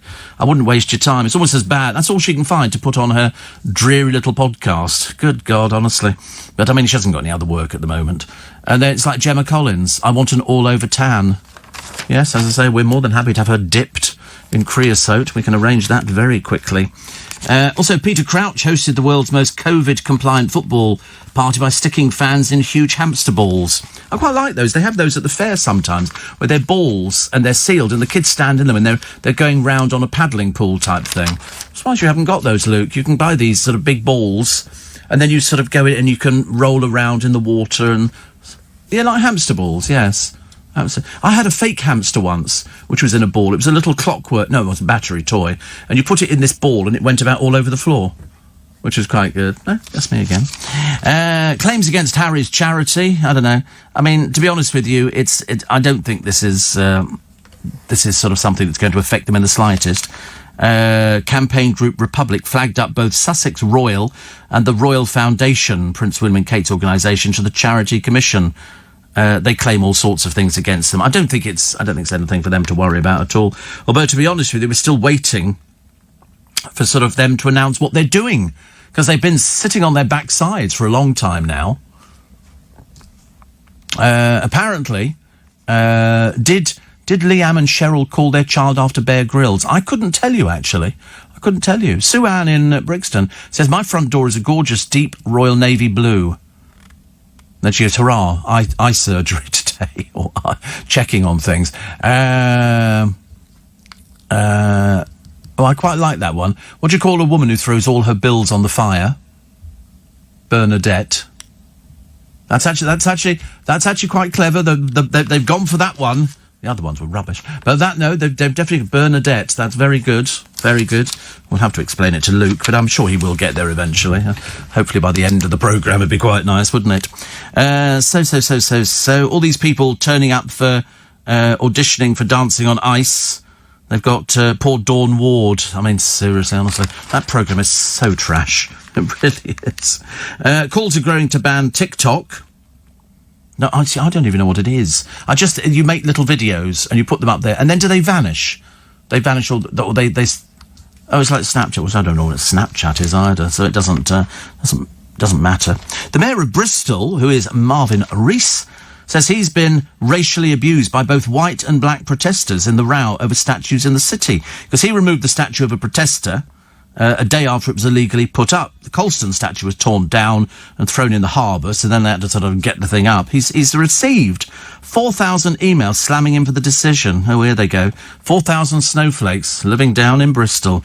The mayor said, I had a black guy tell me I'm not black. Of course, Marvin is black. But he says, then I had an email from somebody saying, go back to your own country. He lives here. He was born here. He's in his own country. These people are so thick. These people are so thick. It's just unbelievable. Unbelievable. A newborn baby died after being attacked by ants. This was not in this country. This tiny tot was still alive, but died later in hospital. She had bites to different parts of her body. Her mother left her by an ant's... Why? I've got no idea. By an ant's nest. And, of course, they think it's an attack on them, so they're going to defend themselves. Somebody said, we can't understand how there can be people out there who are so inhumane. It's a very quiet area. We never have fights or anything. Very peaceful. So we'll wait and see. But, I mean, the child was obviously bitten enough by these ants because they will retaliate. Some of them squirt... I've seen ants squirting poison and things like that. Did you see that one the other day? It was Stephen Fry on QI. It was explaining about this... what was it? Oh, it was like a little hornet. Okay, and this hornet has a little trick. And what it does, it captures an insect. What are those things that you get in places which are very dirty and they open up a thing and there's cockroaches? What it does, it fires a dart into the cockroach and then it takes it back, it drags it back, it's still alive, to its nest, this hornet, puts it in like a little room, puts stones round it so it can't get out, so it's imprisoned. And basically, because it's got this hornet's, like, spear thing in its head, it goes a bit gaga, the hornet lays its eggs on the cockroach. And when the babies hatch, they eat the cockroach from the inside. It's got to be... Apparently, cockroach meat is only good when it's alive. And Stephen Fry said, can you imagine the Lord Almighty? What on earth was going through his mind when he invented this cannibalistic idea? And they showed it. I mean, if he hadn't showed it, this thing dragging it back, he said, and then the little hornets hatch, but they're eating the place where they've been born to, which is the cockroach. So the cockroach, ultimately, the moment it's dragged back to the nest... word must have filtered through cockroach land that, you ain't going to be coming out alive on this one. I do like QI, actually. It's very entertaining, very entertaining. I love it. A prison has seen violence plummet after allowing lags to gorge as much as they like on toast and jam. Tea with jam and bread, toast and jam and all those kind of things, Raindrops on roses, whiskers on kittens, bright copper kettles, warm woolen mittens. Brown paper packages tied up with string. These are a few of my favourite things. I can't remember the other bit, actually. Oh, dear. So anyway, so they have a hot breakfast and it was appreciated. So, in fact, they don't go violent after they've had bread and jam. Probably too gaga, I should imagine. Apparently, the smell It's like freshly baked bread. You know, you go into a supermarket and you go, oh, that smells lovely. It's freshly baked bread. And it evokes strong memories, particularly of family, childhood and comfort. My mother never made any bread. Don't think she ever made. No, she didn't make bread at all. Definitely not. Also, the stars cashing in on after dinner speaking. And people like Paul Hollywood, Prue Leith and Matt Lucas are all taking on work. It can pay up to about 20,000 quid a time. If they're doing a gig in a London hotel, it can pay up to 20,000 quid. I mean, Dale, years ago, I told you, got 25,000 for going up to Birmingham to do something, and that was about 10, 15 years ago. Which is, quite a lot. And, Steve, I looked at a car and I said, it's got 2 snakes stuck on it. We called a vet out and he was German. He looked at the snakes and said, I think they're windscreen vipers. Thank you. Right, you're going. What do you call a woman with egg and bacon on her head? Calf. They're now getting really stupid. Also, planting a variety of flowers in a garden could help save bumblebees. Save the bumblebees! Definitely. And you know that people would pay about 3,500 quid more a year for eco-friendly goods? Although everybody was complaining earlier on, weren't they? People buying online. But I tell you, if Hermes are going to take on another 10,500 people, the amount of jobs that have been lost since this started, more than 650,000 jobs have gone. Till 7 when Nick Ferrari will be here. There's a house come for sale. And it's quite nice. This is a 19th century Grade 1 listed building. Very nice. And it's in Devon. Peter Andre sadly got married there. So, I mean, not that exciting. Because he's been married a few times now, hasn't he? But they say it's the country's most expensive home. I don't see how it can be, actually. Ever sold. It's the price is 8 million. Well, there's places which cost 10 times that amount, so it's not. However, you've got a bit of a problem. It's very big, and it would work as a party venue or something like that, but it's got 27 bedrooms and only 10 bathrooms. So, in other words, you've got to share. I mean, 27... What the dickens would you do with 27 bedrooms?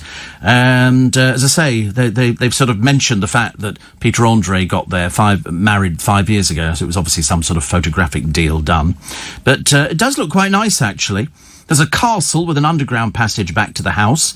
The grounds have got garages and outbuildings. I mean, it's quite nice. They say it's one of the finest houses in South West, one of the most romantic properties. But, 27 bedrooms, that's a wee bit too many for most people, isn't it? 6 is about all you can cope with. But I like the idea of an underground passage to the house. And it overlooks, and it's beautifully decorated inside. I mean, it really is. It's quite something special. So, £7,950,000. Lovely. Lovely. Wonder how much the payments would be on that one if you were paying for it sort of on the monthly basis. Posh suburbs, and this probably applies more to us down here than anywhere else, are being overrun with rats hunting for food. Rent-A-Kill said requests for help had increased by 22% between April and June compared to the same period last year. Lord. I thought you just get a cat, don't you? The cat sort of... And do you remember we were saying the other day, there's all these aeroplanes that British Airways have just grounded. I think it's their 747s. Well, somebody here, they've actually got half of an aircraft. Doesn't have the wings. They've cut them off. And it's on a campsite. And to be honest with you, it's actually quite nice. It's got accommodation it's transformed the cowfield. He said the jets... Probably everybody's favourite, but there's something for everybody. There's a UFO, there's a log cabin, a traditional yurt. But these planes, once you've stripped them out inside, there's enough room for sort of putting, double beds in there and bathrooms in it. I mean, it's quite nice. I could happily live on an aeroplane, I suppose. I could probably live on a boat if I put my mind to it, but I don't want to be on anything that's tidal. Nothing that is tidal, thank you very much indeed. Tennis coach Judy Murray did Celebrity MasterChef to prove she can cook. I always thought she could cook. I never thought she couldn't cook, actually. And comedian Ramesh Ranganathan reckons he deserves a medal for doing sporting challenges. Yeah, I agree so too. Never agree to do these things. But let's face it, it pays money, doesn't it? And if it pays money at the end of the day, you can have a nice time, I suppose. And I've missed Emmerdale this week. I've got no idea. There's an on-off couple, Victoria Sugden and Luke Posner. Could be back on again. Over in Neighbours, Jodie Anasta's leaving after 3 years as Ellie Conway. Again, not a clue, I'm afraid. I'm hopelessly out of touch. Home and Away, Alf Ray Meir tries to help his grandson. See, I know Ray because he did pantomime over here a few years ago, which a friend of mine put on. And believe it or not, in EastEnders, Secrets from the Square next week, Gillian Tailforth and Adam Woodyat, Kathy Neal Ian, spill the beans about the soap. That's it. Hollyoaks runs out of episodes for a while. I mean, to be honest, is anybody watching Hollyoaks? Anybody? Show of hands on that one? I don't think so. I don't know anybody. That's why I always said, every time they get a reality show, and I read a name out, and somebody will say, I've got no idea who that is, and I'll go, they'll be in Hollyoaks. They're about the only people who are instantly not recognisable. And it basically, it's you know, and why do people want to go? If you're in something like Hollyoaks, then sort of stay there. Stay there. You know, thank you very much indeed. Somebody says, James O'Brien, he's going great. He's got a book out, hasn't he, James, I believe? He's got another one. He said, I'll be plugging it unmercilessly. I don't know whether he has done, actually. And Alan says, you told us your mother made rock cakes, like my mum, hard enough to crack a plate. No, my mother's rock cakes were very good. She'd always make some up for me and I'd take them home. Nick Abbott was able to feel the vibration and the thumping of the nightclub downstairs in the basement next door, says Alan. Yes, I mean, they do have there were some people hanging around there. I don't know what time it's open till, but presumably it's while he's on, because in our newsroom out there, you could hear it from downstairs. It's very loud. If it's loud here, goodness only knows what it must be downstairs. Terrible. No, I noticed none of the people standing outside with a bevy in their hand had masks on or anything else at all. So people think it's okay. The selfie picture of the woman here, and this is near Monterrey in Mexico.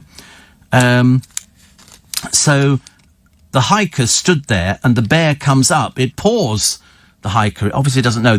And nobody's moving. And then the bear stands up, and it presses itself against the woman, and the bear was preoccupied with sniffing the woman's head. Rather than panic, she pulled out her mobile to take a selfie.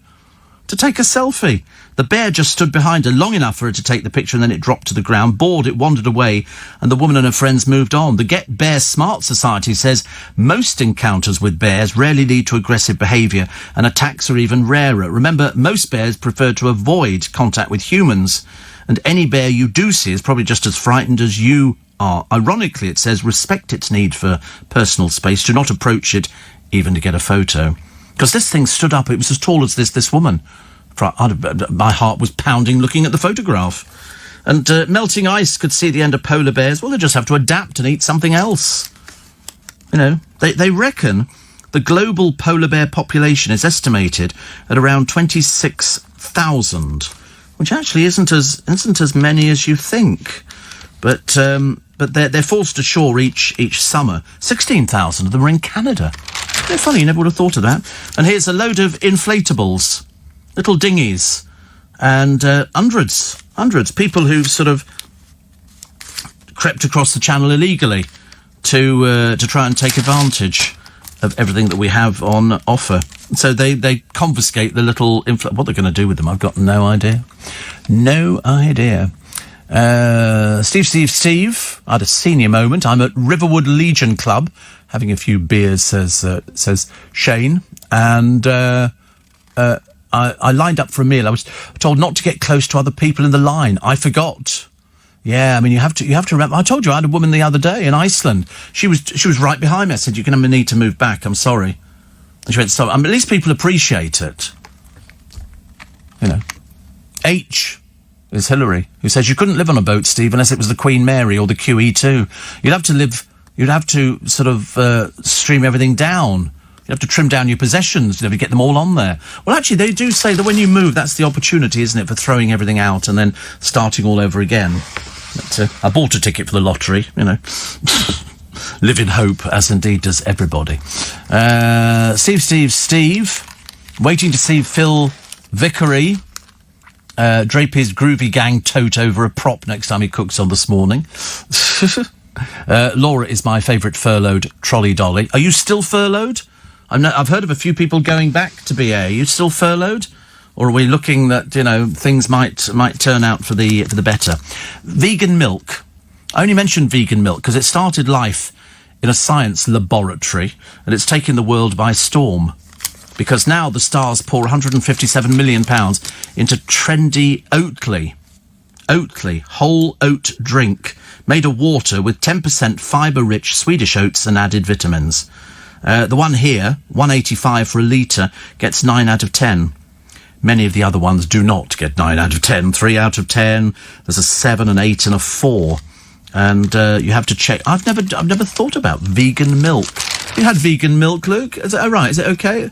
It's like a soy milk, is it? Okay, I've never had soy milk either. Almond milk is another one, isn't it? Similar. I've never had that either. I've had any of these. I just don't get out often enough, do I? No, not had coconut milk. No. I mean, what you mean, coconut water or coconut milk? Because coconut water I've had loads of times, but I haven't. Cashew milk as well. Oh, Phil Vickery. He says they're here and ready, boss. He's got his 2 bags. Bless him. So sweet, so sweet. He says I love my bags. I don't know if he's on this morning. Well, no, he's probably up too late actually to be on this morning. He might be. You can never tell. You could sneak them in on the programme this morning. Just casually drop one on the floor. Go, oh, sorry about that. Put it round your neck. Pretend it's an apron. Imagine. Oh, well, we live in hope. We live in hope, ladies and gentlemen. And, Steve, if people get too close to me in shops, I fake a cough. Works every time. Does it? Oh, dear. And, Steve, says Liz. Oh, it's gone. Where's it gone? I spent the first 40 years of my life in England thinking, like you, cockroaches were a sign of filth. I'd never even seen one in the UK and really thought they just inhabited dirty places. And then I moved to Hawaii and nothing could have prepared me for the cockroaches they've got there. Bodies between 2 to 3 inches and feelers, couple more inches. They're known as B-52s. They fly and move. No matter how much you clean, you can still end up with them. If they want to get in, they will. Yes, we had some in Hong Kong when we were there. And they move fast. They move fast, cockroaches. But I've seen people eat them. Don't people have deep-fried cockroaches? Something, whatever it is, it sounds disgusting. Not my sort of thing at all. Charles and his crossing to Camelot. This is Prince Charles, so they're all sort of being fairly busy. And there's a 5 million... there's a lovely bridge for you to walk over now. I like a bridge. I like a walking bridge. I don't want to see cars on a bridge. I'd like a walking thing. Blackburn is the UK's outbreak capital. Blackburn. Apologies to Blackburn this morning. And what are the products you British ladies can't get enough of? As they're now trying to revitalise... Ding dong. Avon calling. We'll tell you about them. Avon is making this comeback. We talked about it last week on the programme, and then blow me down. Back it comes again. Ding dong. Avon calling all over again. But the products that were the most popular... Gel Shine... I don't know any of these things, but you ladies will know them. Because Gel Shine Nail Enamel, £7. One is sold every 20 seconds. 20 seconds. That's how I mean, every time... Why do you think places like QVC and all the other channels are selling makeup and it shifts tons? Cream to powder foundation, £12. One sold every 30 seconds. Glimmer Stick eyeliner, £6. Has sold an average of 2.9 million every year since 2013. A new clinical lift and firm eye cream, £12. More than 2 million sold in 10 years. Super Shock Max Mascara, £8.50. Last year, one of these mascaras was sold every minute. True Colour Lipstick, £7.50. One sold every 20 seconds. That's how fast these things move. People used to love it. I mean, I can understand people sort of getting a bit excited. So they've asked various people, like Jenny Murray and Shirley Conran, and they both would love it to ease the tedium of mum's housework, and somebody would come in and demonstrate things. It was sort of like the Tupperware parties where you sat there and then you bought stuff at the end, and then they used to have sort of naughty parties. We could buy naughty knickers and stuff like that, and things with batteries in, and toys, and so this is all making a comeback. And the Avon lady was sort of known. She'd walk up to your front door, ring the front doorbell, and then you'd be going, yeah, and then sort of a week later the stuff would arrive. Fantastic. Absolutely fantastic. So here is the flat. Now, for any of you living out of London, you have to accept the fact that we'll buy just about anything down here. And depending on whether or not it's in the right area, you've got to be in the right area. And once you've found the right area, and this particular area is Notting Hill. It says fashionable Notting Hill. Not all of Notting Hill is fashionable, let me tell you. And this one is, I mean, I don't know what they've got it out of. It's 79 square feet. This does not sound very big. And it's squashed in to this one room, and it's tiny. You have to, if you want to sit anywhere, you sit on the bed. There's a shower, a toilet cubicle and a sink, as well as the bed and the hob. And the estate agents like to call this a bolt hole. It's a term used for properties, usually on the smaller side, that offer an escape from a main residence. The studio room requires modernisation throughout and could become a wonderful base for somebody. So it was originally up for £250,000. It's now down to £200,000. I mean, to be honest, even by London standards, somebody's taken the Michael. I mean, it's a huge amount of money for basically... I mean, I'm looking at the room. Where do you hang your clothes? And also, where do you sit? You have to sit on your bed. I don't think there's any outside space or anything like that. Thank you. Oh. Is that a cricket? No, Paul's in Tel Aviv. And they've... See, I don't mind crickets because I went to... No, it wasn't crickets. Was it frogs? I got... When you go to Florida and you get all this noise at night, you know, when it's hot and sultry. I think it's frogs. Are they crickets? I don't know. They just made a lot of noise at night. And I assumed that they were frogs, bullfrogs or something. Sorry, cicadas? What are you on? What's the cicada? Cascada? What's a cascada? Goodness sake. Oh, you mean Cicadas? It's a super family of insects. And they're also with frog hoppers and leaf hoppers and smaller jumping bugs. Because we get a lot of those round here, don't we? Can't move for jumping bugs. It's the kind of thing that worries me all the time. I think, I can't go out today. I could be jumped on by a bug. Or a few of them. I don't know. So £200,000 for a cupboard. There's nowhere to hang... Oh, there is somewhere to hang your clothes. But, I mean, it's just ghastly. I mean, really, it's ghastly. Somebody must have more... I mean, if you've got that much money to waste, surely you could go and buy something else. Go and buy something with a friend or something like that. £200,000. Mind you, I've seen smaller. I've seen one. There was a little house that sold down years and years ago, about 15 years ago. And it was the thinnest house in the country. I mean, thin. But, you know, it will suit somebody. Somebody will like it somewhere. You'll probably find if somebody lives around Notting Hill, but they can't afford to spend 700,000-800,000 or $1 million or 2 million or whatever it happens to be, for 200,000, you've got a little place here, which is just, you sleep there. You know, you've got a little cooking range, which you probably don't need anyway, because there's enough takeaway places. And you just go and get your food like that, then you sleep. You can only have a shower, but, you know, that never bothered me, actually. Never bothered me. I like the idea that you can buy tickets already for the Loch Lomond and Edinburgh Tattoo. Looks fantastic. Also, historical railways of the Isle of Man. This is 5 days per person. That's including return flights and transfers, 4 nights, excuse me, 3-star half-board stay in Douglas, escorted by a tour manager. So that sounds quite nice. I quite fancy that. And the Edinburgh Tattoo, I love the Edinburgh Tattoo. I do. I think that's great. But they're offering here 4 days from £470 per person. So that's not very expensive, is it?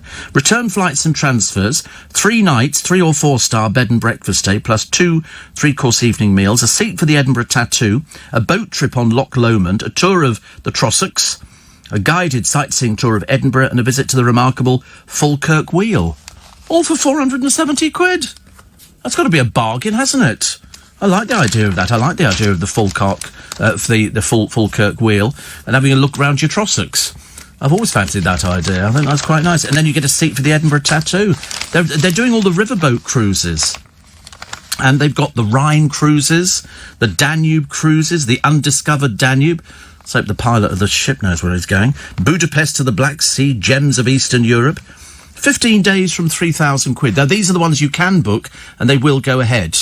It's the big ocean-going things that they don't seem to be keen on booking at the moment.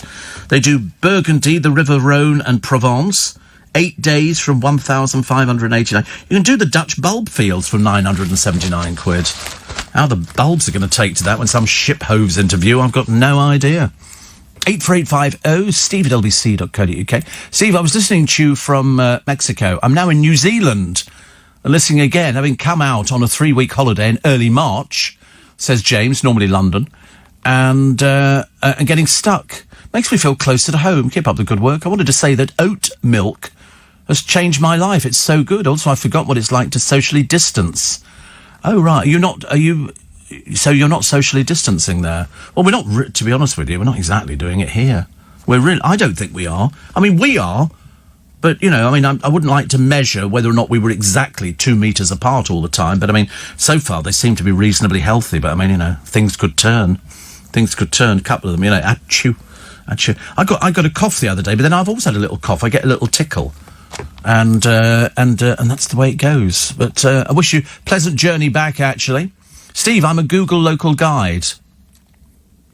Says Nick, who's in a secret bunker under the White House. Steve, can I be an honorary Brit, says Shane in Sydney. He said, I've listened to you for the best part of 4 years. I have the tea towel, but I'm waiting on the tote bag. Oh, you can be an honorary Brit, absolutely. We don't have any problem with honorary Brits. Definitely not. There's no problem there at all. And somebody else says, I bought some Creed at the weekend. I must be the best-smelling trucker on the planet, says Lee. Yes, I've got ladies buying it now. Which is interesting. And yes, that was a very nice thing that we liked, actually. Steve, I did enjoy the banter you used to have with the late, great Mike Dickin. I was talking about him to somebody the other day. And somebody was saying, I used to listen to Mike Dickin all the time. I said, he was a lovely, grumpy person, but it was all part of the act. Thank you for asking, Steve. Yes, I am still furloughed, musing about taking the money. Can't do it. Like you, love my job. Looking forward to seeing Phil on This Morning. Do we know if Phil is doing This Morning? I'm not sure. We like seeing him on there anyway. We like him. We just like him there. I hope he's well.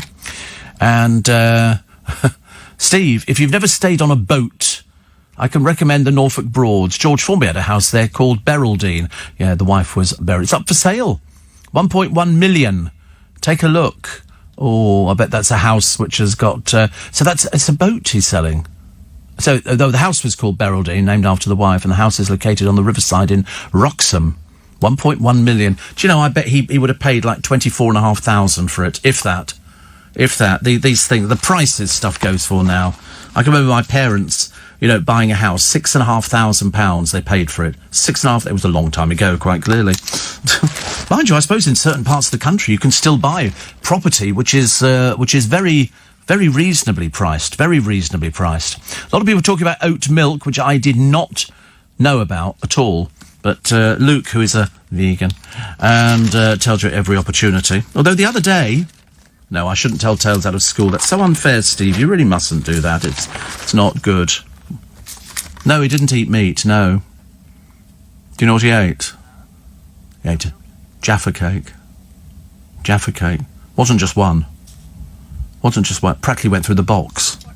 Seriously. You can't trust me. You can absolutely not trust me. I'm a radio presenter. You can't trust any... If a radio presenter says trust me, don't. Run in the other direction. If somebody says to me, can I tell you a secret? I go, please don't. Please don't tell me a secret, because inadvertently it might pop out. Because, whilst one has control over what one is saying on the programme, sometimes something slips out and then I get myself into trouble. Like not going to the news on time. Morning, everybody. Nice to have your company. It's Steve Allen's early... So I'm just rearranging. Steve Allen's early breakfast on LBC until 7, when Nick Ferrari will be along. Quick slurp. Let's have a little cup of tea. So much better. So, wait a minute. Have we worked this thing out here? Colin the cockroach. I don't think... See, I've seen... it's a cricket. This is a picture of a cricket. I know cockroaches because we had them in Hong Kong and they were huge. Absolutely enormous. Seriously, I'm trying to tidy up and everything else. So what was the other thing? Oh, we did that... the cat's better... Oh, honestly. You're very good on the cat's better than dogs, because we're definitely divided on this programme between those people who love cats and those people who love dogs, and then there are people who just love animals full stop. and we'll have loads of them. Because I think they were talking to Bill Bailey on QI the other day, and he's got 4 dogs plus cats. I think they've got mice, hamsters. They've got just about everything. Sounds fantastic. I'm assuming he must have loads of kids.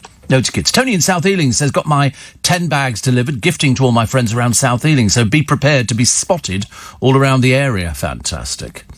Steve, 20 years ago, you could buy some Creed fragrance for 20 quid at Dubai Airport. I don't know when Creed was invented, actually. Didn't think it'd been going that long. I thought it was... we shall find out. We know these things. Also... And so... Oh, yes. From Mike in Finchley. Yes. I didn't know, because we have... I know that Charles Golding and Madeline are out there, and they've recently had a bereavement. COVID is quite bad, actually, out there in Israel. Thank you for that, Mike. I wish them all my very best wishes and my sympathies as well at the same time. It's always useful when people can sort of fill us in on little things that go on. Yes, we go back many years, as he will tell you. When was Creed invented? Did we found out when it was invented? Based in Paris. It was originally established and founded in England as a perfume house in 1760 by James Henry Creed. Well, there you go. So it's been around a lot. Whether or not this particular formulation has been around for that amount of time, we don't know. They just say that it's based in Paris. Creed, it's a multinational perfume house, so they would presumably do lots of different things. All I know is, I mean, I was very loyal to Estée Lauder for years and years, and Aventus is the eau de parfum. And that was launched... Aventus didn't come out till 2010. So it's new. It's, well, comparatively new, as part of the celebrations for Creed's 250th anniversary. So there you go. Creed Aventus, released September 2010. So, lovely. Steve, love to Laura and all past colleagues, says Viv, I took voluntary redundancy 18 months ago after a knee op. Worldwide crew for 31 happy, safe years. I still miss my job, but saddened by the treatment that loyal people are receiving. Take the money, Laura. You'll have your memories. Not sure it's going to get better. And safe travels, says Viv. It's awful, isn't it? I mean, I just can't begin to sort of express, because I don't know. I mean, I've been made redundant before. Long time ago, and it didn't last very long, thank the Lord. But for those people for whom you'll have to have a complete life change. They were saying in the paper the other day, trying to offer advice to people, some sort of crumb of comfort, but at the moment, I should imagine, people are just going, you know, into a terribly dark place. So that's why I think we're here in the morning, to try and sort of make people feel a little bit better, you know, because a lot of people listening have been through exactly the same thing, and they always go, I should never work again, I'll never work again. Then all of a sudden something happens, and then you forget about it, and a few years down the line you go, do you know, you were absolutely right. At the time, it was the worst thing that had ever happened, and then my life was turned around. Some people have had to retrain as something else. My brother's retraining. Well, it's trial and error with him, I think, doing something completely different to what he used to do before. Completely different. I mean, it couldn't be further removed. But he's absolutely loving it. He absolutely loves the job. It's something new. He can do it at his pace. And he's hoping to become an expert. I don't think he's ever going to become an expert. But he's doing it, and he loves it. And it's also very close to where he lives. I mean, in theory, he could walk it in about 10, 15 minutes, I would have thought. You know, it's lovely. Very nice indeed. Other stories which are in the papers today, they're offering you advice. Every newspaper offers you advice, like how to be healthier. You know, eat vegan, don't eat this, don't eat that. You know, and you know, eating oats now, and all these bewildering array of milks. I've never known so many milks. I've noticed that our ones have changed in the fridge. Have you noticed our ones have all changed? Did you notice those ones? We used to have the long life cartons. We've gone back to milk, which is quite exciting, because goodness only knows how much milk we must get through in this building.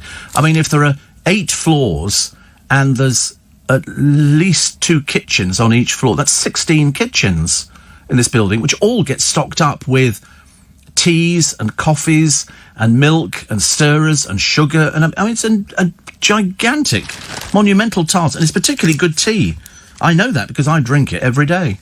And I'm very fussy, very fussy. The UK buys 90 million doses of 2 other vaccines. So they've already bought them. They've already got them. They've already got them in. Also, no coffee when you get it. Now, this is how unhealthy we are. And you'll be doing this the same. No coffee when you get up. Pudding for breakfast.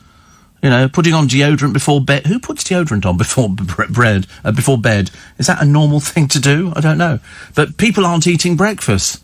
Corey said to me, so he's not eaten anything today. Not that he has to eat anything, but, you know, you should eat something. It's only a little thing. And, you know, it might just fall apart. Don't want him to sort of collapse on me going, I'm weak. So I've given him some grapes. It won't help, but it's a start. You know, so he'll save those for the seed. It'll be a little treat for... Oh, you've eaten them? You've eaten them already? I thought you were taking them home. Oh, you got another punnet. You got 2 punnets. Oh, he's got your punnet.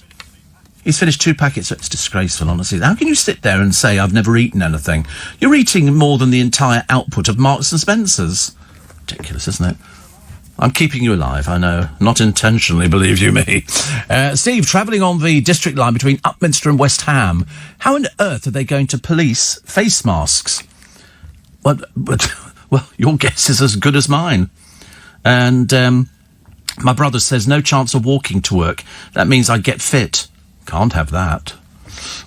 You could, though, couldn't you? I mean, in theory, you could get a bicycle and you could cycle from there, because most of it's down, mind you, of course, it's downhill on the way there. On the way back, it's uphill. Might be. You could get one of those electric bikes. That could be quite good, couldn't it? Something else to pop in the garage. Steve, do those who refuse to wear a face mask and have a COVID-19 vaccine expect to be treated by the NHS, says Richard. Oh, don't get me going on that one. That's the old argument, isn't it? Oh, I'm vibrating again. That's the old argument of people in hospital because they don't stop smoking and they have emphysema and all these other illnesses which are brought on directly as smoking, and they can't wait to get out of hospital to carry on smoking. Should they be treated because it's self-inflicted? That's the problem, isn't it? With COVID virus, I mean, they have said, you know, wear a mask for your benefit and for protecting other people. You wouldn't like to think that there was somebody getting on your bus without a mask on who was testing positive for COVID-19. It just makes perfect sense. You know, it's all very well and good to be sort of very clever and go, oh, it's all come from telegraph poles and all this kind of rubbish that people come up with. You know, the mad people. And those are the ones who are going to be banging on the door of the NHS in a few months' time going, can you treat me? And they're going to go, well, why were you not wearing a mask? You know, if I was working in a hospital, I'd go, you're not walking around here unless you've got a mask on. It's as simple as that. Why don't you come Friday, remember to do your shopping? You know, Patrick says, do vegans realise the game is up the instant they bite their nails? Oh, he's raised his eyebrows on that one. You can imagine what I'm going through, can't you, at the moment? Jill says, I've just started my day with a bowl of porridge. Well, I've been at work since 2 a.m. See, porridge is good. As long as it's porridge and it's not the instant porridges, which are not particularly good for you at all. Somebody else says one cruise company's gone into administration. So sad. I've been working with them for 13 years. I don't know how they survive, the big ships that are going out on the oceans. How are they going to survive? Well, the trouble is, you know, they've got to disinfect an entire ship. Goodness sake. Steve, sometimes you have to hit rock bottom to bounce back higher. Believe you me, I have been there, says Brad. Yes, I mean, people always think the same. You think, I'm never going to work again, I'm never going to get a job again, and then people find something that they like, and they sort of pull through, which is good. Steve, many doubts about whether Creed's claims are being founded in 1700 are true. No trace of Creed fragrances. Well, they didn't say that. They didn't say that they're doing fragrances. They were a multi sort of national house, had all sorts of things in it. So Creed came along long time ago. But in fact, the Creed Aventus only came out in September, 2010. So that's it. Because the early perfume houses back in the 1700s would cover a wide range of things. They certainly wouldn't be using the same formulation for Creed Aventus, believe you me. Believe you me. Who uses bronzers? Do you know you can get a gel for hairy men now? I don't know why you'd want a gel for hairy men. But also from a pill to beat sunburn and a spray for bald people.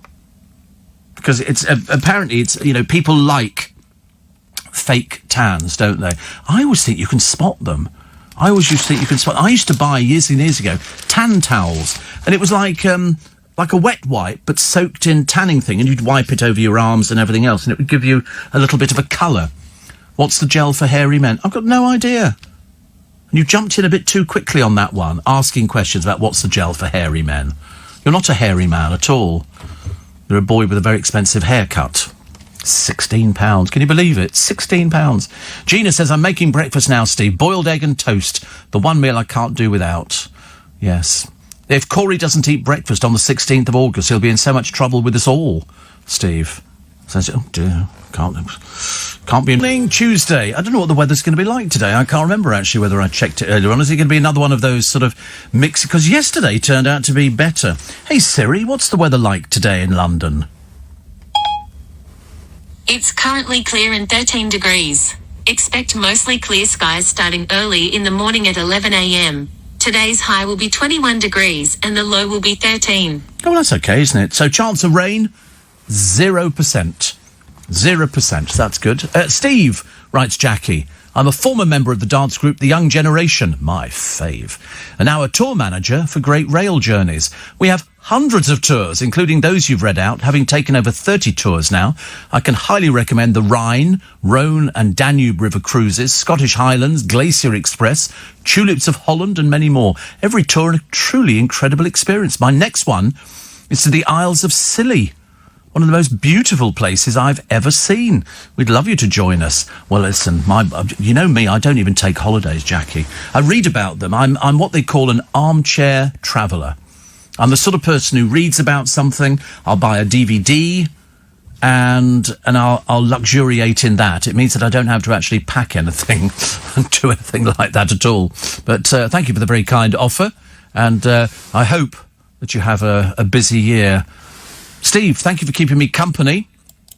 I'm in isolation in hospital, having radioactive iodine treatment after having surgery for thyroid cancer in May. And listening to you always makes me smile. So thank you very much indeed for that. Yes, I think I should be available on the NHS sometimes.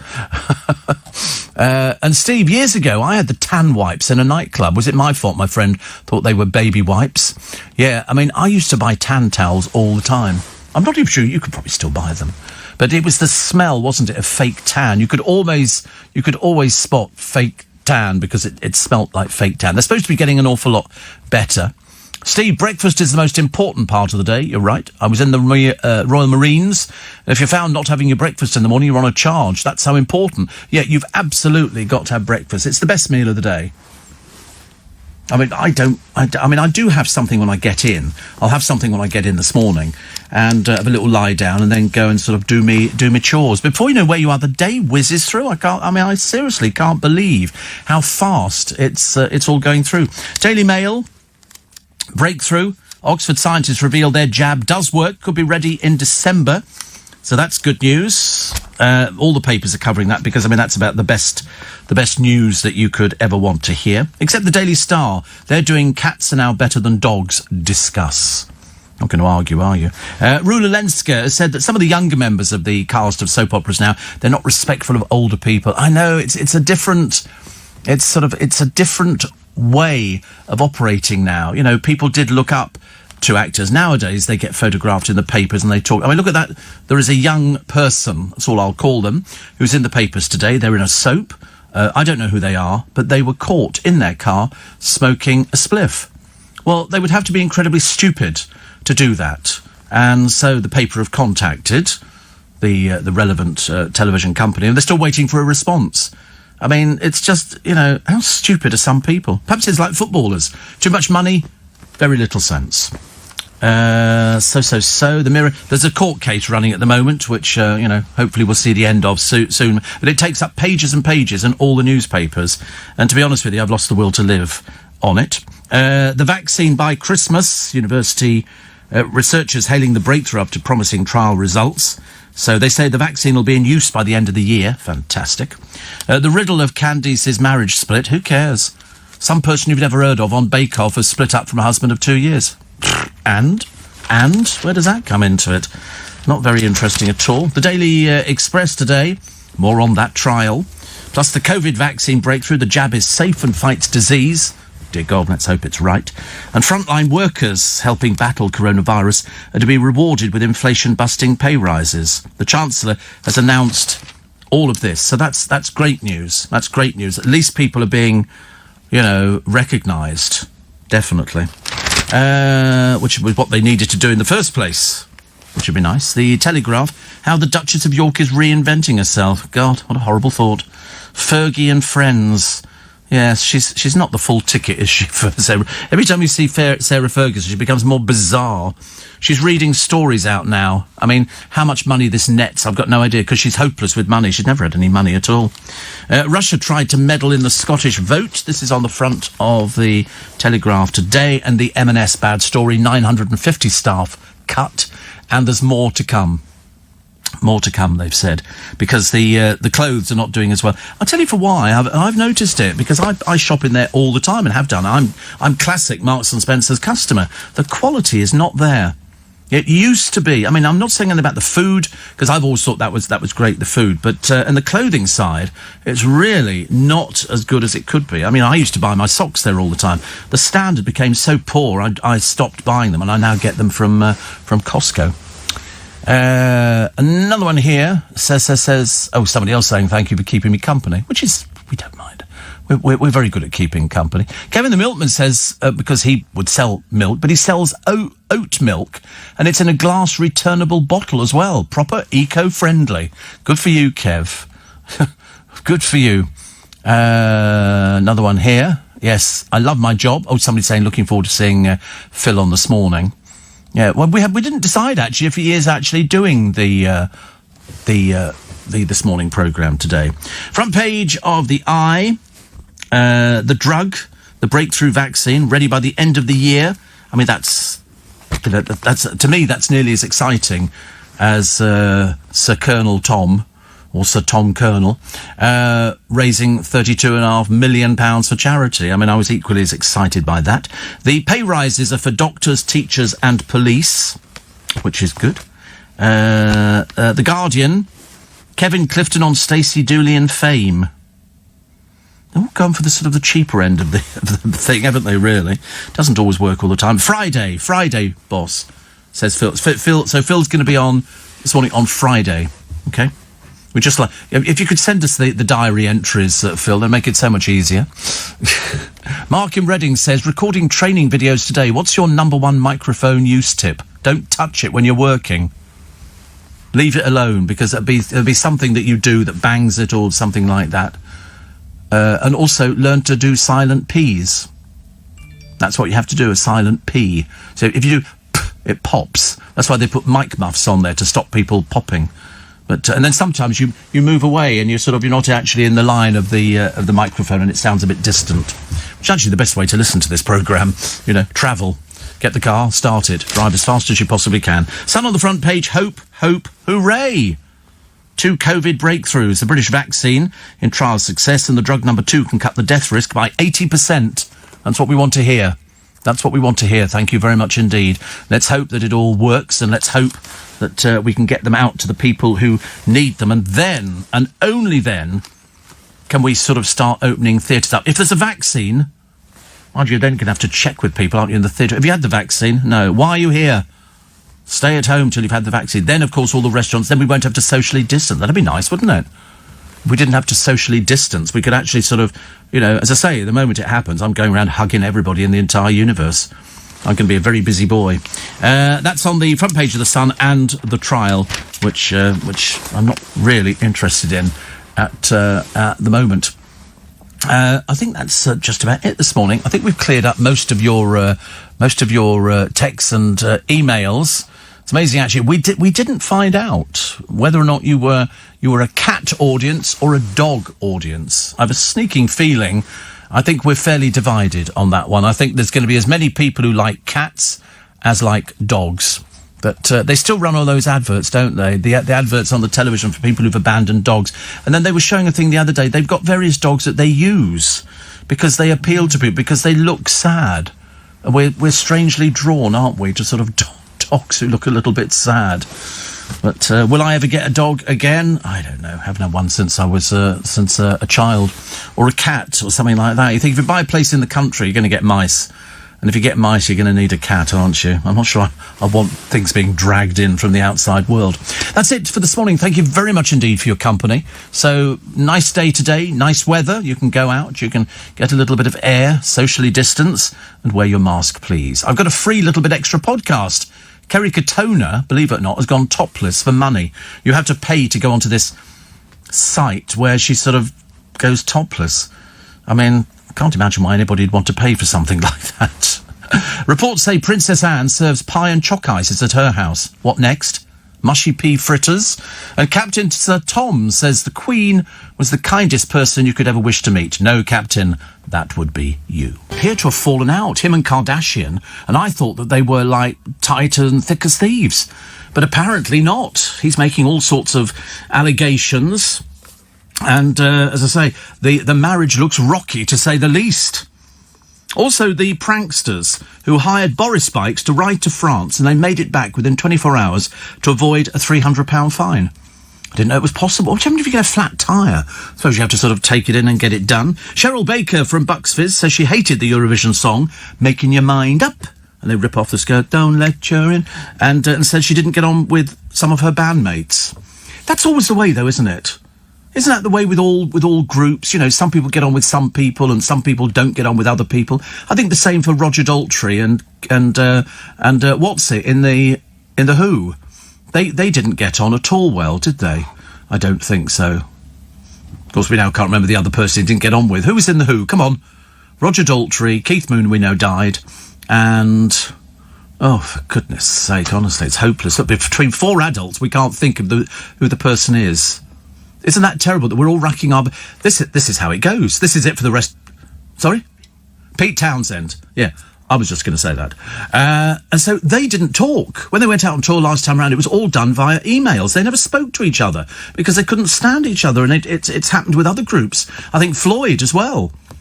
Pink Floyd, again, and I suppose after a while you do get to that stage. That doesn't work in radio, actually, does it really? You don't have people... the Rolling Stones are a miracle. Yeah, I know.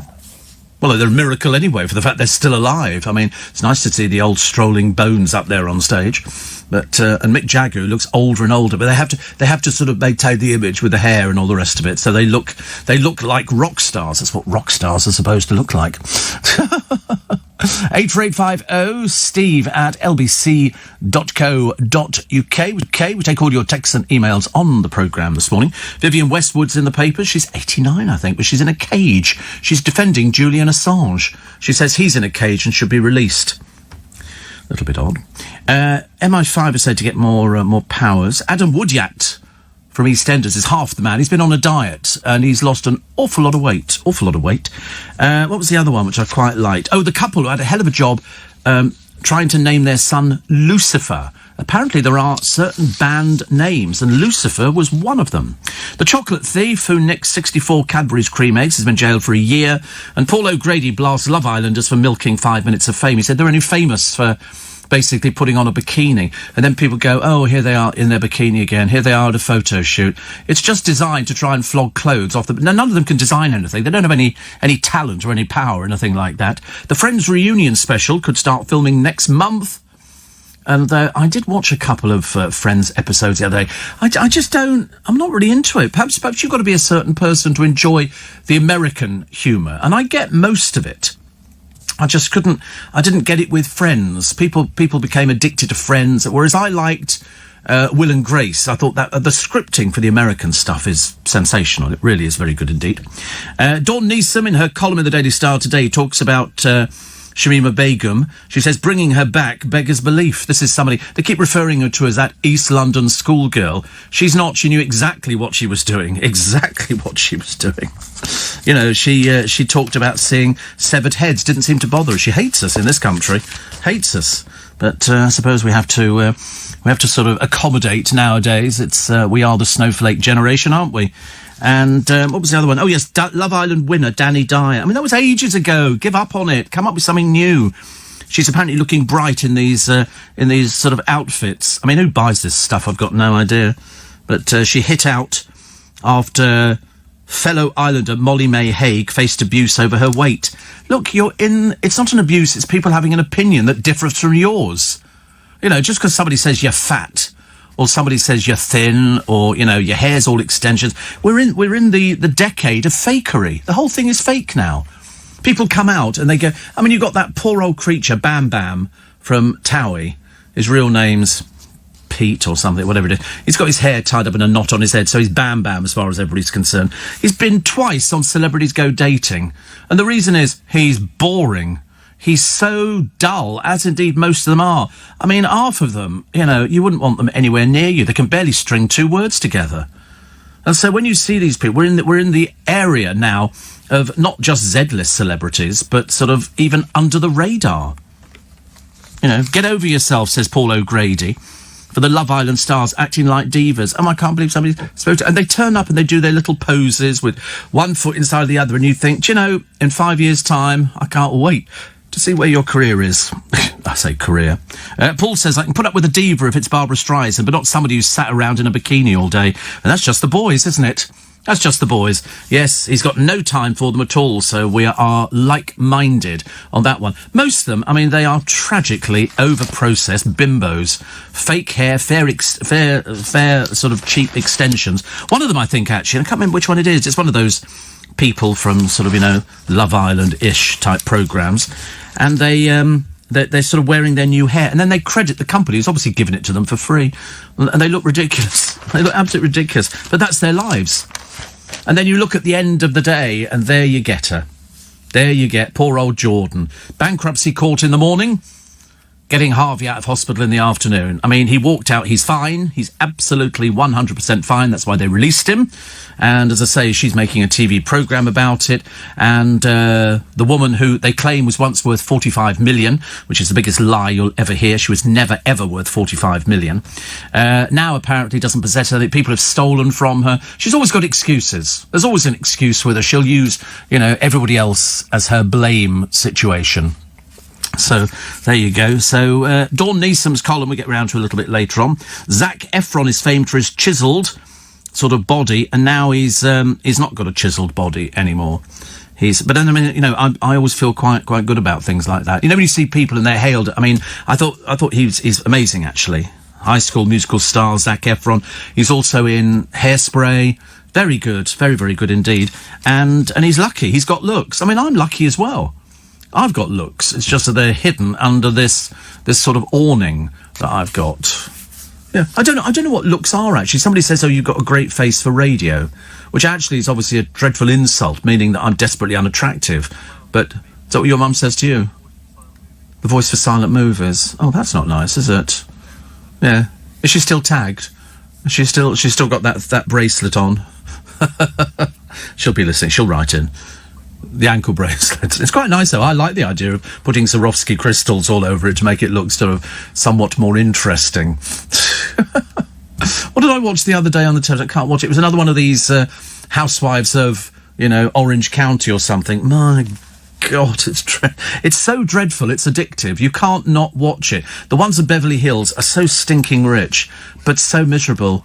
Do you watch those? I love them, yeah. But they're just so... It's like you absorb yourself in this papier-mâché world, and they've all got so much money, and they've all got the right bags and the sunglasses, but they all hate each other. Everybody hates each other. Nobody likes each other. We like each other here on this programme. Well, I said we like each other. We don't really like each other. We're not sort of going out picking out curtains and nothing. We're sort of, we have a working relationship. Sort of. Maybe what? If we're picking out curtains? Velvet. You like velvet curtains, do you? No. Blackout blinds, yeah. I used to have blackout blinds, but I used to make them when I couldn't afford anything in the early days of LBC and the money wasn't flowing in. I used to get some bin liners, stick them together and Velcro them to the window because it's the only way that you could see, because if you get sunlight coming in, you wake up and your sleep is disrupted. If it's dark in the room, it's like people wear a face mask, you know, over your eyes. Well, I did that once. I thought I'd woken up and gone blind because you forget you're wearing it. And so I did used to put blackout blinds up. You can buy blackout blinds. They do make them. They look like the normal roller blinds, but they're just black. And so it stops all the sunlight coming in, because you need it. I mean, it's all right in the winter, because it's fairly dark anyway, but in fact, in the summer, It's a nightmare. I mean, it really is absolutely terrible. But at least we get through it. I mean, some people, many of you listening at the moment, will probably have one of those situations whereby you can't sleep. And, you know, and it can be a combination of things. Either you've eaten before you've been to bed, you've smoked, you've drunk too much booze, you haven't had any exercise, you become a little bit lethargic.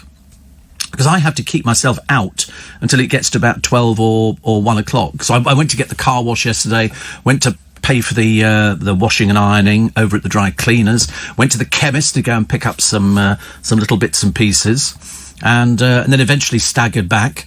And at about 2:30, I think, I went to put some food on, and then went outside to water the baskets and water all the plants. So I felt better having done that, so they won't need doing until later on today. So it's good. It's good. Everything's nice, actually, as we head towards the weekend. I've got a haircut booked in on Saturday. Yo. Because now I've started having it cut again, it needs looking after, because it starts going a bit strange. And there's a couple here, devastated. They go to the beach, and they come from Jaywick in Essex, and they were splashing about in the sea with their dog Buster, and they think he was stung by a jellyfish. Now, I've never heard of dogs being stung by jellyfish, but anyway, he died. He died. They actually got him up. They had an abscess on his belly. His fur and his skin kept peeling away. And about a week later, he could no longer walk. And so they had to put him down. So be warned if you're going anywhere near a beach and there are jellyfish. They think on this particular beach, they think there were Portuguese men of war, because they've got tentacles which go like 16, 20, 30 feet sometimes. So you've got to be very, very careful, very careful. And I've seen swarms of jellyfish. When we were in Hong Kong, we used to get jellyfish all the time.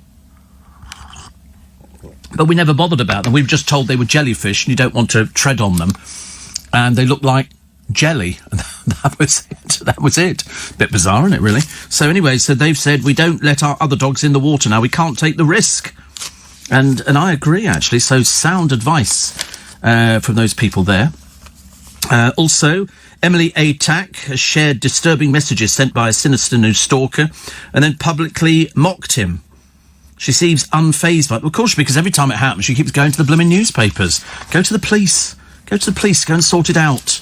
Don't start sort of wasting your time talking to the newspapers, because it's just getting tedious and boring.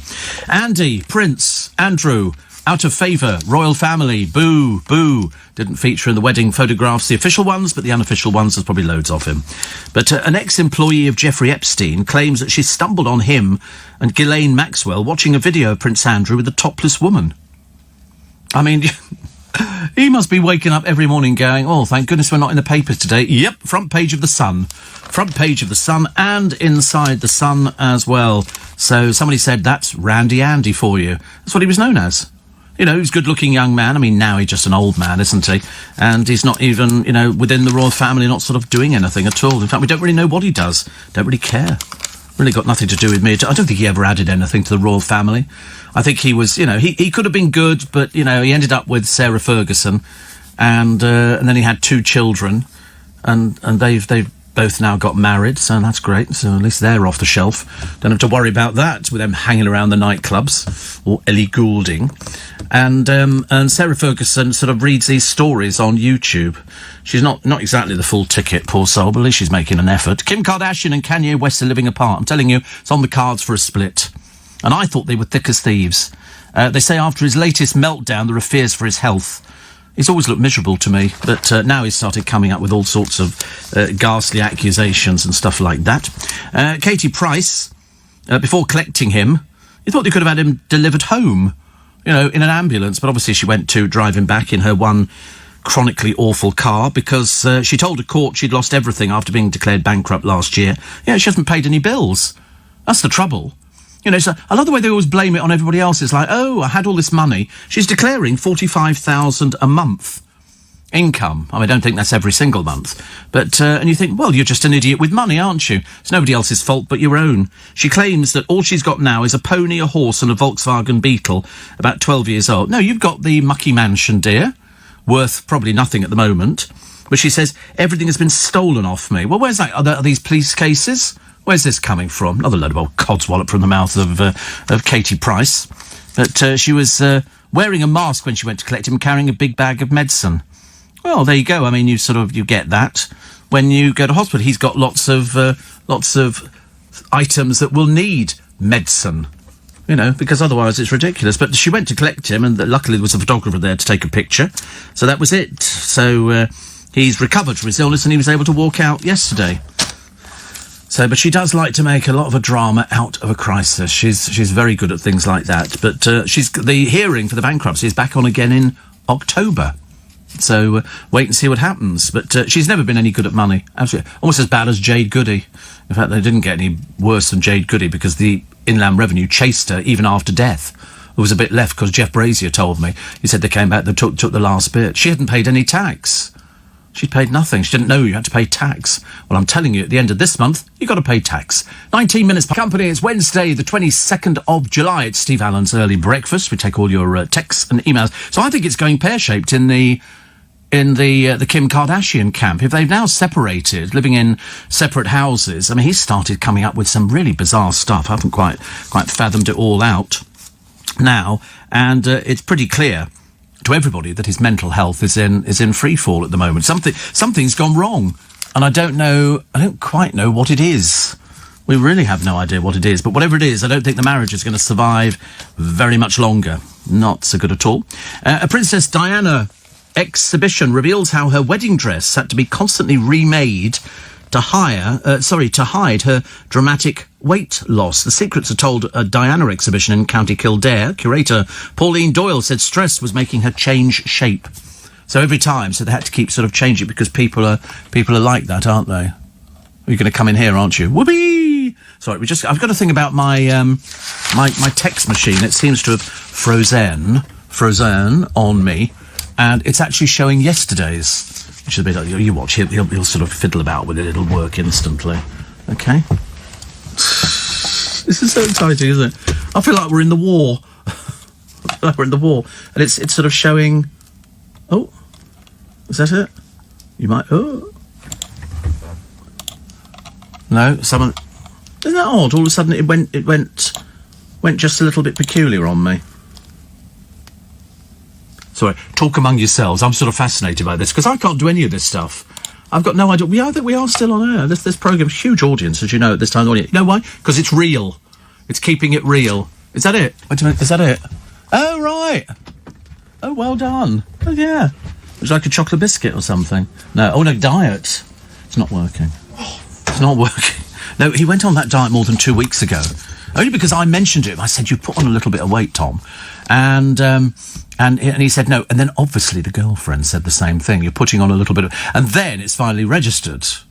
But the trouble is, it's not easy to lose weight. I don't care what anybody says. It's like giving up smoking. People say to me, what's the secret of giving up smoking? I said, willpower. And if you haven't got willpower, it's just nigh on impossible. And lose weight... No, the hardest bit is not, it's portion. I know, what have I always said to you? The first time I met you, I said size is important. And you agreed with me then. And I've always said it's little and often. And you said I'm Armenian, that's quite normal. And I said, okay, well, that's what we have to look after. You've got to have little portions. Sometimes quite funny. And, make myself laugh. Never heard some of this material before. It's amazing, isn't it? Other people script it. We used to have somebody at LBC years ago, and she couldn't remember the frequency that LBC broadcast on, so she had it written on her hand, on the desk. It was written all over the place. I can't remember that anyway. Have you ever watched the film Goodnight, Mr. Tom? No, I don't think so. And Shane says, I owe the Australian tax office $120, and can you believe it? 50 cents. Oh, they'll chase you for the 50 cents. They will chase you for the 50 cents, I think. Steve, during the summer on the south coast, you'll see jellyfish the size of dustbin lids washed up on the beach. Yeah, I mean, they're absolutely enormous. I mean, you get little jellyfish, but then you get absolutely enormous things. Doesn't Pete Townsend live in Twickenham? He does. And in fact, the Who's musical lockup is there with all the equipment and everything else. That's also in Twickenham. I know exactly where that is, but I'm saying nothing. Josh says Danny Dyer's a right plonker. Made a load of Z-list gangster movies, ended up thinking he was one. Well, that happens normally for people. Shane says Julian Assange, bit weird, isn't he? Well, somebody thinks that he should be out of prison. And a year in prison for stealing chocolate eggs. That's ridiculous, yeah. 64 chocolate eggs. and he nicked them from one of those sort of bargain shops, and they decided that they were going to send him to prison for a year. I know, seemed quite a lot, doesn't it, actually? Does seem like a lot. Wayne, the trolley dolly, messaging from Chicago. He says, great to be back at work, and I want to say a huge thanks to you, Corey and Thomas, for being so supportive and for making me feel like I'm part of the Spiker family. I've got no idea what the future holds, but it's a good start, and I'm thinking positive. Do you know, we're all in the same position. Who knows what's around the corner? Who knows? You know, where we'll all be in a year's time. Who knows what, people will be doing. I think some people have to retrain for their jobs. Yeah, I mean, we have tried to get rid of Corbyn, and he wanted to fit in with, obviously, the groovy gang, so he had a haircut, and they charged him for it. They actually charged him. Looked like a billiard ball, yeah. I know. It's just... There's not a lot you can say about Corey's hair, is there? It's that he just loves playing with it. That's all. That it's a windswept thatch cottage, Thomas said. It's odd, isn't it, really, because he spends more time playing with his hair than anything else. Oh, did he? Oh, right, it wasn't meant to be. I'm sorry, it was meant to be an insult. He does, he spends all the time... I mean, I don't even touch my hair at all. And don't say there isn't any there. As far as I'm concerned, it's a full head of hair, and I'm very happy to have it. So Wayne, you're not alone. There are millions and millions of people. You're right. It's great to be working.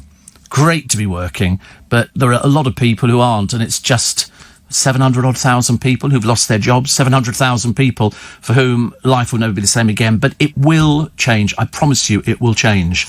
No matter how bad it feels at the moment, it will get better. It's like people saying, I've just been bereaved, I'm never going to be normal again. And I always go, well, no, you're not. But it does get better. I promise you, things do get better. It was that song, wasn't it? Things can only get better. And they do get better. It just takes sometimes a little while. I've had friends of mine who've lost their job in the industry, and they've said, I'll never work again. And I've said, you will. You just got to give it time. Everything falls into place. Everything's done for a reason. Everything's done for a reason. I'm writing from Missouri, USA. I listen to you every night. I thought you might enjoy Linda. Listening to a programme on Facebook. She's a very southern cook from Alabama, very enjoyable, called Cooking with Brenda Gant. I don't think Brits would ever see anything quite like her. Cooking with Brenda Gant. Sounds fantastic. We'll have to check that one out a little bit later. Cooking with Brenda Gant. I like, which one do I like? That woman who's got, her husband's got a cattle farm, and the kids are all involved. They all ride horses and everything else. Pioneer Woman or so. She's brilliant. I mean, I wish she was cooking in my place. God, you wouldn't ever get out. Steve, another one here. LBC, look at you all getting upset about a 3%, 5% or 10% pay rise, sweating over it. Why? Because you're corporate slaves. Do you think you're not? Oh. Rob's in Reading. Well, I mean, that kind of says it all, doesn't it, really? Reading. And, oh, no, that's a different one, actually. Talk about playing video games. I don't know whether my boys play video games. I'm not sure, actually. Do you play video games, boys? Not really your sort of thing. You've got an Xbox 360 with old games, but nothing, really. I used to play Tetris on my thing, and eventually that got a bit tedious and bored. What do you play, Corey? What do you do? Games where you designed roller coasters. Right. You never know what to believe with him, seriously. I mean, you genuinely try and design a roller coaster. Well, as opposed to something going up and then coming down again, that would be a roller coaster. What goes up, because if it goes up, it means you're dead and you're going to heaven. Okay, but if it goes up and comes down again, you're on a roller coaster. We went on one in Southend, and whatever it was, you went up. You were sitting on like an armchair thing, and then it tips you back, and then you're lying on your back, and it goes up vertically, and then it's got a little bit, you go over the top, and it drops vertically as well. But you only ever go round once. I spent the whole time screaming.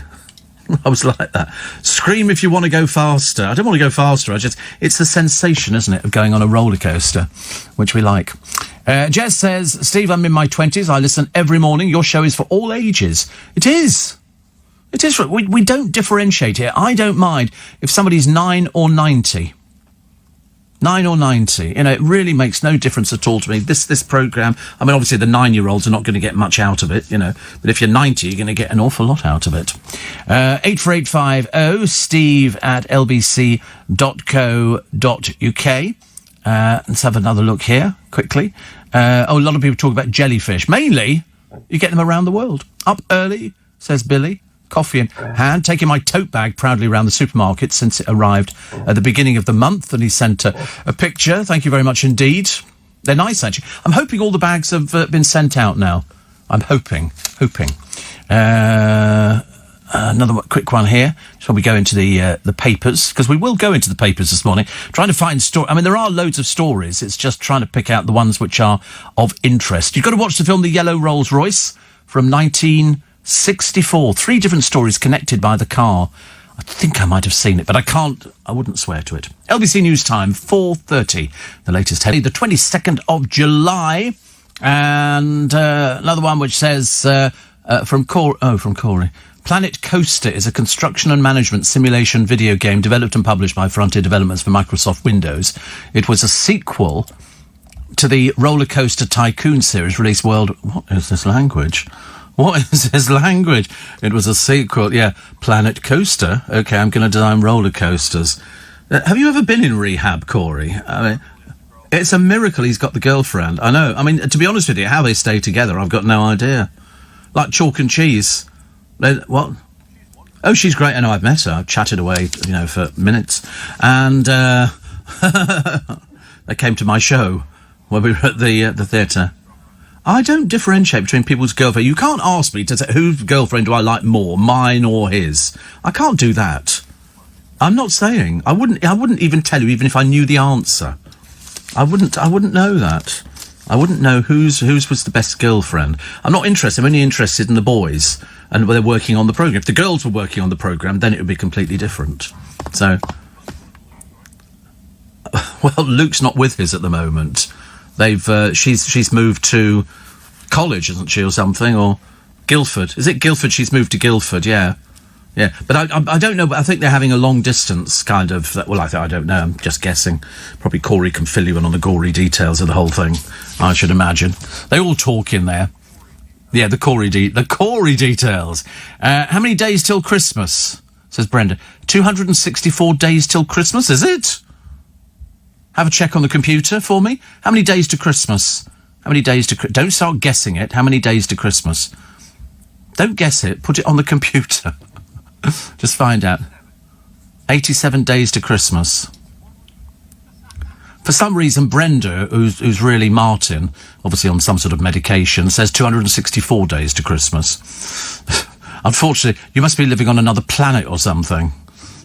It's nowhere near. It's 100 and... What do we say it was? 100 and what? 100 and how many? 156 days to Christmas. So there you go. Have you got anything planned? Says Martin / Brenda. Of course. Every year. I never not have anything planned for Christmas. Always. Christmas is... For me, it's been planned the year before. Jess says Leeds and Liverpool will be lifting their trophies tonight. Do you think the fans will turn up? I think so. Did you see the last load of rubbish? Was it in Leeds? The rubbish all over the streets. Fans, they're the messiest people. Really the messiest people. And Sally says still no bag. Oh, dear. Well, I mean, they're probably still sending them out. I mean, I don't know. Check with where you ordered from. Listening in Moscow, expat spikers. We raise a glass of vodka... to you, says Johnny. Thank you very much indeed. Although, it depends what time of the day you are, actually. If I was in Moscow, I'd probably be drinking a small vodka, which could be very nice indeed. Liz the Geordie, why aye, man? Where's Kevin the milkman? Well, he's out working at the moment. He's clinging on to as many as he can get. As many customers as he can get. Candy's ex, kissed by Paul Hurtus. God, blimey, who cares about your dreary relationship? Go away.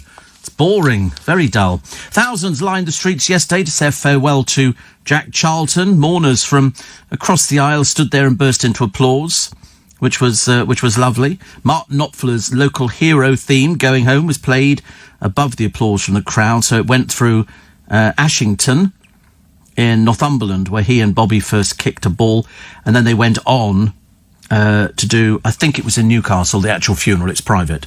But everybody liked being out there. It was very good, very good. His brother wasn't there, but he was too unwell, but he did send a trip. They've not spoken for ages. It's like the normal situation with sort of brothers who don't get on. They have sort of fallings out, and then they fall out over family items. And I was thinking it's a bit of a shame. Ooh, Mary Berry, in all the papers today, says she was shattered after learning her name and face were being used to flog cannabis oil products. She doesn't do anything like that. She's 85, and she says, so she's telling the BBC's One Show tonight, oh, so it's pre-recorded. We began to get emails. There's a cream, and you recommend it. If you say it's good, though, we thought it was worth paying for. She said, I was shattered that people could be conned. Facebook pulled the ads by Bionic Bliss after Mary complained. She thinks so too. Lying little toe rags. A cop has been jailed. A cop. It does make you wonder, doesn't it, really? He was filmed stealing 70 quid from a patient being taken to hospital. He was attending a welfare call with paramedics, and he saw this bloke's pocketed cash fall to the floor. But there was a camera hidden in this bloke's home. This man admitted theft and was sentenced to 3 months jail at Preston Crown Court. Recently, his wife's left him, but he's appealing against the jail sentence. You can't go around nicking things now. If you're guilty and you've admitted it, then you have to sort of take your punishment. And the punishment is you go to prison. Why, aye, Steve, says Kevin the Milkman. I'm still here. Canny lad. Canny lad. I bet you're wearing shorts today. I brought a coat in, actually, and to be honest, I wish I hadn't. I wish I hadn't brought a coat in, but I did. Doesn't matter. So. A lot of people talking about the British intelligence and the Russian report. Everybody's into the Russian report, aren't they? Which is great. And Steve, if you do a one-off show, who do it with? I think you and Nick Abbott would be a riot, says Darren. Absolutely not. Can't stand him. Honestly, why would I want to do anything with Nick Abbott? God, blimey, honestly. The most unfunny man on the radio. Imagine. Why is it people are very keen to put two people together? You know, when most people nowadays, if you're worth your salt, you're a standalone presenter. You don't need to do it. I don't need to boost my audience figures by having another presenter on the programme. If anything, it would actually sort of hold up things. So, you know, that's why. I mean, some people enjoy doing double-headed programmes, as they're called in the business, but it's not for me. I've tried it once and it didn't work at all. The Mirror, heartbreakers, Sir Bobby too ill to attend Jack's funeral. Also, insult to the heroes, Rishi Sunak, sparking fury by warning 1 million frontline NHS staff they face pay restraints. It's also George's birthday boy Prince George. He's 7 today, and he just looks like any other 7-year-old. You know, he's grown up in palaces. He knows what Granny's place looks like. He loves it. So here we go. How much money is on offer in the NHS?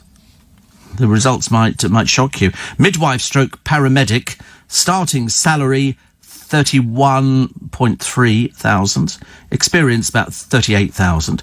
Nurse, starting salary 25, experienced 31, very nearly. Occupational therapist, about 21,100, and security guard, cleaner, porter, healthcare assistant, 20,000 quid. Well, it's about 19,300. It's not good money, is it?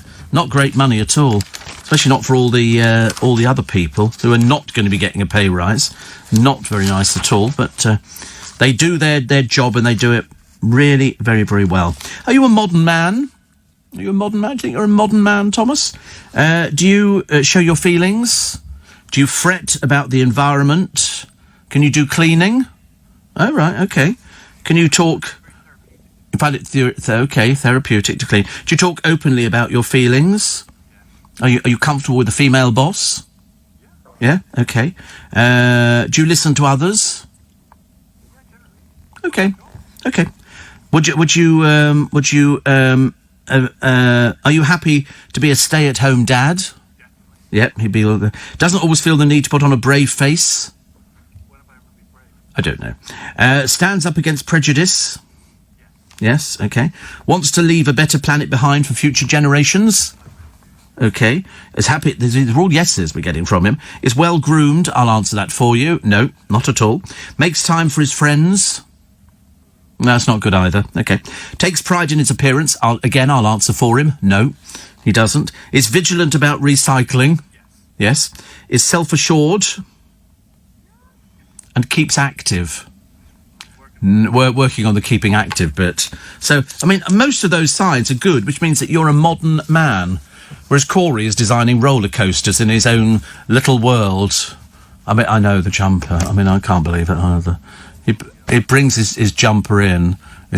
I'm convinced that his mother goes around charity shops, finds middle-aging clothes. I know. I mean, to be honest with you, it's sort of it's sometimes it's a bit of a worry with him, isn't it? You don't know whether to send a sympathy card or sort of hope you get better. I love it. I love it. It's so good, actually. It's so good, so good. So the Prince Andrew story rears its head again.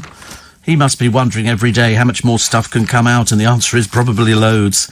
Probably loads. They had a thing the other day. What was the question? Whatever the answer was, it was Vlad the Impaler. That's all I remember. And there's a granddad who got nasal cancer from wood dust. As a furniture maker, he's just won an out-of-court settlement of £320,000. He's used nasal sprays for 4 years, poor soul. Good Lord above. That's not good. That's not good. Other stories which are in the paper today. Somebody's dressed Boris up as a clown. Friends reunited are going to come back together. I couldn't care less. Seriously, I'm really not particularly bothered. And somebody says, sorry, you may have mentioned this yesterday. And but what was your thoughts on the engagement of Pippa and Toby Tarrant? I knew about it ages ago. I went on holiday with them. I was in the back of the car on the back seat. I went on holiday with them. I knew this was on the cards ages ago. There's no way that, I mean, they're so perfect. And they're lovely. She's absolutely delightful. And we've seen him start naked. We know we've seen him start naked because he ended up on air having a tattoo on his bottom, which they did on air. And then he cycled naked around Leicester Square. I'm trying to persuade my two to do it. They won't do it for love nor money. Thomas is going, no, can't do that. I said, it's for charity. No. And then Corey said we could do a naked roller coaster thing. And I said, yeah, it could be fairly good. Can't imagine Corey on a roller coaster at all. Apart from that, his hair would just blow straight backwards. And that's probably the bit that he likes, actually. Steve, NHS staff receive a London bonus on top of those salaries. Yeah, not all of them, though. Not all of them. Also, Kevin the Milkman, how are the lads like Steve? You always used to mention Kevin the Milkman every show. Well, I mean, I have to do it now. I do it every time he writes in. I always do that. Have you heard your sister station, says Valentine, capital extra? Of course, literally I can look out of my door and see them. We own all these radio stations. I love the way we call them sister stations. I don't know why we call them sister stations. I've never quite understood that bit at all. But playing some banging tunes. How lovely. Friday, people have to wear masks in shops, but does that include children, however old? Well, the police have always said they're not going to respond to anybody phoning up saying somebody's not wearing a mask. They just won't serve you. Simple as that, and if it kicks off, then they will have to call the police out. But, you get that silly group of people who don't want to wear masks. Well, don't wear masks then, but you can't go shopping, can you? It's called the law. It's, it's like sort of drinking and driving, isn't it? People say, well, I'm going to carry on drinking and driving. You go, good, well, I hope you go to prison. Tell us more about jury service. I can't. I've told you, I went on jury service. You don't need to know anything else. That's it. And Paul says, I've just watched Brenda Grant cook a breakfast casserole. I think you'd like it, a breakfast casserole. I was liking the breakfast we told you about the other day, which had 65 pieces to it. 65 pieces. It was like 8 sausages, 12 hash browns, beans, but I felt exhausted just reading out the list. 3 French hens, 2 turtle doves, and a partridge in a pear tree. On the 10th day of Christmas, my true love sent to me. You imagine... Sorry? Is it bad luck to... It's never bad luck. There's no bad luck singing Christmas songs. 5 gold rings, 4 calling birds, 3 French hens, 2 turtle doves, and a partridge in a pear tree. Actually, a partridge surrounded by some Dauphinoise potatoes would be quite nice, wouldn't it? But that's probably awful if you're a vegetarian. I do apologise. It's probably just upset you greatly. But don't worry. Veganism's coming back. It's interesting. Good old Trump, he's the president at the moment of the US of A. He concedes the pandemic to get worse before it gets better. Staggeringly intelligent. He's also advocating we all wear masks now. You know, originally he didn't want to wear masks. And he also says he met Ghislaine Maxwell a number of times and wishes her well.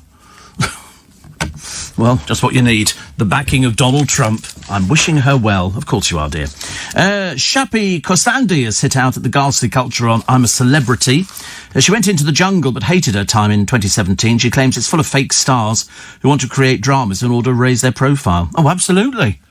That's exactly what it's there for. It's there for people to earn a bit of money, who are down on their luck.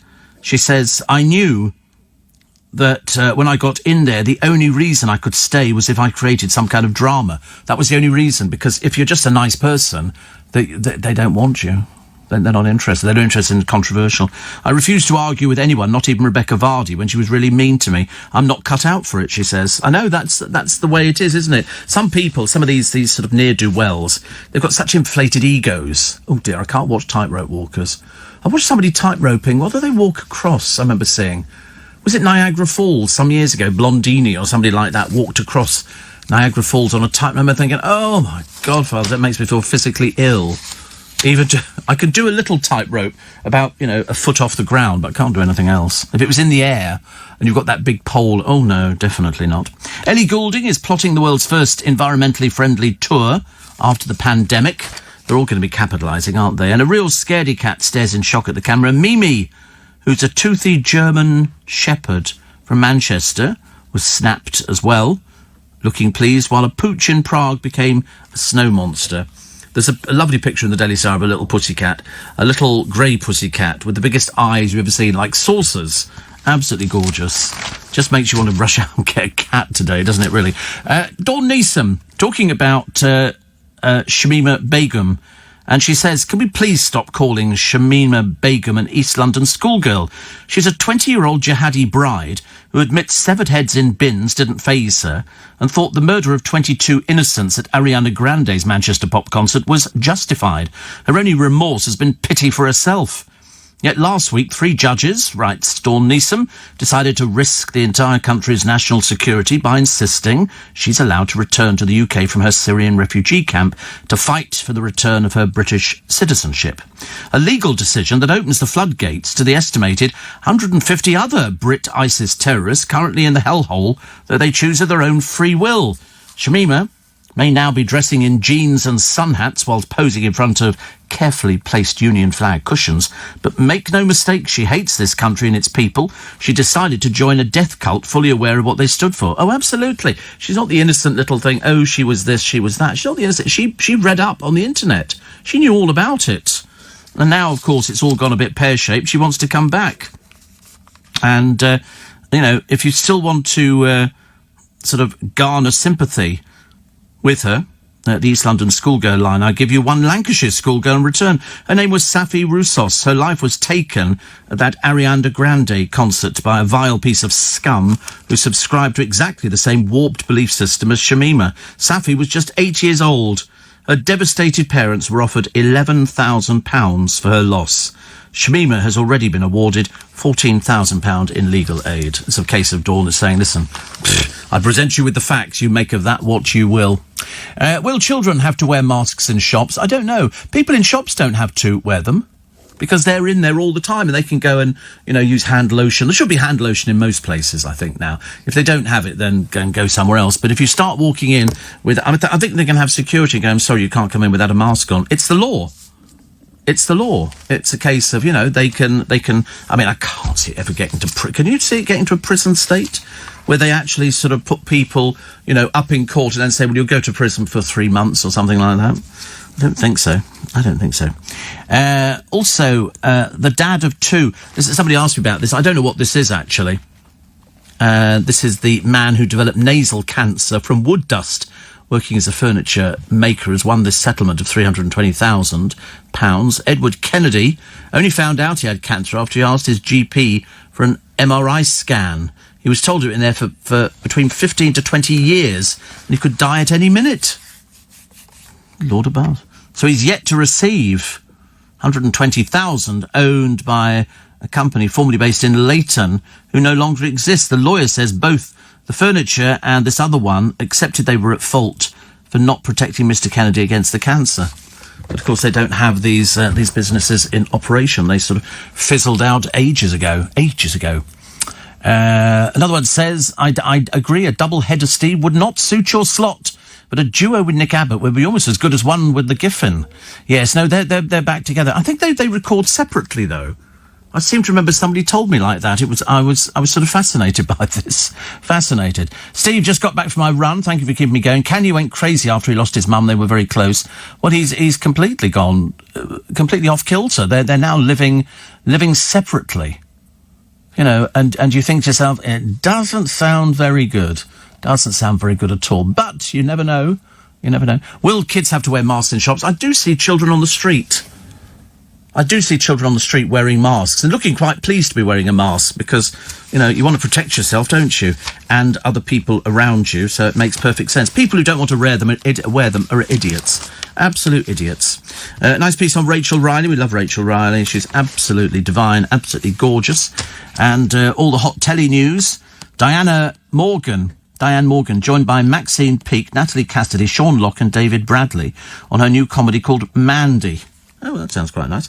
Also, Alison Hammond has turned down a big money deal to do Dancing on Ice. And learner drivers can now get tips from one of the nation's most famous car experts, James May. Louis Theroux will look back at his career highlights. Oh, interesting. Why? It's a cheap programme by the sound of it. He's looking back, because you can buy all his stuff. It's on DVD. And so I'm assuming that they're doing what I call a programme filler. So to say, you know, it could be an hour special with all of his best interviews. The Jimmy Savile one was very good, and loads of other people, especially that. Who's that ghastly church, that Baptist church over in America, where they really are evil beyond all belief? You can't even believe that somebody could be that bad, but they're a sick family. Very sick. They used to picket the funerals of soldiers coming back. They would stand there, and I think it's the West something Baptist church. King of Camouflage, so George is 7 today. Well, they seem to be keeping him well grounded. He seems to be a happy little soul. He's got no reason not to be happy, has he? I mean, there's nothing he has to worry about. He doesn't need to worry about putting food on the table. They're still dragging out dreary old Candice, what's-her-face, and her husband. They've only been married 2 years. She married this bloke in 2016, separated from the tree surgeon earlier this year. He's a tree surgeon. How lovely. Nobody's interested. Why don't people keep their lives, you know, private, which I think would be nice, definitely. Ghislaine's fight back. A month before her dramatic arrest, Maxwell hired 2 hardened political hitmen to dig the dirt on her accusers. It's an interesting one, isn't it, really? It doesn't get as much coverage in America, but over here we seem to be absolutely... You know why? Because it's got members of the royal family, you know, and that's it. This week, Jeff Bezos, according to Sarah Vine, columnist of the year, increased his fortune in just one day by £10 billion. Meanwhile, in the real world, Marks and Spencers are laying off 950 people, and many household names are set to follow, crippled by the lockdown.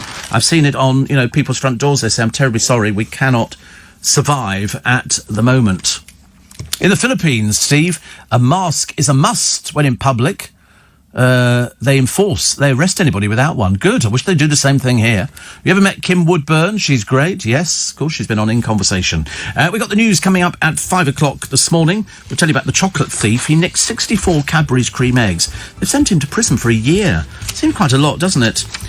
Childhood memories for Jane Morse, stirring up a delight. The Keeper earning his stripes by playing Mum. The love letters revealing the passion of Katharine Hepburn. And an ice cream firm is hiring a taste tester to help select its new flavour. Or can you imagine what you paid to do? I'm paid to just taste ice cream. 2nd of July, it's Steve Allen's Early Breakfast. Nick says, don't mention Rachel Riley in the morning. Gets me all excitable. She's fab, isn't it? I like her. When she first started, I wasn't too sure, actually, because I was a big Carol Vorderman fan as well. But she's fitted in very nicely. Steve, young kids are exempt from masks. Not sure what age limit, with the disabled and those with breathing issues exempt too, says Darren. I don't see why anybody should not want to put a mask on. You know, I mean, you can still breathe through these things. It's not like you can't breathe through them. You could breathe through them. You can talk through them. In fact, I'm pretty certain you can talk through it, just a matter of interest. So there you go. I can talk through a mask. Admittedly, it sounds a little bit muffled, but no, you can talk through it as well. Talking of cats, I've got two, Peanut and Buster, says Matthew. You'd love the picture in the paper today. It's got the cutest little kitten, which is absolutely wonderful.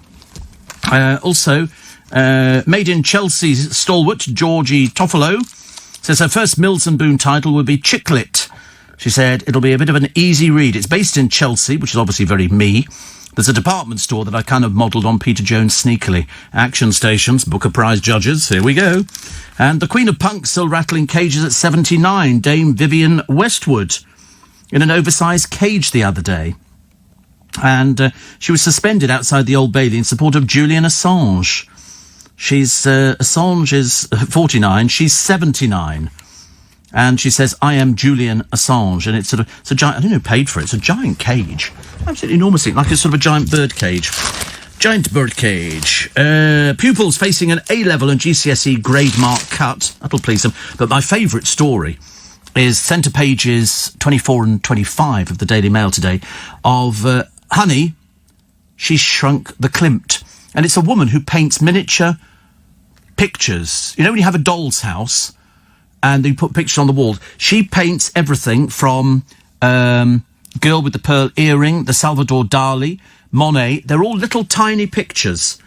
Also Vincent van Gogh. They sell for about £200, something like 189 £220. Well, I'll buy one.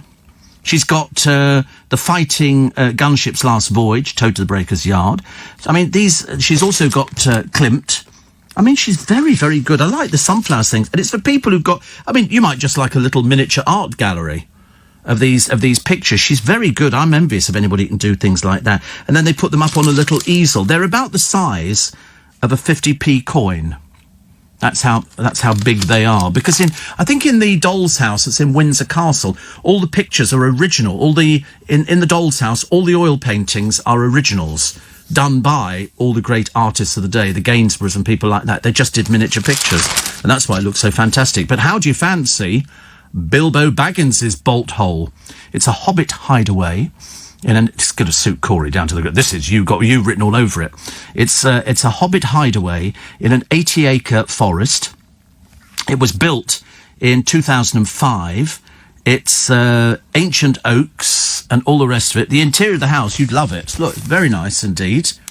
It's your sort of thing, and it's quite reasonably priced, about £475,000. And so if you save up now, you should better get the money. If I had the money, I'd give it to you. You know, obviously. The property, you'd be delighted, generates its own electricity, and it sources water from a natural spring nearby, heated by a wood burner, which can use logs from the surrounding woodland, because you've got 80 acres. Looks quite nice, doesn't it, really? I quite like this. This is sort of, you don't want anything too big. They say it's a very rare opportunity to acquire a classic Hobbit house with a river boundary set amongst mature and semi-mature trees. So it's built underground kind of thing. It's got a roof. It looks lovely. It's only got one bedroom. It's in South Wales. And it's got an open plan interior, and you climb up a staircase to get to the bedroom. I quite like that idea. Corey would like that. That's not too complicated for him. He can cope with these sort of things. Happy birthday to George Clinton, the funk star. 79, born in an outdoor lavatory. Made his name with the band Parliament, described as sounding like a drunk Temptations.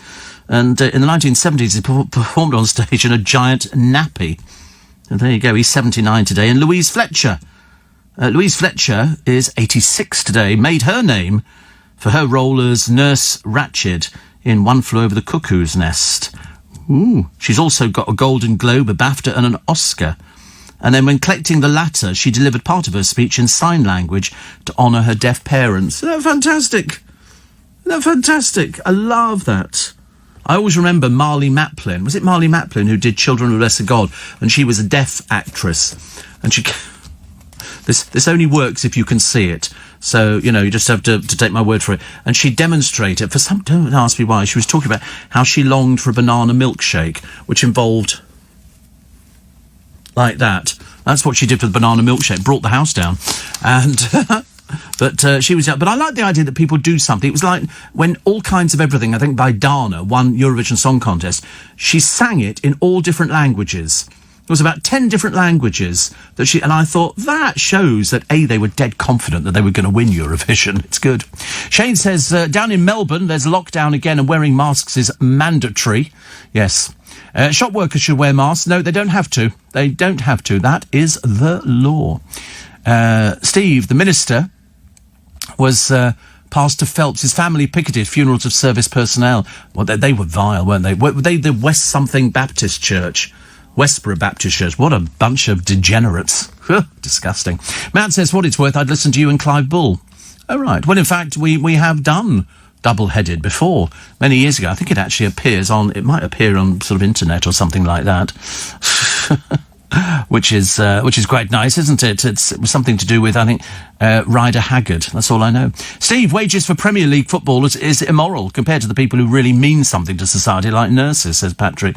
Yeah, but then the trouble is you can't really blame them. You know, if somebody goes to their agent and says, you know, I've got money and we're willing to pay up to £400,000 a week. The agent's not going to say, well, I don't think so. No, I'm not working for that much. Can you make it less money? And of course, that's how it is. I mean, I admit they make an obscene amount of money, but it's a short career, isn't it? Short career. So if you're very good and you don't waste it on flashy cars,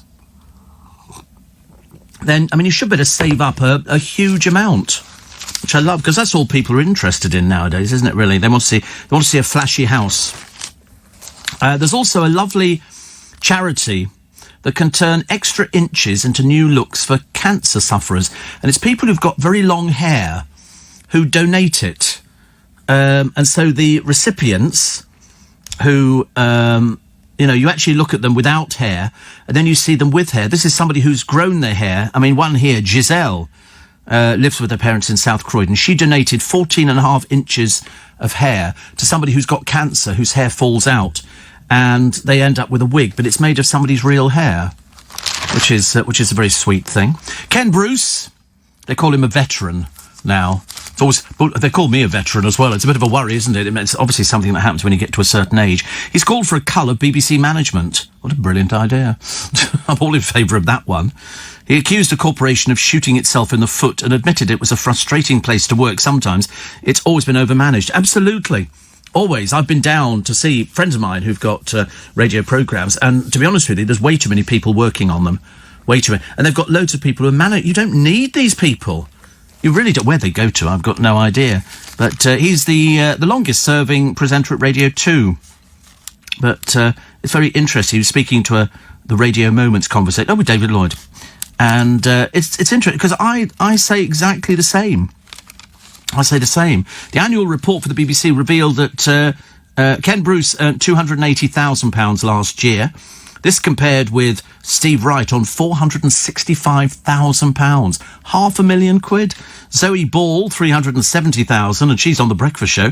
And Jeremy Vine, who got £290,000. That's what people earn. It's frightening, isn't it, really? But somebody like Steve Wright, who doesn't do The Breakfast Show, is earning more than the person who does The Breakfast Show. How does that work out? Steve, I wore a mask from London to Manchester on the train. I'm at that time of my life when I've got extremely warm power rushes. It was dreadful. Dreadful. I saw lots of young people on the tube without masks. Also, no refreshments at Euston Station. All the shops are closed. I would have liked to have been informed of that before my arrival on a 3-hour journey. Yes, I always, listen, if you're doing anything like that, stick a bottle of water in the fridge night before with freeze or in the freezer. Don't fill it right up to the top, and then take a frozen bottle of water with you. You can hold it, it'll cool you down, and then as it slowly melts, you've got ice cold water to drink. There you go. Somebody gave me that years ago. Somebody said, I always stick a bottle of water in the freezer at night time. No, you just empty some of the water out, because the water will expand and it will push the cork out. So not the cork, the plastic top. So just take about a couple of inches out, and then that'll be fine. And then you hold it, and it's sort of ice cold. And then as your hands, it's like a Calippo, but without the flavouring. You could always add flavouring to it, I suppose, couldn't you? Like sort of Ribena or something like that. Robinsons, any other number of brands that will do, orange and banana, or orange and pineapple or something, and then you can keep it on the train, because you don't want to, I mean, I wouldn't want to go on a train anyway, actually. Admittedly, they're not that busy at the moment, not round here. Don't know what it's like in your neck of the woods, but down here, we are absolutely fine. Thank you very much indeed, which is good. I noticed that, was it Aldi the other day? Yes, it was Aldi, explaining to people who need to be told how it's going to work on Friday with the mask, how it's going to, you know, sort of affect your life. You will have to wear it to go shopping. You can't not wear a mask.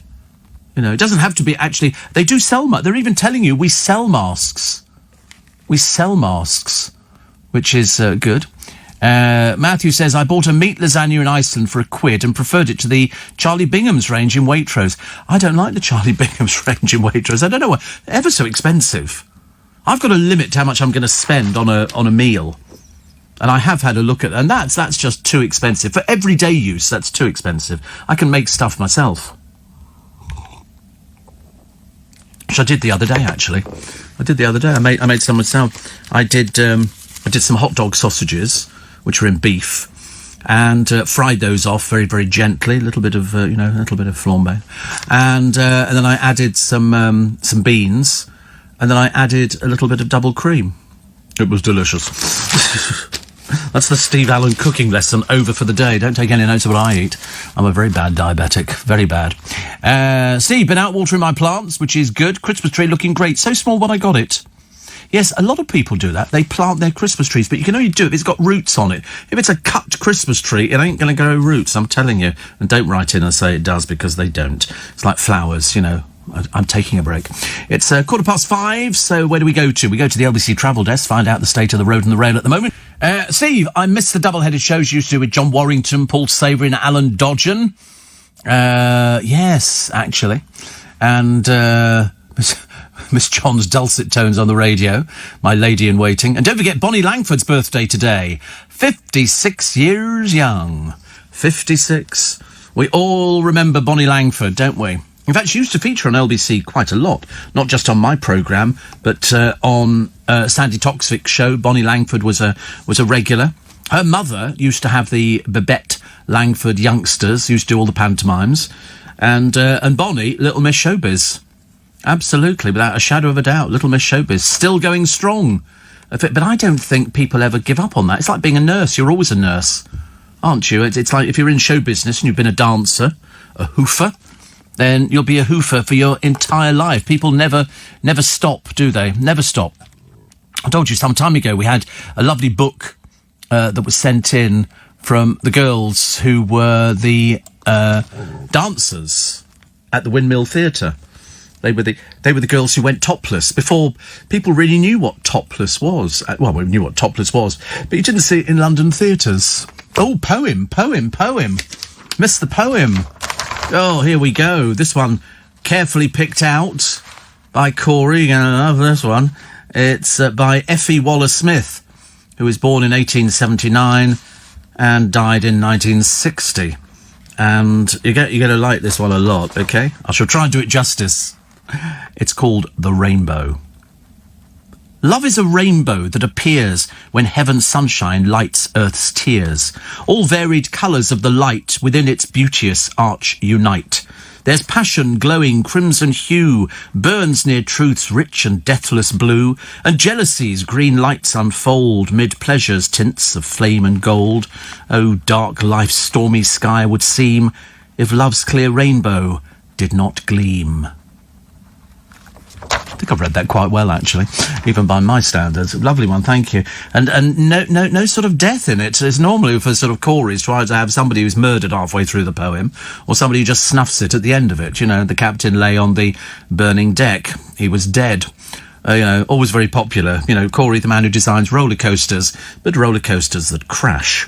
So we all always sent people off on it, and it was carnage. What a day that was. What a day. We used to have that in Battersea Park. That's why they closed the fun fair. There was an accident on the roller coaster. Dean says, Christmas shopping nearly done. Oh, fantastic. Anastasia said, I purchased a copy of Best magazine yesterday, which I featured. The journalist did a grand job. There you go. So if you want to read about Anastasia, best magazine from yesterday. I don't know what I'm doing Christmas. Well, I do know what I'm doing at Christmas. It's just that I hope it's going to be as normal as it can be. Linda says, do waiters and waitresses in restaurants have to wear masks and or gloves? They don't have to, no. They don't have to, because they're in the building all the time. So they're able to, when they walk in the kitchen, they can use the hand sanitizer. That's how it works. So people in shops will not have to worry about things like that. Okay. Another one here, which said, somebody else was telling me about Christmas shopping. It's amazing, actually. I don't do Christmas shopping. I really don't do Christmas shopping because there's nothing I need to buy for people. If I'm going to buy something for anybody, it would either be a bottle of champagne or a candle, from Joe Loves or Joe Malone or something like that. And that would be it, plus some money. Because money seems to be the thing that sorts everybody out at the moment, doesn't it? What's the point? I mean, when you're a kiddie, then obviously you get presents. You get tanks and action men and toys and games and things like that, or a pair of socks or a pair of pants or a new toothbrush. All sorts of sort of odd little things. We used to have stockings, even up to the age of 15, 16. My mother still used to put half the fruit bowl in her old pair of tights. So you'd end up with sort of, apples, banana and a satsuma, which you'd probably have to take out and put back in the bowl. And there'd be some sweeties in there. There'd be a flannel, bar of soap, all the sort of useful stuff. Useful things. Steve, poem, have an enjoyable Wednesday, says Lynn in Bushy. I hope so. I haven't got anything to do today, actually. I don't need to do my VAT just yet. Don't need to do that for about another 3 or 4 weeks at least. And tax will be paid at the end of this month, so we got the money there.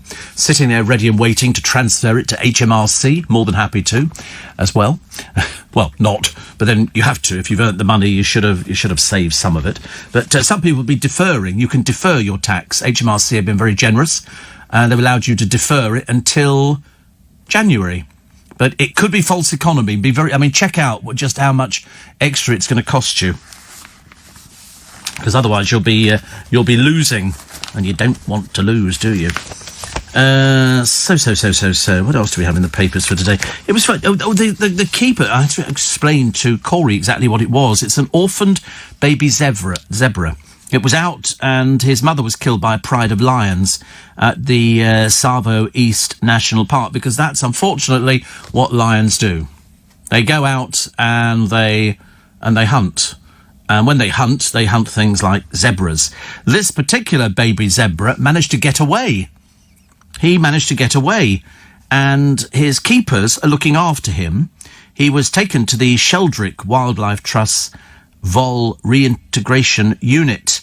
Now, in the wild, zebra calves are raised by their mother alone, and the pair usually form a very strong bond. Now, as it's not possible because his mother was eaten by lions, the keepers put on clothing that makes them look as though they're zebras, and the zebra trusts them and will follow them about all day because it thinks it's with its mother. And of course, because the keeper feeds it as well, they get regular bottles of milk, they get security and everything else, so they recognise them as part of their family. It's amazing, isn't it? They do the same for the pandas in China, where they have a very successful breeding programme, and the keepers there don't let them see what humans look like. They only dress as pandas, and you're only allowed to be seen by the baby pandas when they're dressed as a panda. It's very clever. Very, very clever. Lovely couple in the paper today. This is a devoted couple. Sam and Joan Price have been 75 years together. They met by chance at a dance in 1940. Sam, then 18, had found himself face-to-face with the beautiful Joan. When the music stopped, the rest, he said, is history. It was love at first sight. So that's good, isn't it? But they went on to have 2 sons, Mark, 74, and Peter, 71. They lost a daughter, Jean, who was tragically killed in a motorbike accident. So that's amazing. They've now got 6 grandchildren, 10 great-grandchildren.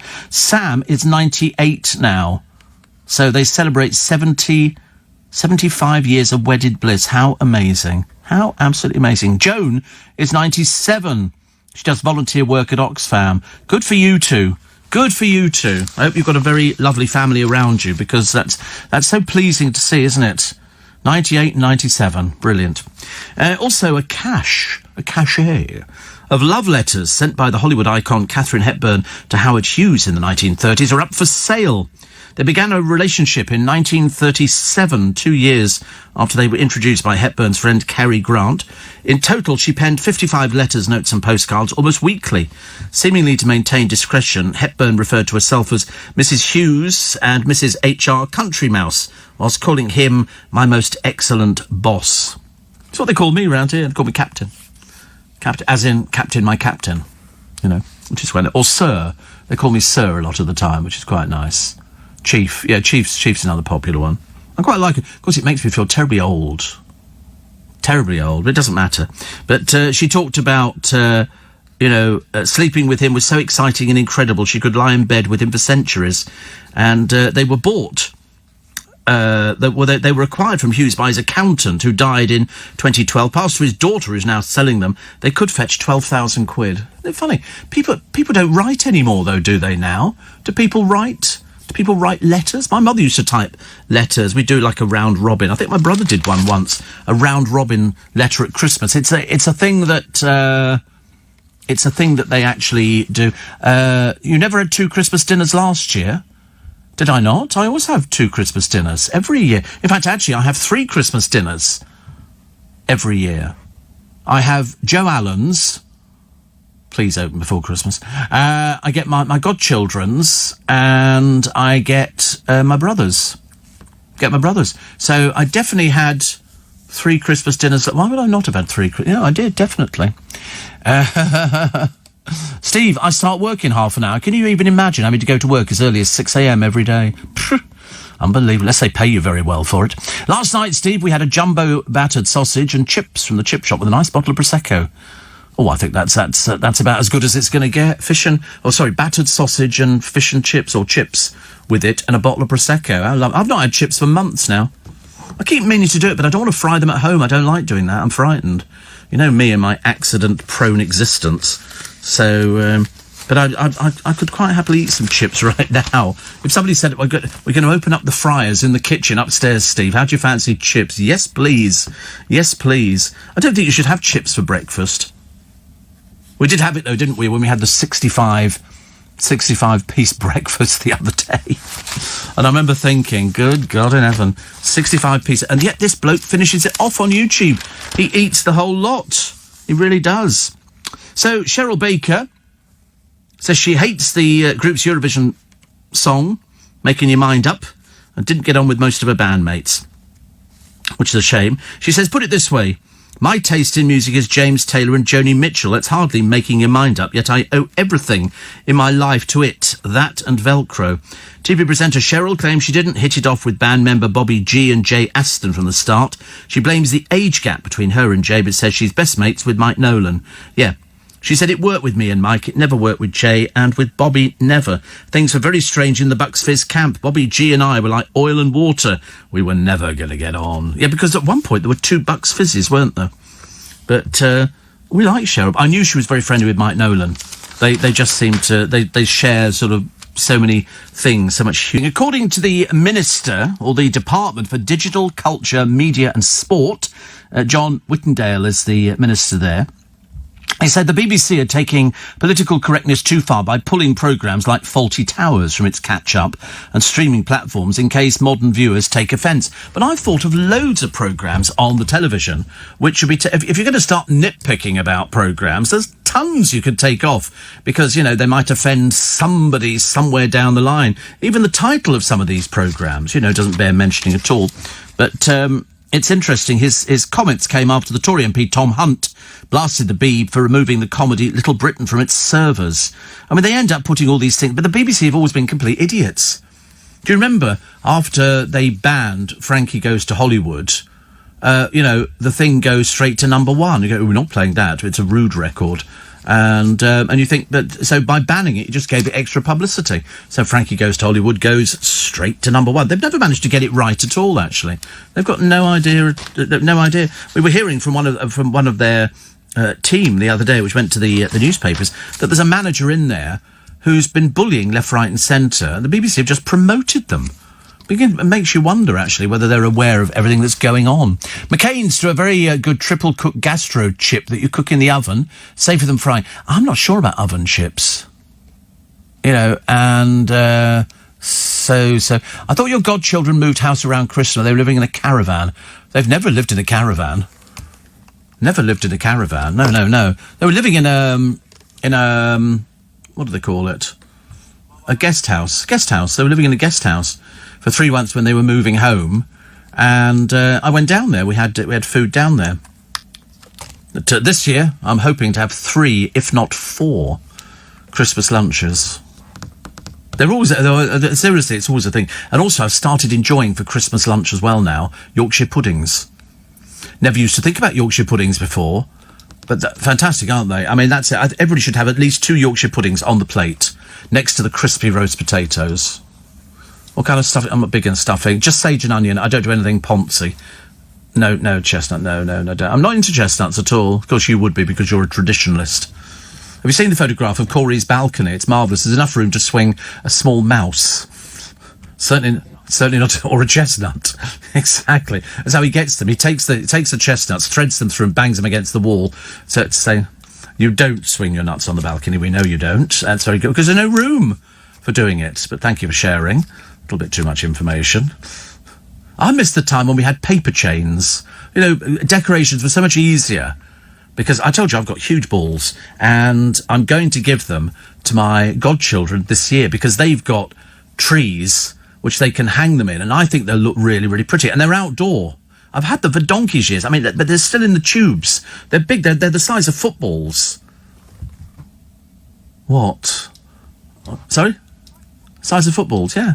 They're all different colours. Glitter on. They're huge balls. I mean, seriously, it's a two-hand. They're shiny. Like leathery. What, for Christmas? Why would they be leathery? They'd be shiny, covered in glitter. They've got glitter on them, some of them. And I've got all different... They're beautiful. They're absolutely beautiful. I think they're wonderful. I'm going to take them down there when I go down there. Well, I mean, to be honest with you, if you don't, listen, if you're at home listening with young people now and you've got balls, I think the thing to do is get them to decorate them. There's something keeping them amused over the weekend. Get your balls, put them on the table, and then you can go and get from W.H. Smith's or anywhere like that. They do glitter pens, and just let somebody run their fingers around your balls, and then they can sort of put the glitter on. There's all different colour glitters as well, and everything else. And it also keeps the kids interested in Christmas, because I don't want people to not be interested in Christmas. Steve, news at Iceland, spam fritters, 4 for £2. What, frozen? Frozen spam fritters. Oh, so if I thought that was going to be good for me, I'd go for them, but it sounds terrible. So the trouble is I have sort of big ideas of what I want to eat and then little stomachs. Steve, your 3 Christmas dinners reminds me of Dawn French in The Vicar of Dibley. That's right, she went all the way round. She had to eat a Christmas... They go, just have Christmas dinner now, and she had all these Christmas dinners. Steve, beef Wellington fillet steak wrapped in mushroom... with pâté, foie gras, wrapped in puff pastry, baked, served with Madeira and truffle jus. Is that posh enough? I don't think that's posh. I don't think beef Wellington is actually posh. It's good. You just get a nice piece of beef, nice fillet, probably about 7 inches, and have that, and then get some mushroom pâté, which, I mean, you don't have to make it, you can buy that. Put it over the top, roll it. Well, after you've cooked it, you've got to cook it a little bit, just brown it off on the outside, and then put it into the middle of the puff pastry. Don't bother making puff pastry. I'm telling you, you're wasting your time. Buy the puff pastry. It's so cheap. So much cheaper. Steve, Yorkshire pudding may not be a traditional part of the Christmas dinner, but it's definitely allowed an amount of stuffing. See, I don't do the stuffing. I've had it, but I'm not wild. Steve, I was very excited to see my friend Ian. He said, because the diner I go to in Dallas told me they do a Thanksgiving dinner from after Halloween all the way through to December. How lovely. How lovely. That's the good thing about the Americans. Big portions. And whenever Thomas says me and my mates are together on the Isle of Skye, once every 10 years, they make venison's Wellington from stags that he hunts. Oh, right. Yeah, one of the other sons. Oh, right. So I couldn't kill anything. I don't like it. Venison, they're trying to make it popular again, you know. Is venison very good? Really? I don't think I've ever had it. I don't think I've ever had it. But I do like beef Wellington. Oh, no, don't get me to send anything to me. Oh, no, I don't want anything arriving in the post. No, don't. I don't want it. No, I don't want it now. I don't want it if people are going to be touching it all the way down. Does he do it professionally? He sells it professionally, or he just goes out and kills the hind? Oh, right. Oh, dear. Somebody shot one of the Queen's favourite ones, didn't they? She was up in Balmoral, and they went, I think that you find that's the one, that's our favourite. And there it was hanging upside down. I couldn't do anything like that. It's not that I'm sort of any great animal campaigner or lover or anything like that. I just couldn't kill anything. You know, I just think it's wrong. So whenever time I see these people who've killed animals like bison and lions and elephants and stuff like that, I just want to hurt them badly because I don't think it's good. Steve, as Boxing Day is a Saturday this year, you'll be able to drink Prosecco on Christmas. Wait a minute. On Christmas Day and stay overnight with no work the following day. So drink Chris on Christmas Day. So Boxing Day is Saturday. Boxing Day is Saturday. So Friday is Christmas Day. Boxing Day is Saturday. Oh right, I see what you mean. Then I can stay overnight with no work the following day. Could do actually. Could do. I don't like staying away. I've done it before and I'm not very good at it. But I suppose I could do. Steve, I think I've heard the Eddie Mayer soundbite. You talking about large balls, says Dale. I don't see now. It won't be there. That won't be there. We never guess these things correctly, and everybody else gets them wrong too. Somebody says I've been freezing little bottles for years to go into my lunchbox. I found that I hold a bottle to my temples and wrists for a few seconds. It helps cool me down on a hot day, plus ice cold water, says Dan the Bricky. Actually, you're not supposed to drink ice cold water, but as far as I'm concerned, it's absolutely delicious. In Australia, Steve, the virus has broken out again during their winter, which means it's inevitable we're heading for a second lockdown during our winter. Yes, I agree. Yes. Monica, my favourite Jewish multitasker, says, just imagine what Eddie's soundbite will be if it goes naughty. If you take the speech about Wotsits out of context, it'll be just brilliant. Oh, I don't know. The trouble is, every time we mention it, it does completely the opposite. It'll come up with something completely different that we hadn't thought of. But no, beef, I'm sure you're a vegetarian, I apologise, but there must be a vegetarian version of beef Wellington. I just can't think what it is. But it's quite nice, but just don't, so you sear the beef, sear it, and then put it in with the mushroom pate. I mean, so effectively, you're sort of wrapping it in a few sheets of puff pastry, popping it in the oven, and you just have it with some broccoli and some gravy. That sounds quite nice, actually, doesn't it? It sounds even better than I thought. Mind you, could have some onion rings. I think we had onion rings before. Look, oh, there you do. They do a veggie Wellington. Mushroom and squash. Vegetarian. I will have to tell Luke. Or not. That's quite nice, isn't it? Trust me, vegetarians at the Christmas table will love you for this amazing treat. It's a cracker. Looks lovely. It's very nice, doesn't it? It's from Jamie. Is that one of Jamie Oliver's? How lovely. Honestly. They say difficulty, not too tricky, cooks in 1 hour, 50 minutes. It serves 8 people. God, I've got to find 7 people now. It'll take forever, isn't it? Take forever.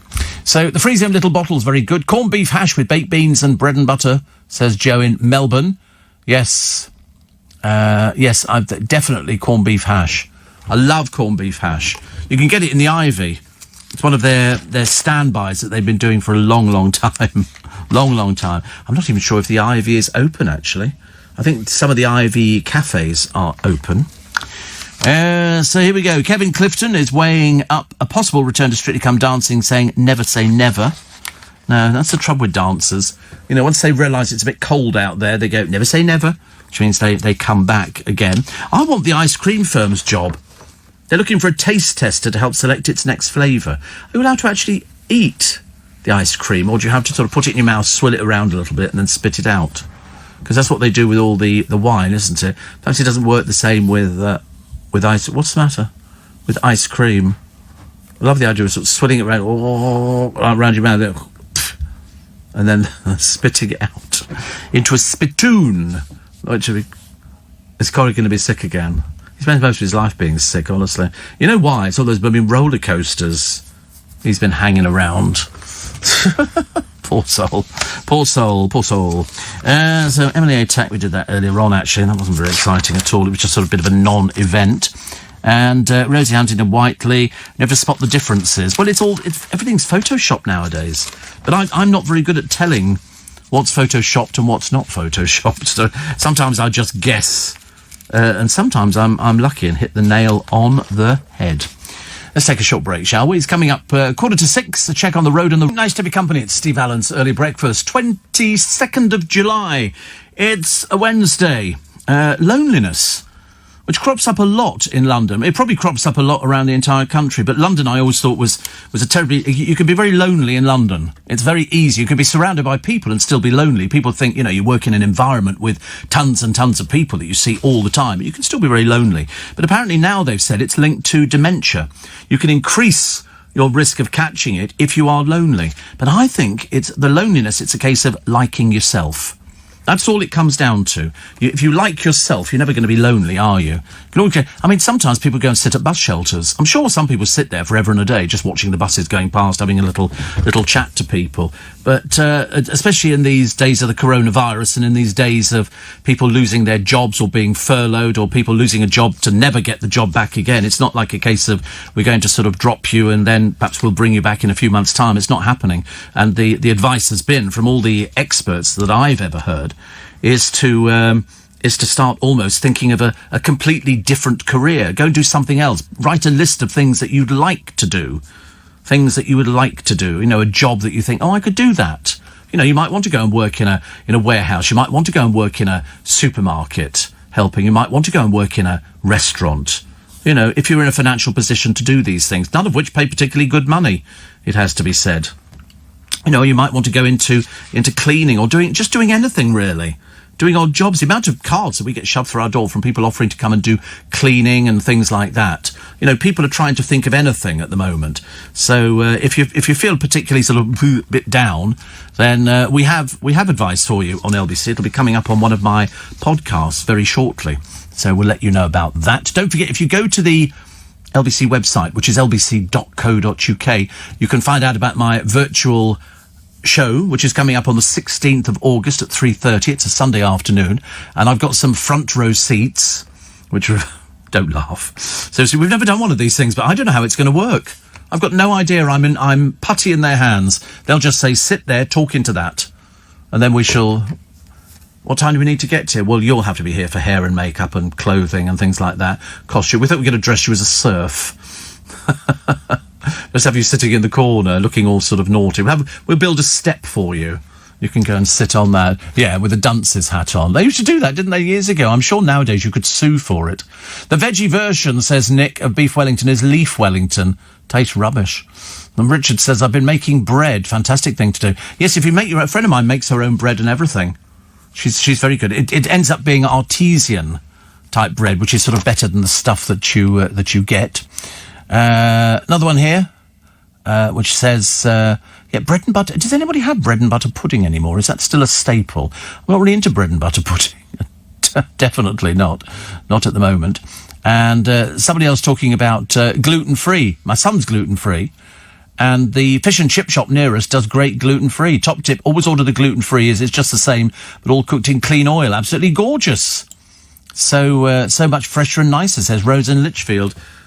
So gluten-free. Oh, that'll please the some members of the team. I must have the only team that seem to have every sort of thing known to man. They've either got illnesses or sort of, eruptions or, dodgy tummies. Or you've had dodgy tummies before. Don't tell me you've been terrible with your tummy. Yeah, you're worse than I am. Worse than I thought my tummy was... What are you looking at me like that? You think I'm worse than you? Really? What, because of my dodgy tummy? That is so wrong. That is so wrong on so many different levels. I mean, Corey's permanently ill, it has to be said. He wanders in the morning. He tries to sort of perk himself up. Yeah, I'm thick.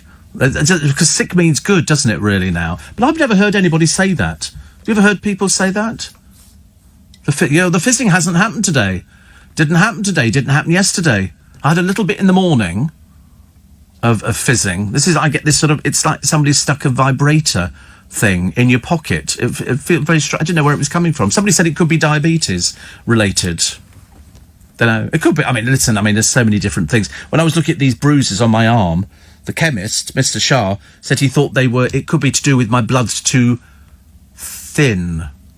Because he said you're on blood thinners. I said, no, I've not been on blood thinners for a while, actually. I was on them for ages and ages. Steve, I enjoy the programme this morning. Great way to start the day. One of my father's favourite meals is to have white pudding. Here we go. White pudding on fresh bread. White pudding is a kind of sausage made with oatmeal, usually purchased in the chip shop. It's very tasty. I cook it once a week, says Bill, in Carnoustie. Oh, not sure about white pudding. Is that the same as black pudding, but white? Is that how it works? Dan says, good morning, Steve. Big day today. He says, all the hard work is paid. I've got my first show this morning coming live from the bottom of my garden to the people of Paisley and the world. Oh, there you go. Bless. You say hello to Noreen and Brian, who've been listening in via Facebook Live. So good luck. Good luck to you. It's all going on, isn't it? I tell you, every day's a revelation. Every day. I remember once you leave a light on the bathroom. You should try one of these. I bought 6 and gave them as Christmas presents. It senses you walking towards it and it goes on and off. Oh, I've had the toilet night lights for the past God knows how long. Years. 10 years ago I bought these. 10 years ago I bought the toilet night light. You just put it on the back of the toilet. Mine's on with sticky pads. And Pete says, I ordered a chicken and an egg from Waitrose yesterday. I'll let you know which one comes first. You're barred.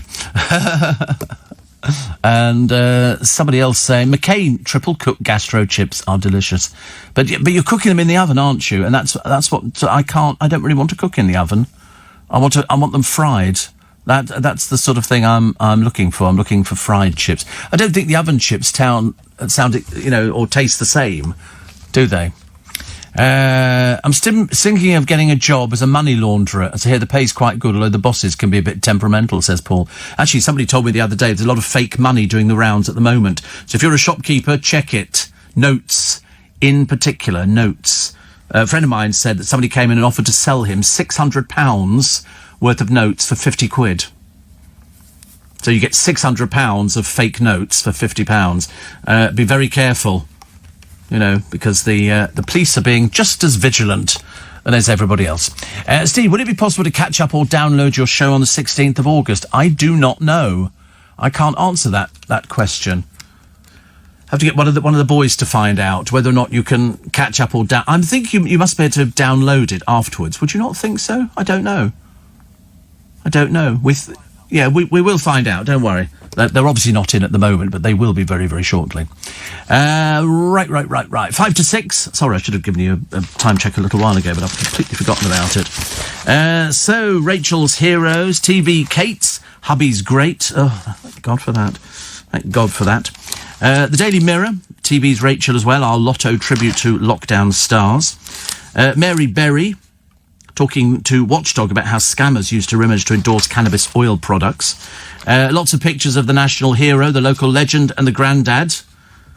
And this is Jack Charlton, born 1935. Do you know they didn't earn the money back in the 1930s, did they, that the people earn nowadays? I mean, it is positively obscene, the amount. Dev says, I'm keeping fingers crossed, Steve, on August the 16th. I'm in the front row. Well, I hope so. Goodness me, we hope so. We've waited long enough for the front row seat. Let's hope that we can actually get it for you.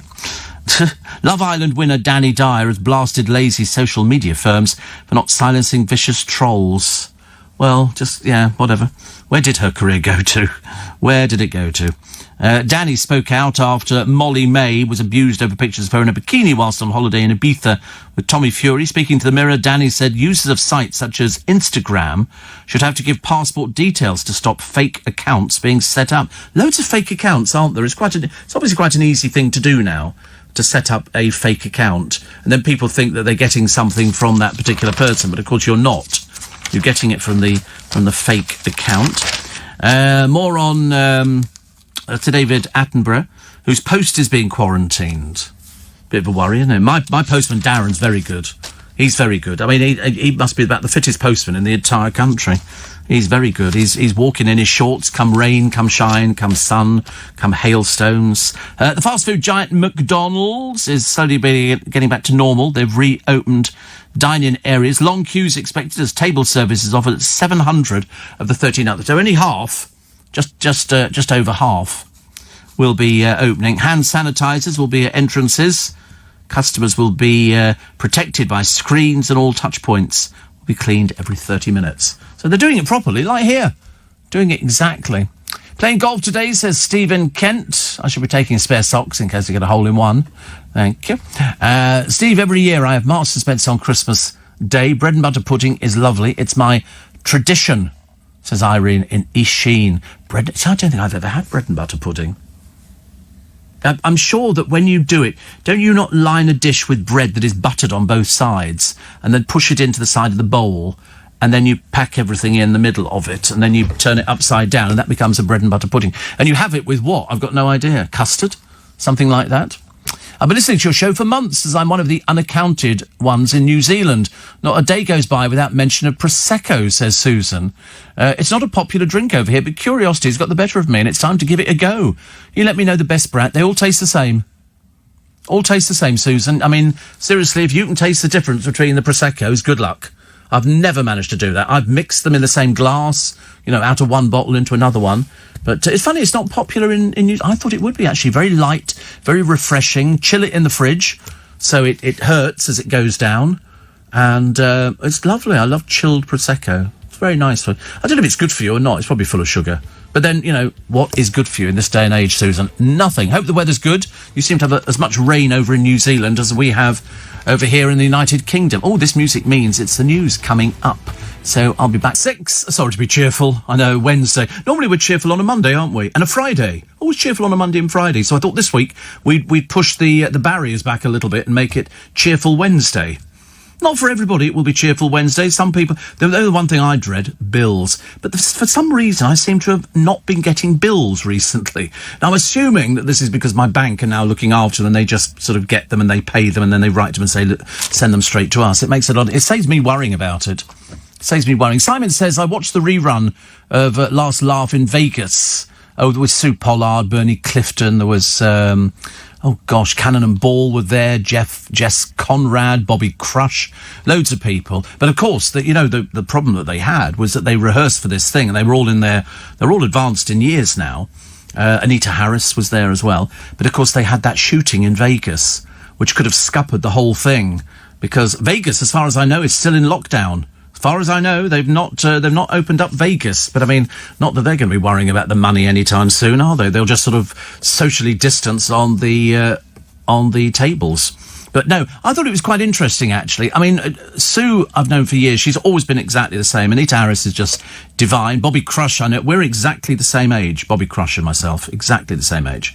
And they were all people who've sort of been in the business for a long while. And it's very difficult to take it out of these performers because they've always performed. They've always, that's what they do for a living. It's like Ken Dodd. He kept going till he died. Tommy Cooper kept going till he died. Lots of people died on the job, as it were, because that's in their blood. They don't know anything else. They don't, it's not like being a radio presenter. Radio presenters can be anybody. It could be a personality from television. It could be God forbid, a Love Islander or something like that. But what you're looking for is longevity. Anybody who actually goes into radio, they're looking for longevity. If you just go into it because you think, oh, I'm going to make money, you're doing it for completely the wrong reasons. It's like going into showbiz. The trouble is, in showbiz, if you're performing on a stage, it's even worse. Because if you're not popular, the audience don't come. They don't arrive. You're sitting there playing to nobody. We went to see somebody in Vegas. I won't tell you who it was. It was quite a big... I mean, I've seen him on British television a few times, this bloke. And we went to a lunchtime show. There were 12 of us in the audience. The theatre was like an enormous... Everything's big in Vegas. Everything is... Have you been to Vegas, Thomas? See, you quite like Vegas. You should go, actually. I mean, because you don't have to gamble. I know they want you to gamble, but you don't have to gamble. You can go and do the sights, do the Hoover Dam. You can do, also... There's so many things going on. It's adult Disney. I mean, it is possible. You can go and drink. You can go to Old Vegas. I thought it was really good. And cheap. Cheap to eat. And you get an American football team. Wow. The Las Vegas Raiders. And it's not as good as the Loch Ness ones, is it, really? Has your shirt arrived yet? No, not yet. Pull your finger out, boys, at Loch Ness Football Club. They've got their own football club at Loch Ness now. We were very excited by that the other day. Loch Ness FC. Probably stands for something, doesn't it? And, Steve, I'm sure you told us once you use your oven for storage and cookery books, which is why you only use the hob. If so, you could always use a microwave. I suppose I could, actually, yeah. I'm not wild about the cooking of anything. I'm seriously not. I mean, I go for the easy options. Definitely. Steve, yesterday I had British Gas to do its yearly boiler service. After I signed the paperwork, the engineer scanned my name and signature on his personal phone. I asked why, and he said that proves that I've done the work if computer network goes down. It's bothered me all night. I'm sure it's illegal. So do I tell British Gas? Don't want the engineer to be in trouble. What should I do, says Judy. I think that's okay. It's British Gas. They do have a bit of a reputation. I think that's okay. So it just, yes, he would have to prove that he's done the work. Otherwise, you know, something could happen. He goes, oh, I did it, but he might not have done it. So that sounds okay to me. That sounds okay. But I mean, don't take my word for it. If you want, have a word with them, I think. Do you know 1 in 7 adults in this country, hopefully not my boys, is planning to buy an electric bike or scooter this year? No chance. No chance. Definitely not. Summer pudding is what you described, Steve. Bread and butter pudding is made slices of buttered bread laid flat in a fairly shallow dish with an egg and milk mixture sprinkled with sugar and some raisins or sultanas. Baked for a while, it comes out part crispy, part soft and creamy, but overall luscious, says Mary. Well, there you go. Is it something... Put it this way, could we eat it now? You're right, the summer pudding is the one that's probably got the blackberries in it, the black currants, strawberries, and so. I brought in cherries today. Nobody wants cherries. I'm going to have to give them to the news desk. I've got a whole big bag of cherries, which are very good. Tom, no, can't eat cherries. And Corey doesn't eat cherries. Oh, you're right, okay. Oh, okay. Really? You could turn them into something, couldn't you? Like sort of a pudding. You could de-stone them, or something like that. And or a cocktail. Oh, yeah. There's a load, look. There's a load of them.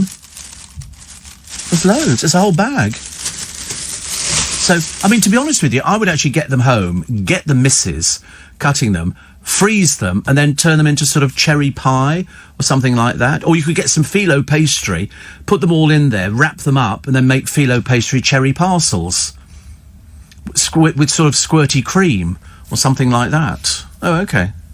Because he's eaten all the blooming hula hoops. That's why. That's why he's going out there. He said to me this morning, I offered him cherries, and he went, no. He said, have you got anything savoury, like I'm a shop or something? Like all of a sudden it's the Steve Allen, you know, supermarket, which is now open for business. Wait a minute, I'll have a check on the shelves, see if there's anything there. And I did have a check on the shelves, and luckily I bought a big bag of hula hoops yesterday. He's eaten a lot. He's eaten all of them. I mean, seriously. Unbelievable. How many you got left? 3. 3 bags. Are they empty packets? That is all. Honestly, Corey, you shouldn't be eating that many. Look, empty packets he's got in there. It's terrible, ladies and gentlemen. I hope his mother's listening. He's eating all the wrong food, and it's me who's taking him down this little cul-de-sac, which is not good. Steve, my uncle had to close down his poultry dating business. He couldn't make hen's meat. I don't know. Steve. Another one here. Could you tell... Oh, I lost it now. Tell ex-New Era driver Stuart, who's now an LMD skip roadie, that the jet wash works if he gets the urge to clean his lorry. Do you know, I haven't used a jet wash for ages and ages and ages. Mainly because you can never dry the thing. There's always somebody queuing up, isn't there, behind you? So you sort of jet wash it, and I wouldn't do it anyway in my car. But then you have to sort of move your car out the way so that somebody else can start the jet wash. It was all very, very peculiar, actually. Very peculiar. So I told you yesterday that Kylie is going back into disco stuff.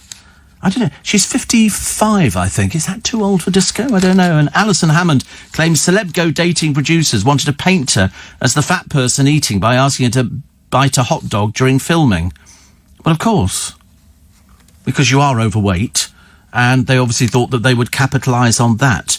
She said, somebody else might say, all right, I'll do it. If I fancied a hot dog, I probably would have done it, to be fair. But for that moment, I didn't want to be seen as the one eating all the time. And she says, contestants need inner strength. Well, I'm sick to death of people who are coming off reality shows and going into rehab. These people, I mean, honestly, they must say, it's all of a sudden, oh, I didn't realise the fame was going to be like this. Well, don't worry, darling, because for most of you, it won't be. It'll be very shallow. I mean, look at poor Jordan. A lifetime of getting her poor, sad boobs out. a lifetime of going to Turkey for cheap cosmetic surgery, and what she ended up with? Nothing. Nothing at all. Nothing to show for it. Although she's earning $45,000 a month. That's not every month. Not every month. Otherwise, she really would be milking it again. But she gets there. She'll do a programme of which she will never complete. And they'll just pay her, a little bit, like, sort of £120,000, which is spread over. So that's why. Steve, I have an e-scooter. It has a sport mode to go faster with pulsating lights. I don't deliver the post on it, though. No, I mean, there's all sorts of rules. You've got to have a driving licence to have one, either a full licence or a provisional. You don't need to wear a crash helmet, but to be honest with you, I think you'd be a fool if you use one of these cycles and you didn't have a crash helmet on. The chance of you losing your life on it is fairly high, I would imagine. Steve, it could happen in her absence. Oh, yes, this is the woman in America, isn't it, who's skipped back over there, and the family over here are waiting for her to come back. KFC is making chicken nuggets in a laboratory using 3D printers. The chain is working with scientists to create the test tube meat from animal stem cells. Oh. Not sure if I fancy that idea. Can't they just do it as in the normal way, please? Wouldn't that make it so much easier? Top quality face masks. Pages and pages. Anybody who's bringing in face masks now, they must be absolutely laughing. It's a great way of making money. Great way. They've got a box of 50 for $29.95. And then they've got hand sanitizer, $3.95. Hand sanitizer pump bottle, 16 quid. Blimey, I tell you, it's a business. It's very much a business, and very much a business that is making an awful lot of money for somebody. So the Prince Andrew story, nobody knows quite what he does. He doesn't do anything, does he, really? But now, Ghislaine Maxwell watched a video of Andrew with a topless woman, then turned to Jeffrey Epstein and said, "That's Randy Andy for you." Tiffany Doe said it happened when she wandered in on paedophile Epstein and girlfriend Ghislaine in a special video room at his £60 million New York home. Ex-Epstein employee Tiffany, not her real name, says, "I was looking for Jeffrey to talk to him about something and couldn't find him anyway. I had no idea Ghislaine and Jeffrey were in there. I didn't know Ghislaine was in the house. It was like a big television control room with dark screens everywhere. It was very, very dark. Very dark. It sounds like the whole thing is very, very dark, isn't it? Not so good. There's also George giving a cheeky grin as he turns 7. He's going to be going to a posh school, isn't he? Absolutely. And Kanye, House of Cards set to collapse? I think so. Kim Kardashian and Kanye West are living apart. I thought they were so rich that they couldn't possibly ever separate, but they have. I mean, I'm looking at the size of their huge home in Los Angeles. I mean, it is vast. Absolutely, a bit like her bum. It's absolutely enormous. They could live together in the same house and not see each other ever at all. When you look at the house of Kanye West and Kim Kardashian in Los Angeles, I mean, it is absolutely staggeringly enormous. It really is. Sources say they've been at each other's throats for months and living at opposite ends of the LA compound. Well, I mean, you don't need to see anybody. You could literally so he's apparently running for US president. He's said to be holed up in a bunker and doesn't trust his family. He's had a meltdown, so they're saying that there could be some other issues here. And in a string of since deleted tweets, he said he was subject to a sectioning attempt by his family and referred to wife Kim as North's mother. He also had an onstage rant at a launch event for his shock US presidential bid at the weekend.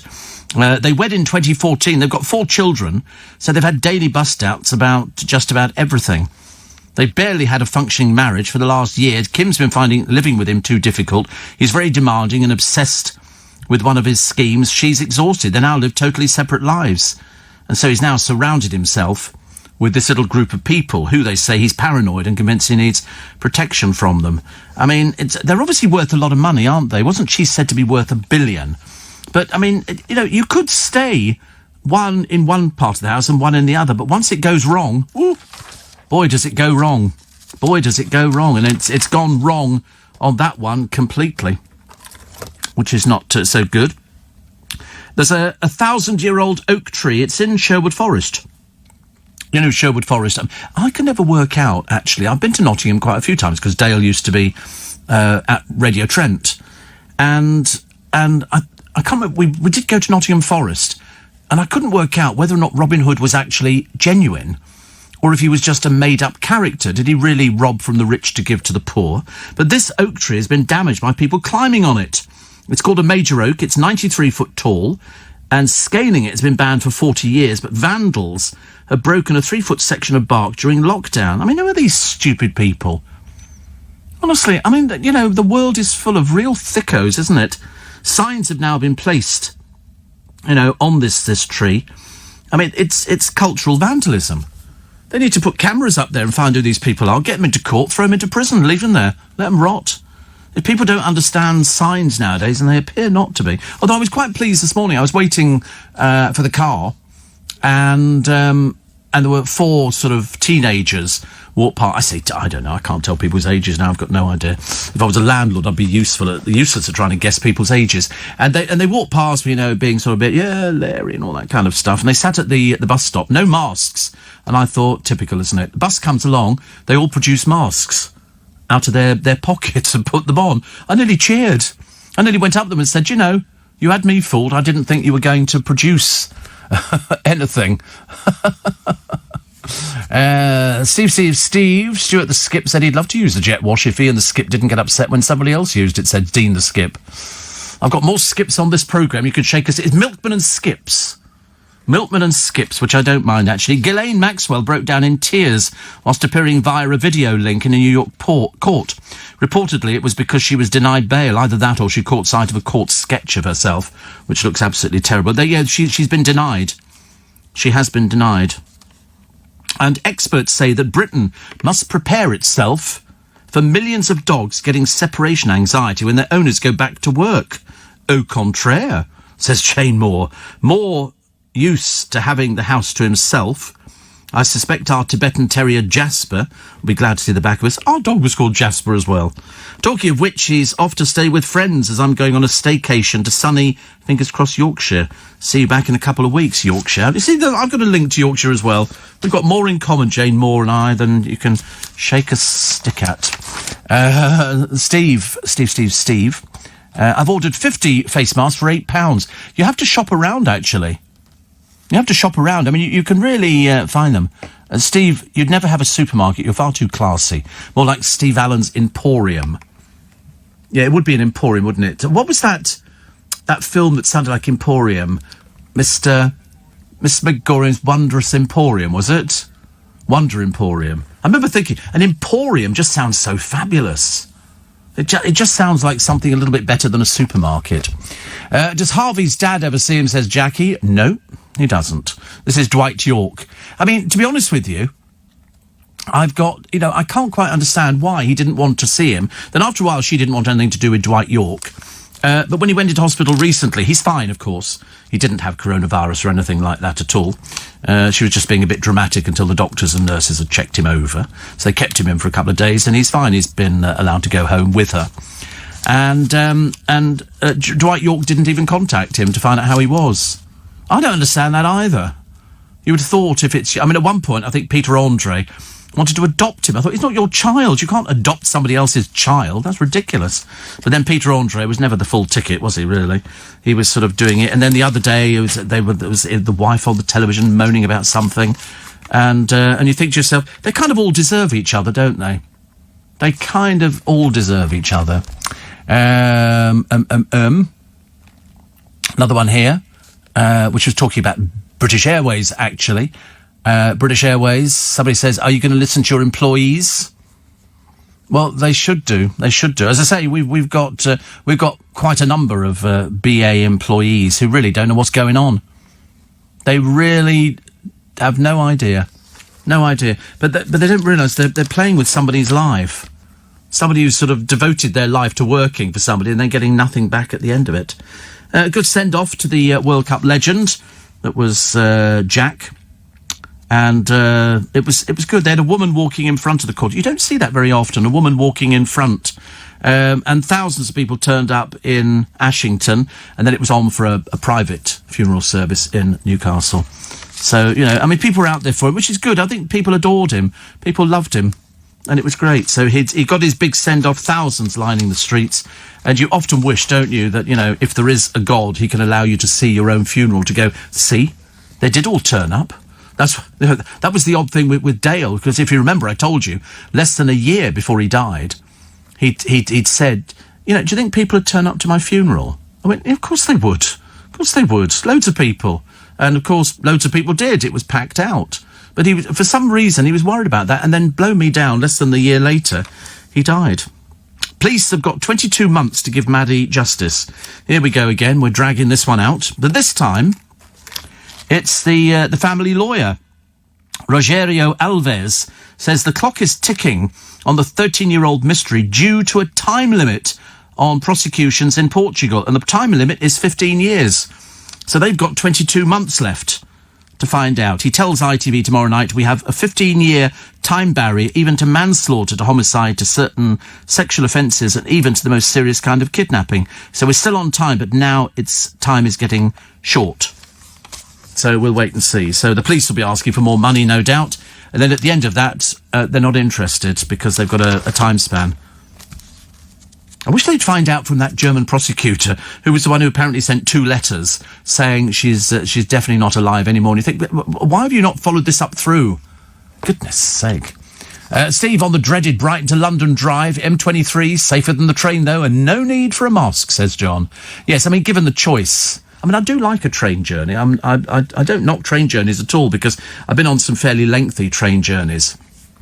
And I do actually quite like them. But you're right, sitting in the car, driving down the motorway, which are not too busy at the moment. They're not too busy. I can pootle down there, got my music on, don't have to wear a mask, air conditioning's on, very happy. Very, very happy. A huntsman's spider, capable of growing as big as 12 inches wide, was found in a shipment of chairs from China. Do you know, I ordered something a short while ago from China, about 6 months ago, and it's a bracelet which you put round your wrist. It's an expanding bracelet. It's like sort of for rheumatoid arthritis and things like that. And I've been frightened to put it on. I've left it in the box because it's come from China, and I'm thinking, I don't like that. I don't know why I ordered it. I've got no idea, but it's still sitting there in the box. I thought I'd bring it in and give it to the boys and not tell them about its origin. But because it just doesn't make any sense. I don't know why I've not put it on.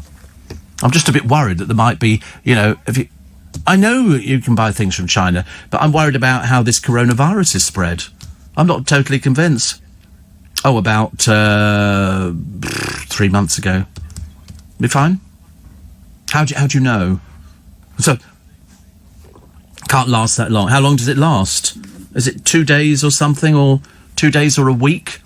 If something could be infectious. Because David Attenborough's having all his post sort of held back. What are they saying for it? We're just going to find out, just so you know at home as well. Because you'll be ordering stuff from Brighton. If you actually... no more than 48 hours. Oh, right, OK, I'll wear it. I'm clear. By 3 months. Well, I hope you're right. Steve, did you get your butterflies? What was it you liked about them? Did they do something? They look as though they're flying. I did order, but they haven't materialised yet. Slightly disturbing. I'll have to go back into my orders and find out where they are. I did order 2. Now, I'm hoping. I checked and I thought they came from a company in this country. But I've got a sneaking feeling that we might have to write to Amazon going, I've heard nothing. But what they are is they're on a post, not a huge post, and it's a little solar panel with a little motor inside, and the butterfly, which is brightly coloured, is on the end of a wire, and it flutters around the flower. When the sun comes out, it flutters around, it goes backwards and forwards. It looks I tell you, it looked real. Looks real. So I had to get one because my brother's got one, which, of course, is very mean of him for not buying me one at the same time. If I'd seen them there, I forget where he bought it from, some garden centre, I think. I'd have bought all of them. It's as simple as that. You can never have enough. Never have enough. So I'm waiting, Jackie, to find out. Everybody, 26 minutes to 7. Steve, you do have something to do later today.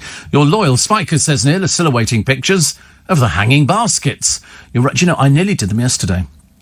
When I get back home today, it might be a good idea, I think. So I shall definitely try and do that.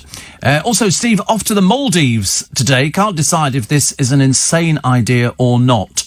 but masks and visors to be worn on our flight. Figured it's probably safer than getting on the bus. We shall see. The Maldives. I wonder how many of you are thinking of seriously taking holidays at the moment. I'm not entirely... I mean, I don't... As you know, I really don't do holidays at all. I mean, as far as I'm concerned, every single day is a holiday. I never understand people that want to sort of go and lie on a beach side. I get stressed even thinking about packing a suitcase and finding your passport and then getting to the airport and then getting on a plane and find out you're not socially distancing and sort of staring out the window and there's no food and you can't have a magazine and it just doesn't interest me in the slightest.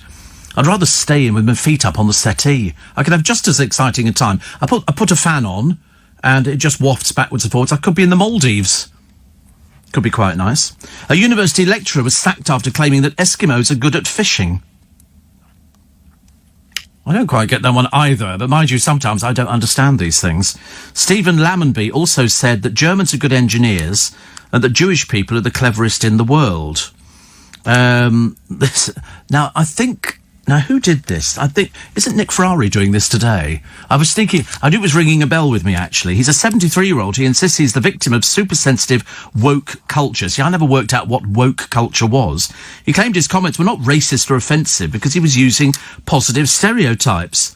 But they ended up having an angry exchange and everything else. I mean, free speech is totally dead in universities. We're oversensitive now. So, the word is Inuit. They're Inuits, are they? Oh, right. What are the people... Oh, the Sami people are the ones in... I have to remember what the Samis are. So is Eskimo a sort of a forbidden word? Really? Oh, right. So they're Inuit. Are they all Inuits, though?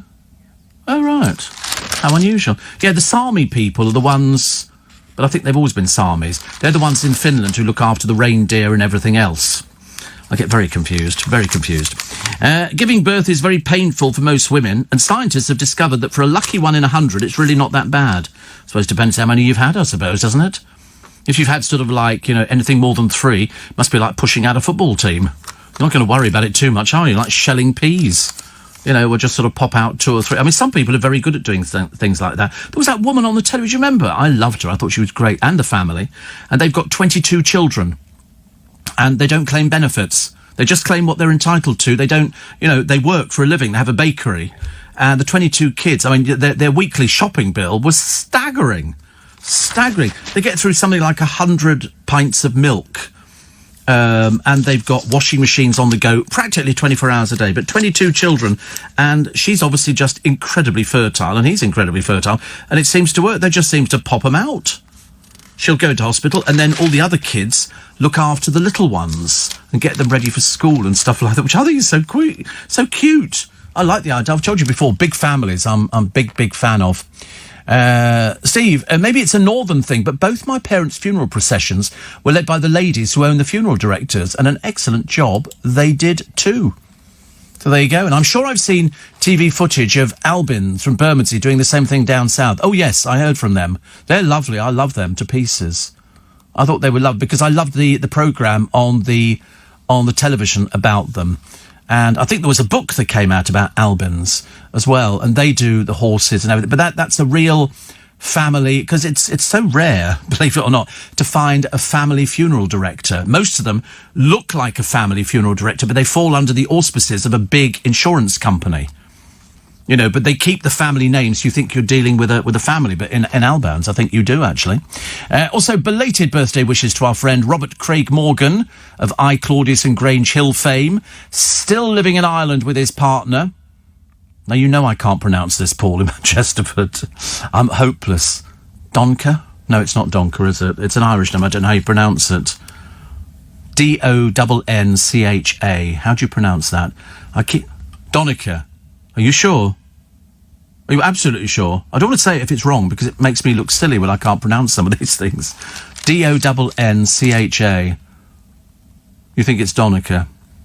You watch Paul in Manchester right back now and go, no, it's not. And he'll do it phonetically for me. But anyway, so, yes, Albins in Bermondsey. I mean, I got a letter from one of their sons, actually. Because I think that's quite nice to have a family. And they look after people after they, people can have whatever they want. You want horse-drawn. You can have horse-drawn. They release doves. They have a thing, every year. And it's just, I mean, to be honest with you, I'd take my hat off to anybody who does a job like that. It's like being a nurse, you know, you see life, you see death. At the funeral directorate, you only see the death side of it, but then you also see the family. And, you know, the better experience you make for the family, because it's, you know, most of us don't go through it that many times in our life, but when you do go through it, you bloody well remember it. You really do. You remember all the little bits and pieces, all the things about it. But when you see a company who is sort of steeped in history, I like that idea. I think that's really pleasing, and they're obviously carrying on where the old man left off and doing it very well. I was thinking of an in-conversation guest for you, says Matthew. How about Ray Winston? I've done him a few times, actually. Ray's been in on a few occasions. We're not doing any in-conversations at the moment, and I'll tell you for why. It's because of the social distancing. That's what it is. It's because my studio is very small, and whilst I know I'm okay, I wouldn't know about the guests. Another one which says, oh, I've just heard Eddie's soundbite from last night. How is the buzzing in your nether regions? Is that what he did? Did he do the buzzing in the nether regions? He must have done. If somebody's mentioned it, that's the one. I told you we never get these things. I didn't even think about it yesterday, that's what it would be. Here we go. Do you know, I've had vibrations on the nether parts of my regions for the past day and a half. I honestly, I say, most of Eddie's audience must be thinking, who is this Steve Allen? Is he completely mad? But I did get it, but then we did check, and we think it's something to do with diabetes, and it could be sugar levels or whatever, but it did feel like, I mean, it hasn't happened today, vibrating in you know, down there. As if, well, it was like having my phone in my pocket, and it was vibrating when it was ringing, but not actually ringing. It was the vibrating bit. It was really odd. I got it yesterday on the programme. I sat here and I thought, it's vibrating. But we didn't... my phone wasn't in my pocket. That was the thing. Have you heard of people who picked up radio stations in their teeth? Because years ago, they used to do a different filling. It was an amalgam filling. Nowadays, it's all white fillings, but the amalgam could apparently pick up radio signals. So some people with the vibration going on could actually pick up radio stations. Can you imagine? You know, you're about to have a chat to your mum about something and my voice comes out your mouth. You begin to wonder whether or not you've had a complete breakdown or not. Wouldn't wish that on anybody. Steve says, Andrew and Cheam, people on the tube are wearing masks, but they're not covering their noses. What's the point? Oh, Andrew, listen, you could spend all day saying, do it properly, and it wouldn't make any difference at all, honestly. Steve, listening to you yesterday on Catch Up, I was astonished at your attack on mushy peas. Mushy peas are fantastic, says tanker driver Phil, and I have to tell you, my Uncle Reg owns the last mushy pea quarry in Lancashire. He discovered it by accident. He was out prospecting in the Pennines, looking for the fabled Yorkshire pudding seam after being made redundant when Ken Dodd closed the Jambutty mines. The mushy peas have made him a very rich man after striking a deal with Harry Ramsden. And even now, 3 trains a day set off over the Pennines carting the green gold. Phil's on major medication, as you can well imagine. Do you know, I quite like the Diddy Men. What was the thing we liked the other day? What's the story in Balamory, wouldn't you like to know? That was the thing that we got us going yesterday. I thought it was such a cute little bit of music. And I remember being quite rude about the programme. And the mother of the woman who played the school teacher wrote to me and said, that's my daughter in that programme. I went, oh, I love that. My mother used to be the same. Steve, EasyJet have just cancelled our flights to Turkey. No break this year, says Chris, really not bothered. And who was there was an ocean-going liner company that went under the other day, Sea something something. Somebody wrote to me at the end of the programme, but I couldn't check it in time, so I didn't know. It came up. It came up sort of later on. It was, I can't remember what the name of it's a cruise liner that's gone under. They've gone into liquidation. They can't survive. They cannot survive. And, Steve, this is Winston. Do any of you, know why the down escalator at Marble Arch has been out of service for almost a year? I don't know. It's not a deep one, is it, Marble Arch? I quite like escalators. You know, when they first put them in, somebody had to ride on it to prove to people that it was okay. You know, that it was a safe thing to do, to ride the escalator. I love it. I quite like escalators. Because to be honest with you, you walked up all the blasted steps at the station. The one thing you want to do is actually get on to onto an escalator. Off to Rome in September, Steve. A tattoo convention, says Lee. I think we have to take our chances now. Oh, I can't take the chances. Tara says, my dad bought one of those butterflies. It lasted less than 24 hours as the cat next door ate it. COVID-19, Steve, is somebody was telling me about the hours. Supposed to die after 72 hours, but on the Diamond Princess ship they found the live virus a week after deep sanitising. Says Rob. It's odd, isn't it? Really, very, very strange. And somebody says here, this and you are the only thing I need in the morning, which is quite nice, isn't it? I quite like the idea of being needed in. Come here, you stupid thing. Yes, and somebody's got. What is it? What on earth is that? Somebody says, I wear a mask everywhere I go. You're mad if you don't. Well, I know. I keep sort of saying to people, please wear a mask. Please wear a mask. And as a young boy, Stuart sang in a choir with Dame Vera Lynn at the Royal Albert Hall. How lovely. And so because you lost a gig, didn't you, a short while ago, Stuart? I think he lost a gig, actually, because of COVID-19. Imagine loads of people are losing these sort of things. But it's his dream to have a box at the Royal Albert Hall. Wow. That would be nice. I could live in a box at the Royal Albert Hall, because it's your own. It's your own. It's fantastic. You can sort of sit there and you can sort of end up with champagne and food and stuff like that, which I absolutely love. But Stuart can actually juggle 3, 4 and 5 balls. So there you go. Much cleverer than me. I'm dreadful. And Tony Blackburn and you, Steve, are my national treasures. Well, then James in Southampton's very worried. He said, I'm now at the stage where I'd rather listen to you in the morning than music. And I'm 24. Looking forward to being 25, I should imagine. Steve, why would you need a box at the Royal Albert Hall? Aren't you tall enough to see? Imagine, I've been in quite a few boxes at the Royal Albert Hall, which is fantastic, actually. I mean, that would be the good thing. You could go there every day. You could actually go there every day, which would be very nice. Steve. Harrods was the first building up escalators. They used to give you a tipple of brandy, says Jimmy. Harrods, but really? I remember, to be honest with you, there used to be a man who used to go on the escalators to make sure that so you could see it was safe, because a lot of people were absolutely terrified. Another one here. Why don't you plant flowers that attract real butterflies rather than fake ones? Why don't you go bury your head in the sand? There you go. Give us all immense pleasure. I have loads of flowers. We have butterflies. I want fake butterflies as well. I like anything like that, which is fantastic. So I don't need to plant flowers that attract butterflies, because all flowers attract butterflies, unless you're particularly dim. Steve, says Sam in Wildlesham, I get the vibrating bits. I've had it before. Don't get it so much now. I'm on insulin. Well, I'm on insulin. It doesn't seem to have changed anything at all. But it actually only happened for over a couple of days. And Steve, another one here, which says the Hart family are undertakers, her brother, mother and father. The company was started by her great-grandfather. And somebody says... I love this one here. LBC must owe Steve Coogan royalties for its blatant rip-off of Alan Partridge, or did they come up with the Steve Allen Show character first? Of course they came up with it first. What are you, ridiculous or something? And everybody knows it came up from Tony Blackburn. God, you are thick. Fancy not knowing something like that. I thought everybody knew things like that.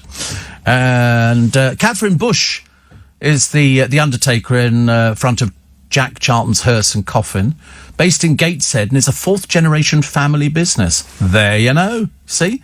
Always get these things. It's quite good, isn't it?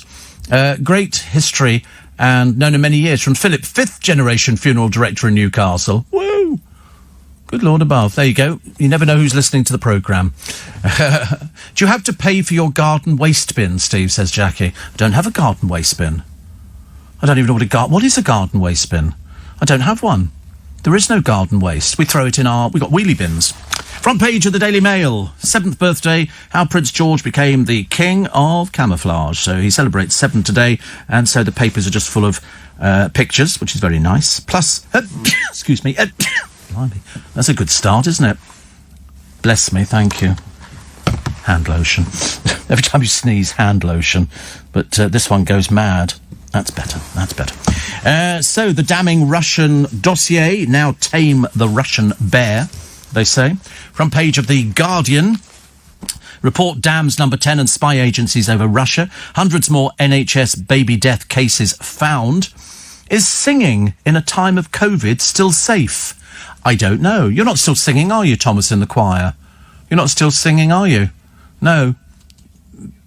It's video. Because they've actually said here, the choral crisis, singing, you can't sing because of COVID, because you're expelling lots and lots of air.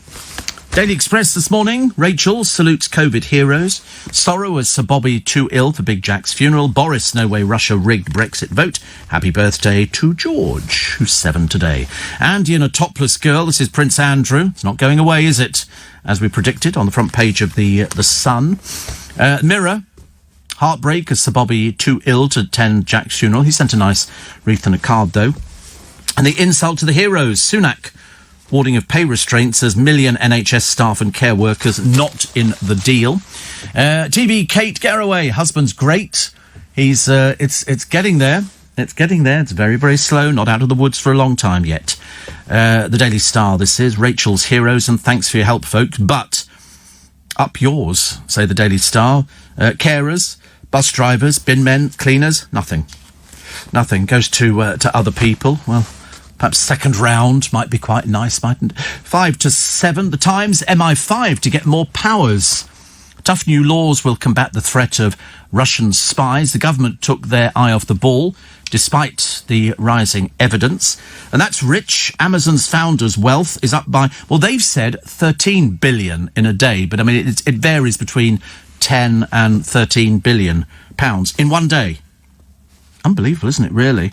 I mean, Mr. Bezos bought the most expensive home in Los Angeles, the largest house in Washington, D.C., and a 3-bedroom flat in Manhattan. He's got a 300,000-acre ranch in Texas and 2 homes in Seattle. Unbelievable. Unbelievable. He's been concentrating his wealth on space exploration. So he's got 93 billion, and he's just added 15 billion to it. He also owns the Washington Post. And he does very well, actually. He does very well. His ex-wife gained 4.6 billion, Mackenzie Bezos, and he gave her 19.7 million shares in Amazon in their divorce. It's like the gift that keeps on giving, isn't it? Can you imagine being that rich? That rich. So he just got a whole lot richer, 13 billion. This was because of the value of the blue chip giants such as Nike, Exxon and McDonald's. Wow. Wow. So he's now got, since the start of the year, his fortune has risen by 74 billion to 189 billion. 189 billion. You can imagine that the poor old Beckhams must be feeling like peasants. They can't compete in this world at all. Vintage wedding dress, Daily Telegraph. I think that'll be the one that Andrew's daughter wore for the wedding. Plus, teachers' pay rise a kick in the teeth, say the unions. And the vaccine could go ahead before official approval. Could be rolled out even before it's been authorised by the regulators. Well, we'll have to wait and see. The time frame could be slashed to 70 days, may be possible to access the vaccine on compassionate grounds before it's officially authorised. And the Eye revealed the rise of Russia in UK politics, but Johnson rules out the inquiry into the Brexit vote. Tim Minchin gets serious with a new album, and what else have we got here? The story we did earlier on, actually, why some women don't need pain relief in childbirth, and from sun, sea and sex to sanitizer in Scarborough. My goodness me, we've got the complete set on that. And those are the stories that are on the front pages of the papers for today. It's going to be a lot to talk about, especially with Nick Ferrari at breakfast. So if you go to the LBC website, Steve at lbc.co.uk, and if you go to lbc.co.uk, I got a bit confused then, it's you can find all about the station and podcasting as well. Podcasting, very, very important. And every day I have 2 podcasts, a free little bit extra podcast. They're all free, nothing at all. David Beckham says he thinks his son Brooklyn is too immature to get married. Never stopped you, though, did it, Dave? Actually, because they got married young. Jess Wright takes a trip to Mallorca. Just stay there, Jess, please. And Prince George turns 7. Yes, happy birthday to one of the very few royals who isn't completely embarrassing.